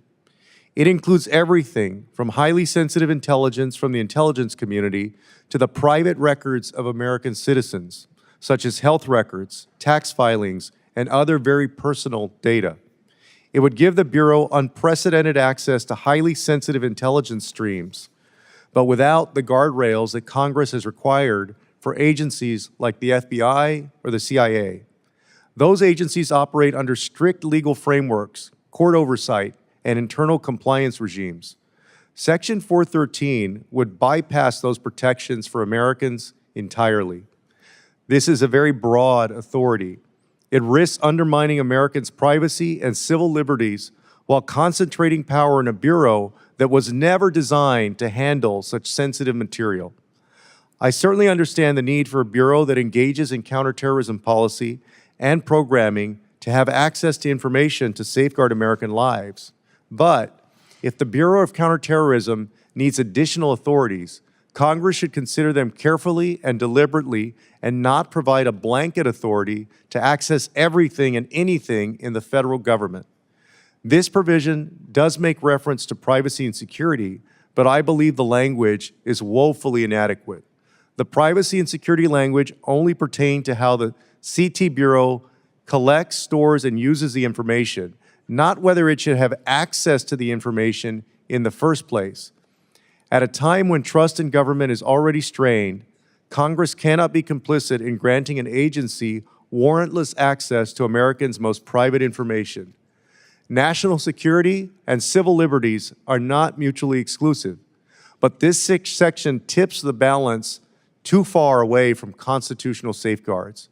My amendment restores that balance by striking this section, Section 413. If there's a serious need here, I'm willing to work with the majority on how to do this safely and in a manner that respects the privacy of Americans. I urge my colleagues to support this amendment. I yield back. Representative yields back. Do any other members seek recognition? Seeing none, the question now occurs on the amendment offered by Representative Castro, number 54. I recommend a no. All those in favor signify by saying aye. Aye. Those opposed signify by saying no. No. The opinion of the chair, Roll the noes call. have it, and the amendment is not agreed to. A roll call vote has been requested, and pursuant to the chair's previous announcement, this vote will also be postponed. Representative Olszewski, Yeah, thank you, Mr. Chairman. I have an amendment at the desk. please allow the clerk to report and distribute. Amendment 10 to H.R. 5300. Without objection, further reading of the amendment is dispensed with, and the representative is recognized for 5 minutes on the amendment. Thank you, Mr. Chairman. Global health, research, and development has been a critical part of the U.S. government's foreign assistance and diplomatic work to save lives, support U.S. universities, strengthen economies, and advance America's global leadership. Continuing the federal government's leadership work in driving and overseeing global health prevention, research, and treatment ensures the U.S. can meet the world's most pressing health threats with innovation and coordination. My amendment makes clear that the head of the relevant foreign assistance agency can continue to support and invest in global health research and development. This protects the U.S. government's authority to accelerate the development, introduction, and scale-up of new global health technologies. And this work is not just about saving lives, it's also about jobs and economic growth. Federal investment and global R&D at places like Johns Hopkins has brought over $8.7 billion and more than 105,000 jobs to Maryland's economy. Across the country, nearly 90% of all funding the U.S. government directed to global health R&D was reinvested in American companies and institutions. This investment has created an estimated 600,000 new American jobs and spurred $104 billion of direct economic activity. Ensuring we continue this program guarantees that life-saving innovations reach the people who need them most while reinforcing America's position as the world's leader in science and diplomacy.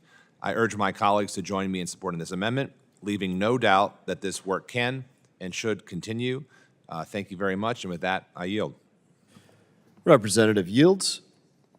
Is there any further members that would like to speak?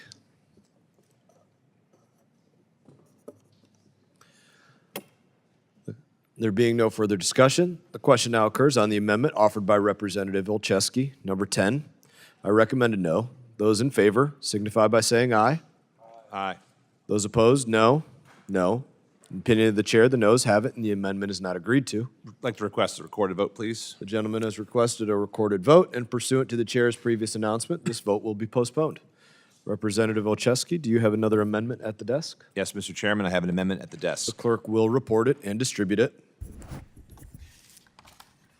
Amendment 16 to H.R. 5300, offered by Mr. Olszewski of Maryland. you. At the appropriate place, insert the following section. Without objection, further reading of the amendment is dispensed with. The representative is recognized for 5 minutes. Thank you very much, Mr. Chairman.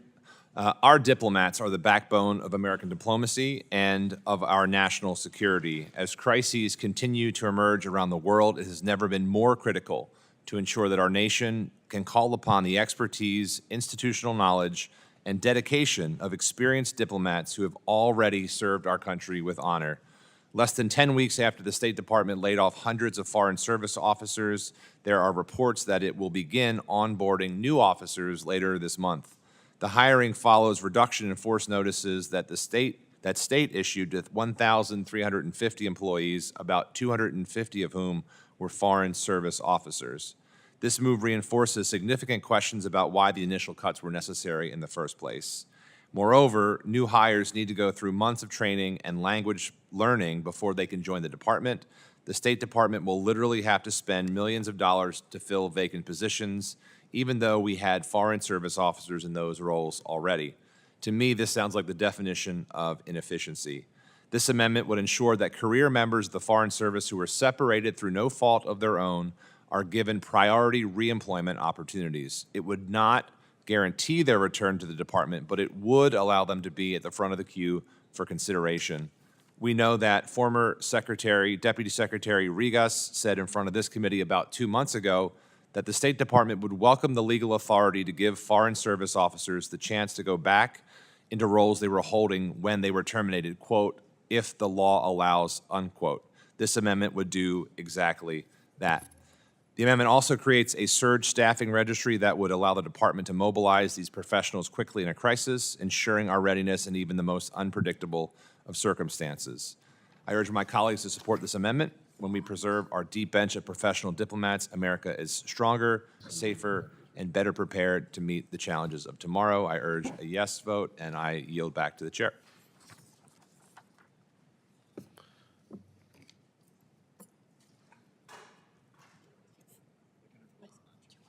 Hold on. Oh, They're speaking to him. okay. Mr. Chairman. You are recognized. Thank you, Mr. Chairman. I had actually asked unanimous consent to withdraw this amendment. Without objection. I see no objection. So ordered. Thank you for your withdrawal. Representative Olszewski, do you have another amendment at the desk? I have an amendment at the desk, Mr. Chairman. The clerk will report it, and the clerk will distribute it.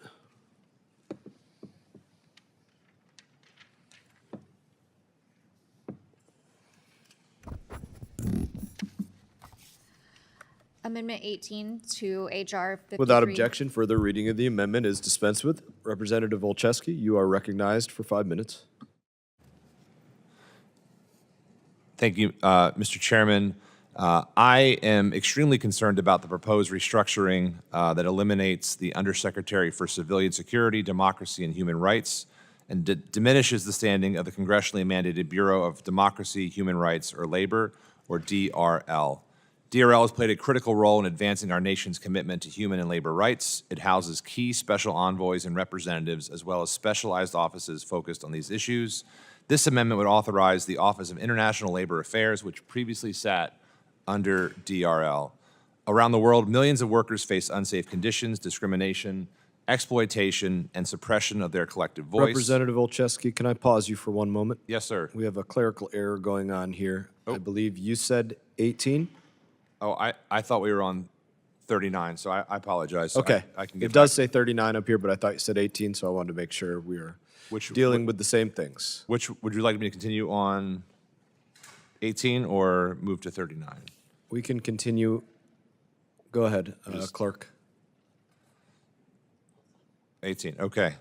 We know that around the world, millions of workers face unsafe conditions, discrimination, exploitation, and suppression of their collective voice.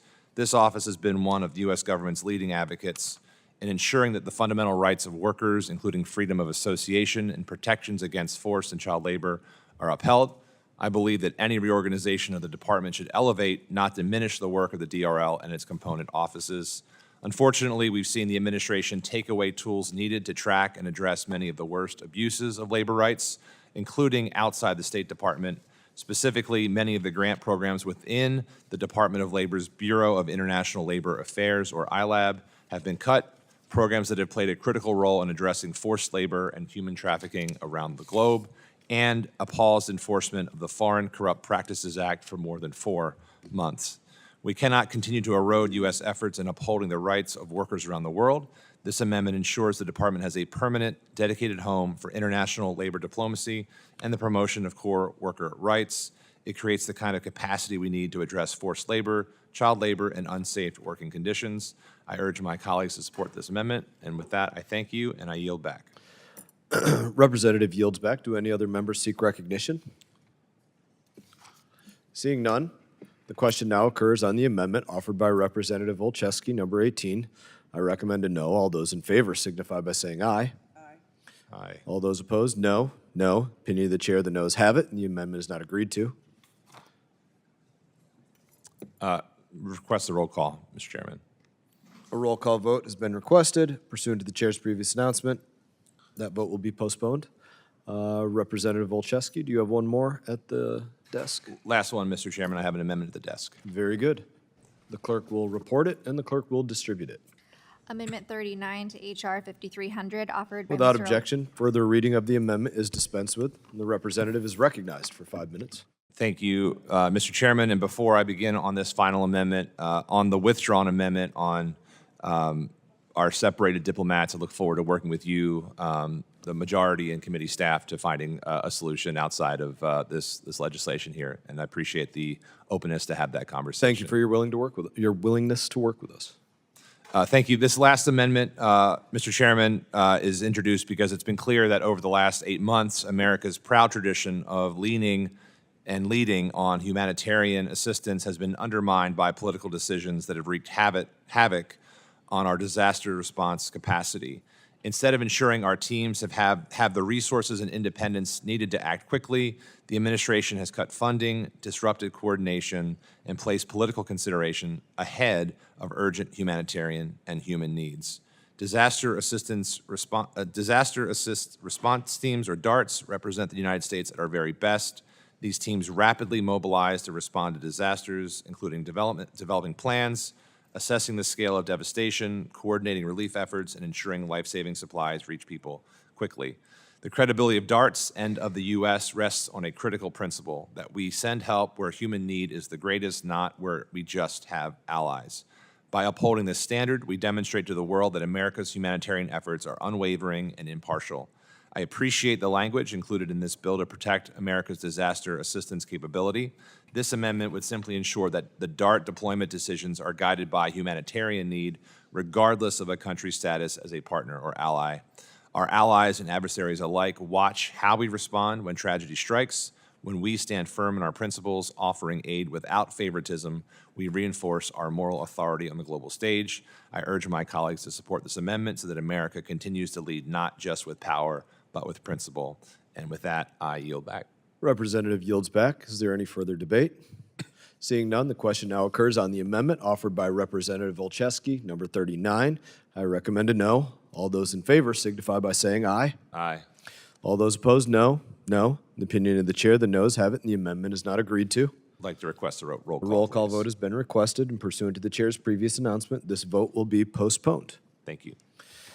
As promised, we're going to take about a 15-minute recess. We'll say we'll resume at 8:15, and the committee stands in recess.